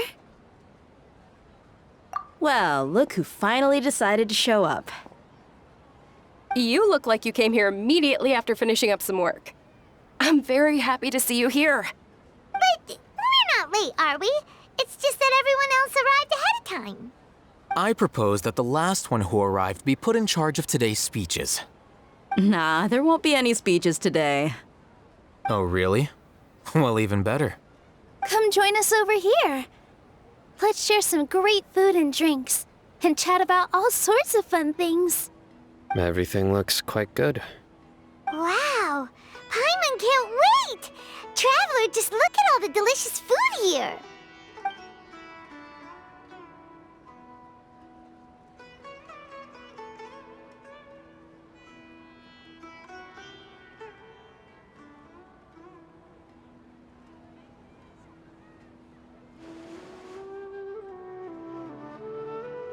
Whoa! It's so delicious! Oh, this grilled meat tastes amazing! food was specially prepared for you by everyone in the Grand Bazaar. And we have gifts that were sent by the residents of Sumeru City when they heard we were holding a feast. Everyone that came said that you saved Sumeru and wanted me to thank you all on their behalf. Feels kinda nice to be seen as a hero. I could get used to this. Being a bodyguard is also a hero's job.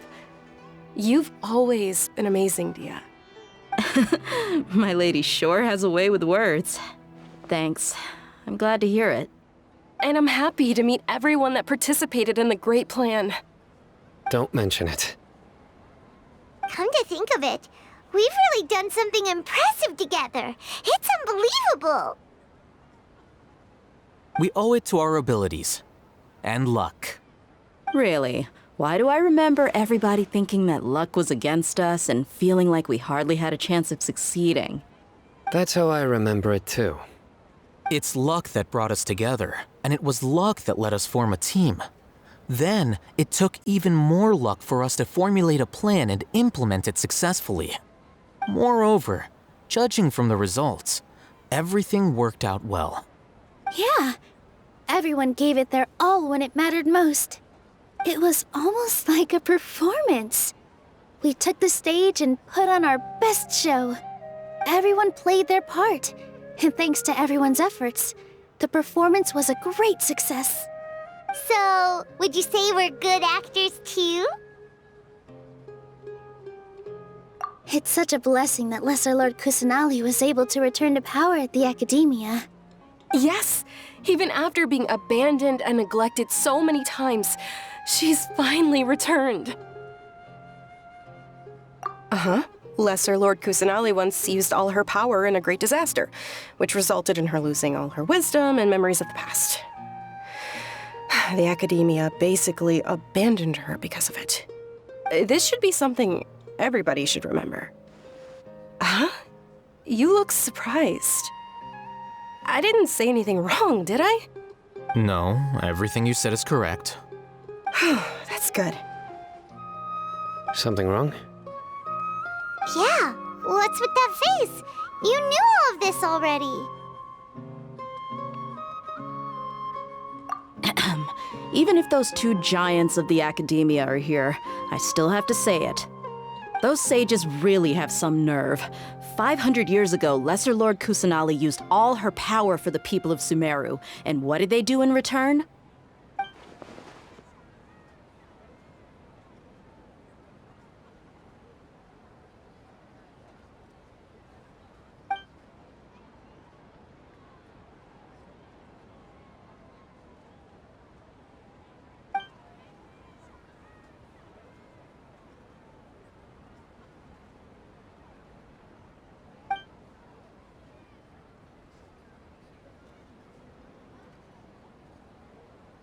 If you bite the hand that feeds you, don't act surprised when it turns into a knuckle sandwich, right, Sino?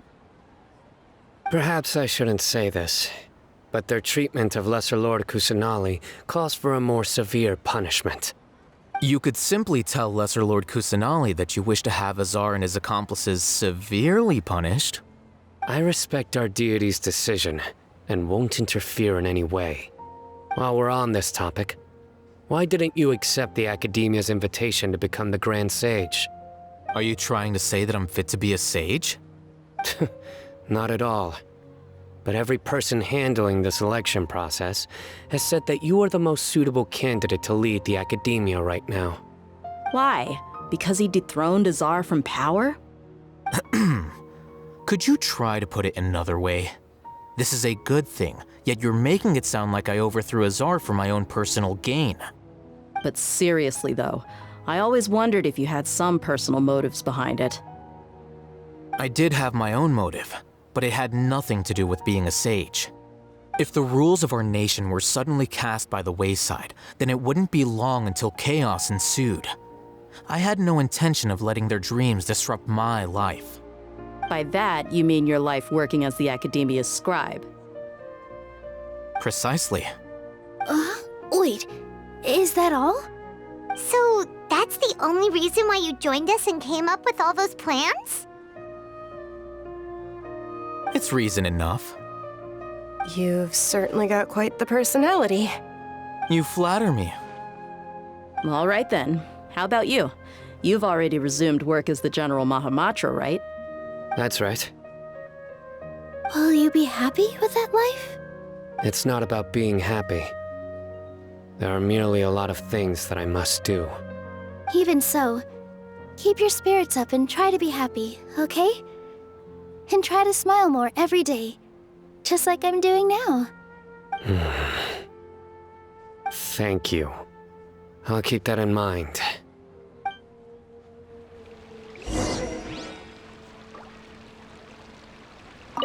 I seldom participate in such lively gatherings, but the atmosphere here is quite good. No. This gathering today has a unique meaning. The Grand Bazaar is lively because the people here feel happiness from the bottom of their hearts, unlike the farces at the Academia. That happiness is an emotion that'll be forever alien to those bookworms who have driven themselves insane by studying. I seem to have taken both keys when I left the house. Oh well.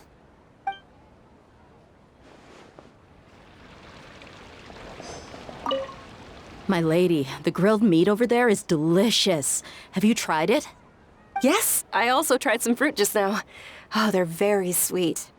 What an amazing place to relax. No wonder everybody likes to rest at the Grand Bazaar. You said it. Oh, look who else is here. Hello! Oh, I'm so happy Nilu invited everybody. Oh, now I have the chance to meet all the heroes.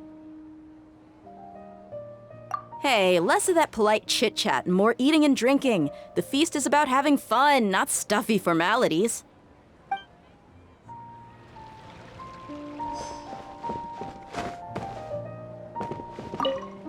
The atmosphere here is good, and everything is delicious.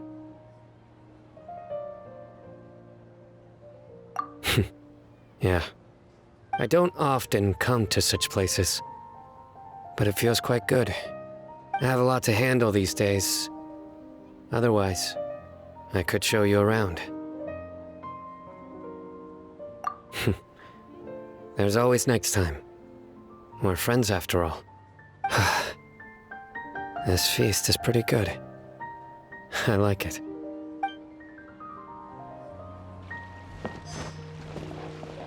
Ah, there you are, traveler. Well, how is it? Are you enjoying the feast today? If there's anything you're unhappy with, just let me know. I'll be sure to take note of it. That's good. It's the first time I've ever invited so many exceptional people to one place. I was a little nervous myself. You see, every guest here is quite extraordinary. It's unbelievable that we've got everyone together here. Almost like a fairy tale. Make sure you live it up tonight. I'll be happy as long as you're enjoying yourselves.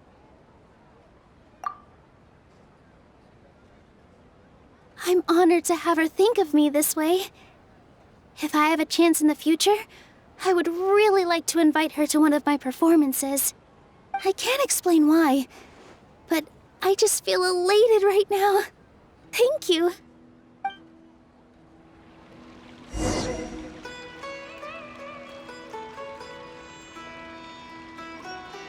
Hey, what's wrong? Your head is starting to droop.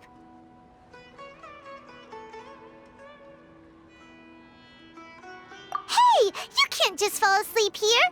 Paimon will go find something delicious for you to eat. You'll wake up once you've put something yummy in your tummy. Of course, just wait here for Paimon.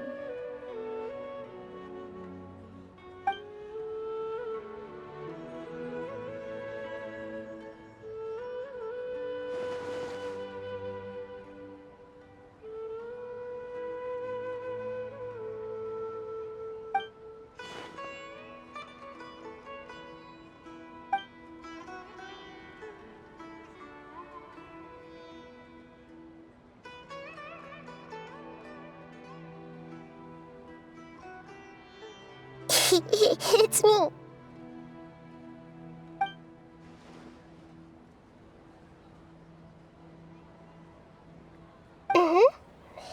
You blame me for being a bit too self-indulgent.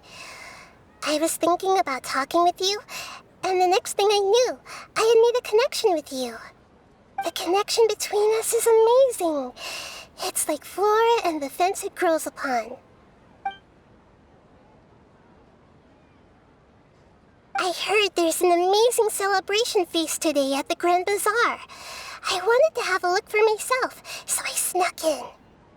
Lately, I've been so busy dealing with all the fallout from recent events, so I really haven't had any free time. Although you've already helped me with a lot, there's still one more thing I hope you can help me with. Please say thank you to everyone for me.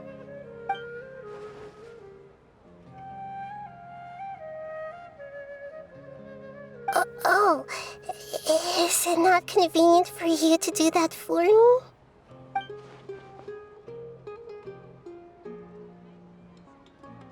But if I just show up all of a sudden, people will become all quiet and stiff, won't they? What if I end up scaring them and ruining this wonderful feast? That'd be the last thing I want.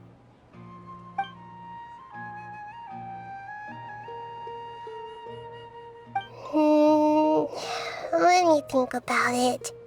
Okay.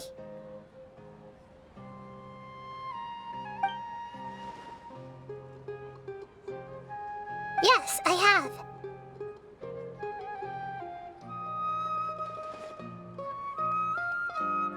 You said I should go thank everyone as myself, right? So... I've decided to borrow your body for the time being. Please don't blame me. The flora also climbs up to the fence to get closer to the sky.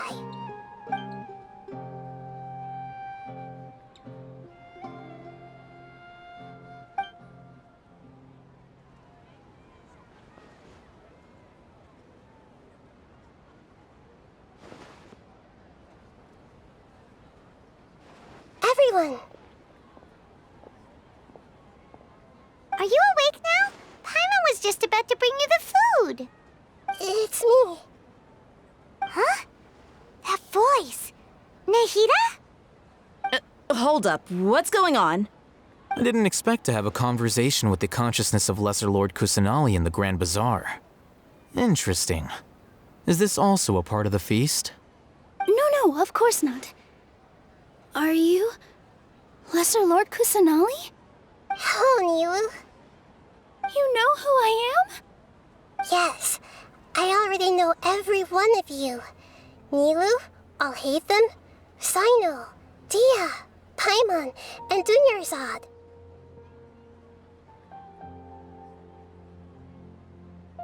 Lesser Lord Kusanali? I took the liberty of occupying the traveler's body so that I could thank all of you in person. Thank you so much for rescuing me, even if that meant placing your own safety in peril and taking the risk of becoming enemies with the academia, the sages, the doctor, the balladeer, and even the entirety of Sumeru. Without you, without any of you, I would have been in a much more difficult situation.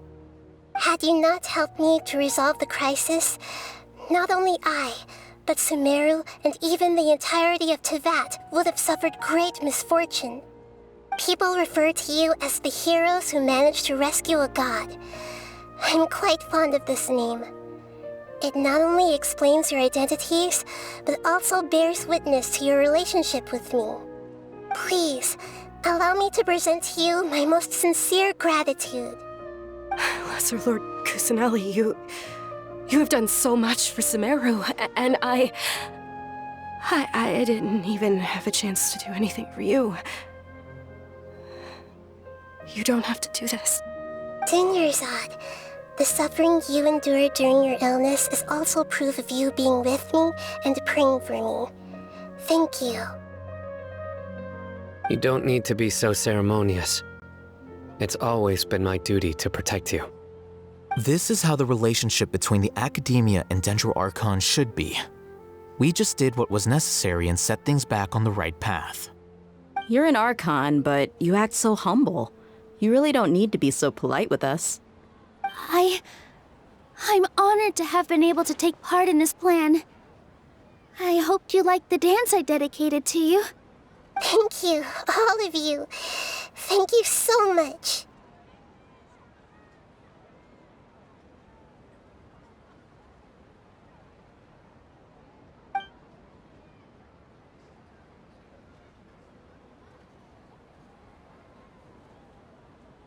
Yeah.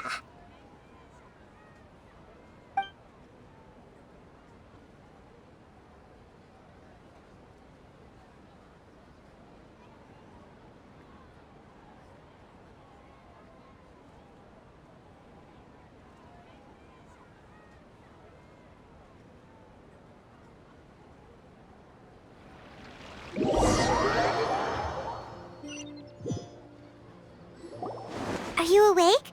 Did you rest well? After Nahida left, you ate a lot of food. You've become a glutton. That just means you still have a lot to learn from Master Paimon, the Sage of Gluttony. All right, since you're awake now, should we go and have a chat with Nahida? She should be in the academia right about now. If you have any questions, now's your chance to ask.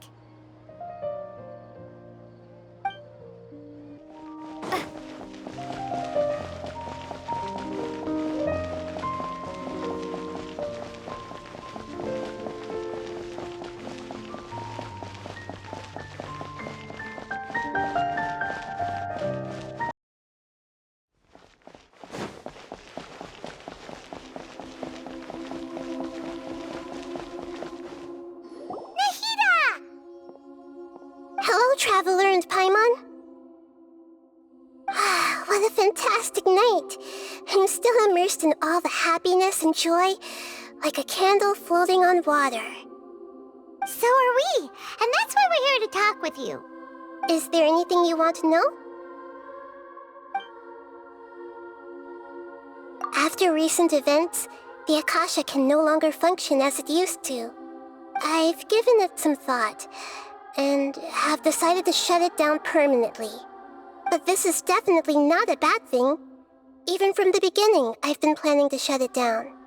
The Akasha's centralized administration of knowledge has always restrained people's curiosity and curtailed the number of paths available to them. I don't think this is good for Sumeru.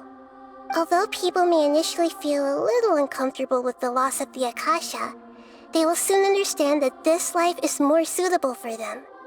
And as for the future of Sumeru, I'm preparing to regain control of the academia. The former sages have received their punishment, but the new sages have yet to be selected. I will oversee the process personally. I hope that the new 6 great sages will be more focused on academics. Sumeru needs such leaders more than ever. The other big issue is the people of King Deshret. All the residents of the desert, in fact. They have been mistreated for far too long. I've already taken some measures to address this. It will take some time to rebuild everything, but no matter if it's culture, friendship, or trust, we will rebuild it.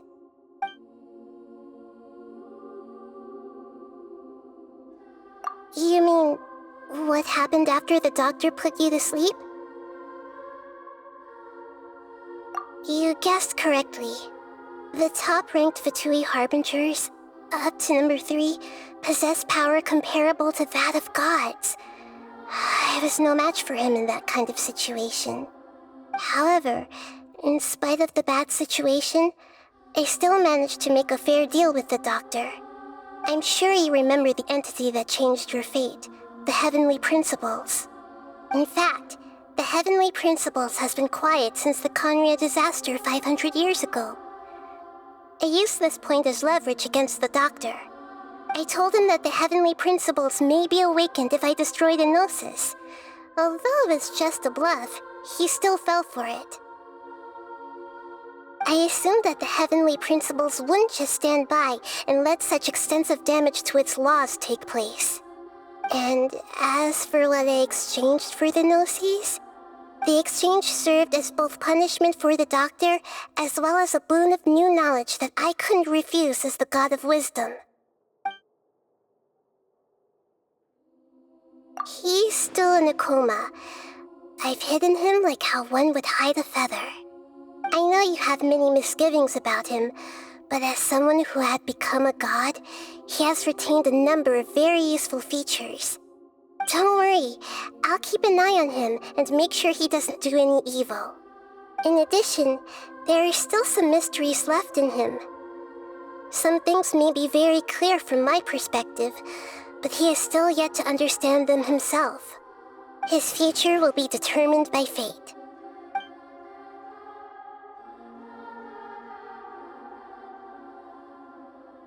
Is that where you're headed next? Fontaine, the Nation of Justice? As far as I know, that nation operates in a judicial system. Does their Archon personally judge people? No, there's a Chief Justice in Fontaine. Generally speaking, the Hydra Archon, Focalor, won't preside over individual trials. However, even then, Focalor will still make herself present at just about every trial. It seems that she just likes to immerse herself in that sort of atmosphere. As Archon, she still reserves the right to influence the final verdict. Anyway, let's just say she's got, a very unique personality. Are you sure? Isn't there something else you haven't asked about yet? Huh? You mean... About your brother. While you were resting at Gandharvaville, I took some time to perform an Irminsul search for information on your brother.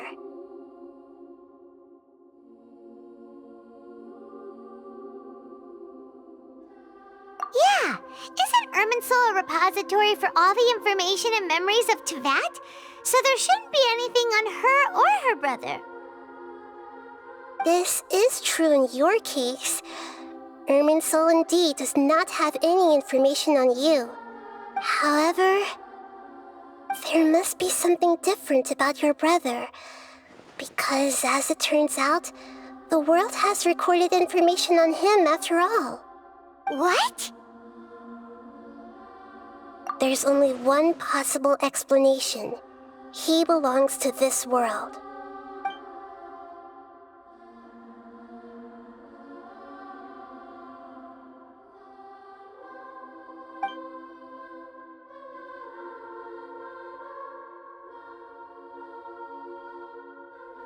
But nothing about this makes any sense!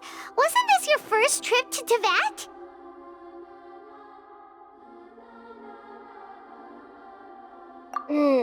According to the records I was able to access, your sibling suddenly appeared in Conria. After the Conria disaster, he began his journey through the 7 nations of Teyvat. But just as his journey was about to reach its conclusion, the Irminsul records on him suddenly become fuzzy. What do you mean, fuzzy? Did something happen to him? All I know for sure is that somebody, for reasons only they can know, is deliberately obfuscating his fate. And whoever it is, if they can do that, who knows what else they're capable of. But even that wouldn't explain how he somehow comes from this world. Something else I noticed was that according to these records, the Fatui have not classified your sibling as one of the Descenders. What's a Descender? Paimon's never heard of it. Look, I'm sure you must be curious about the information I received from the Fatui in return for my gnosis, right? A very important part of the intel was about this world's Descenders. External beings, ones that don't belong to this world.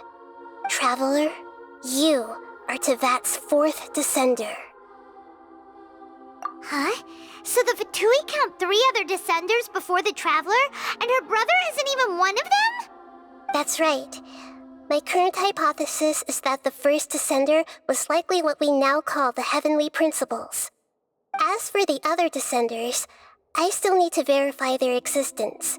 It could take me some time. Paimon's head's about to burst from all this crazy new information.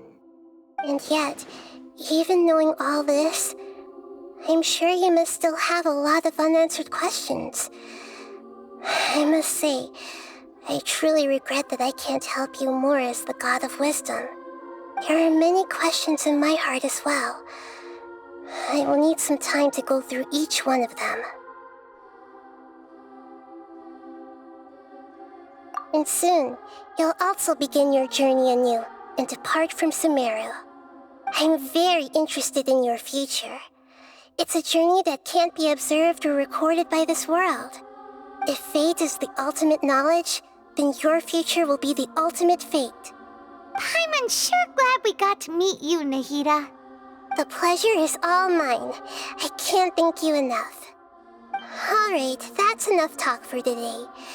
If you ever miss me, just close your eyes, and maybe I'll appear in your dreams.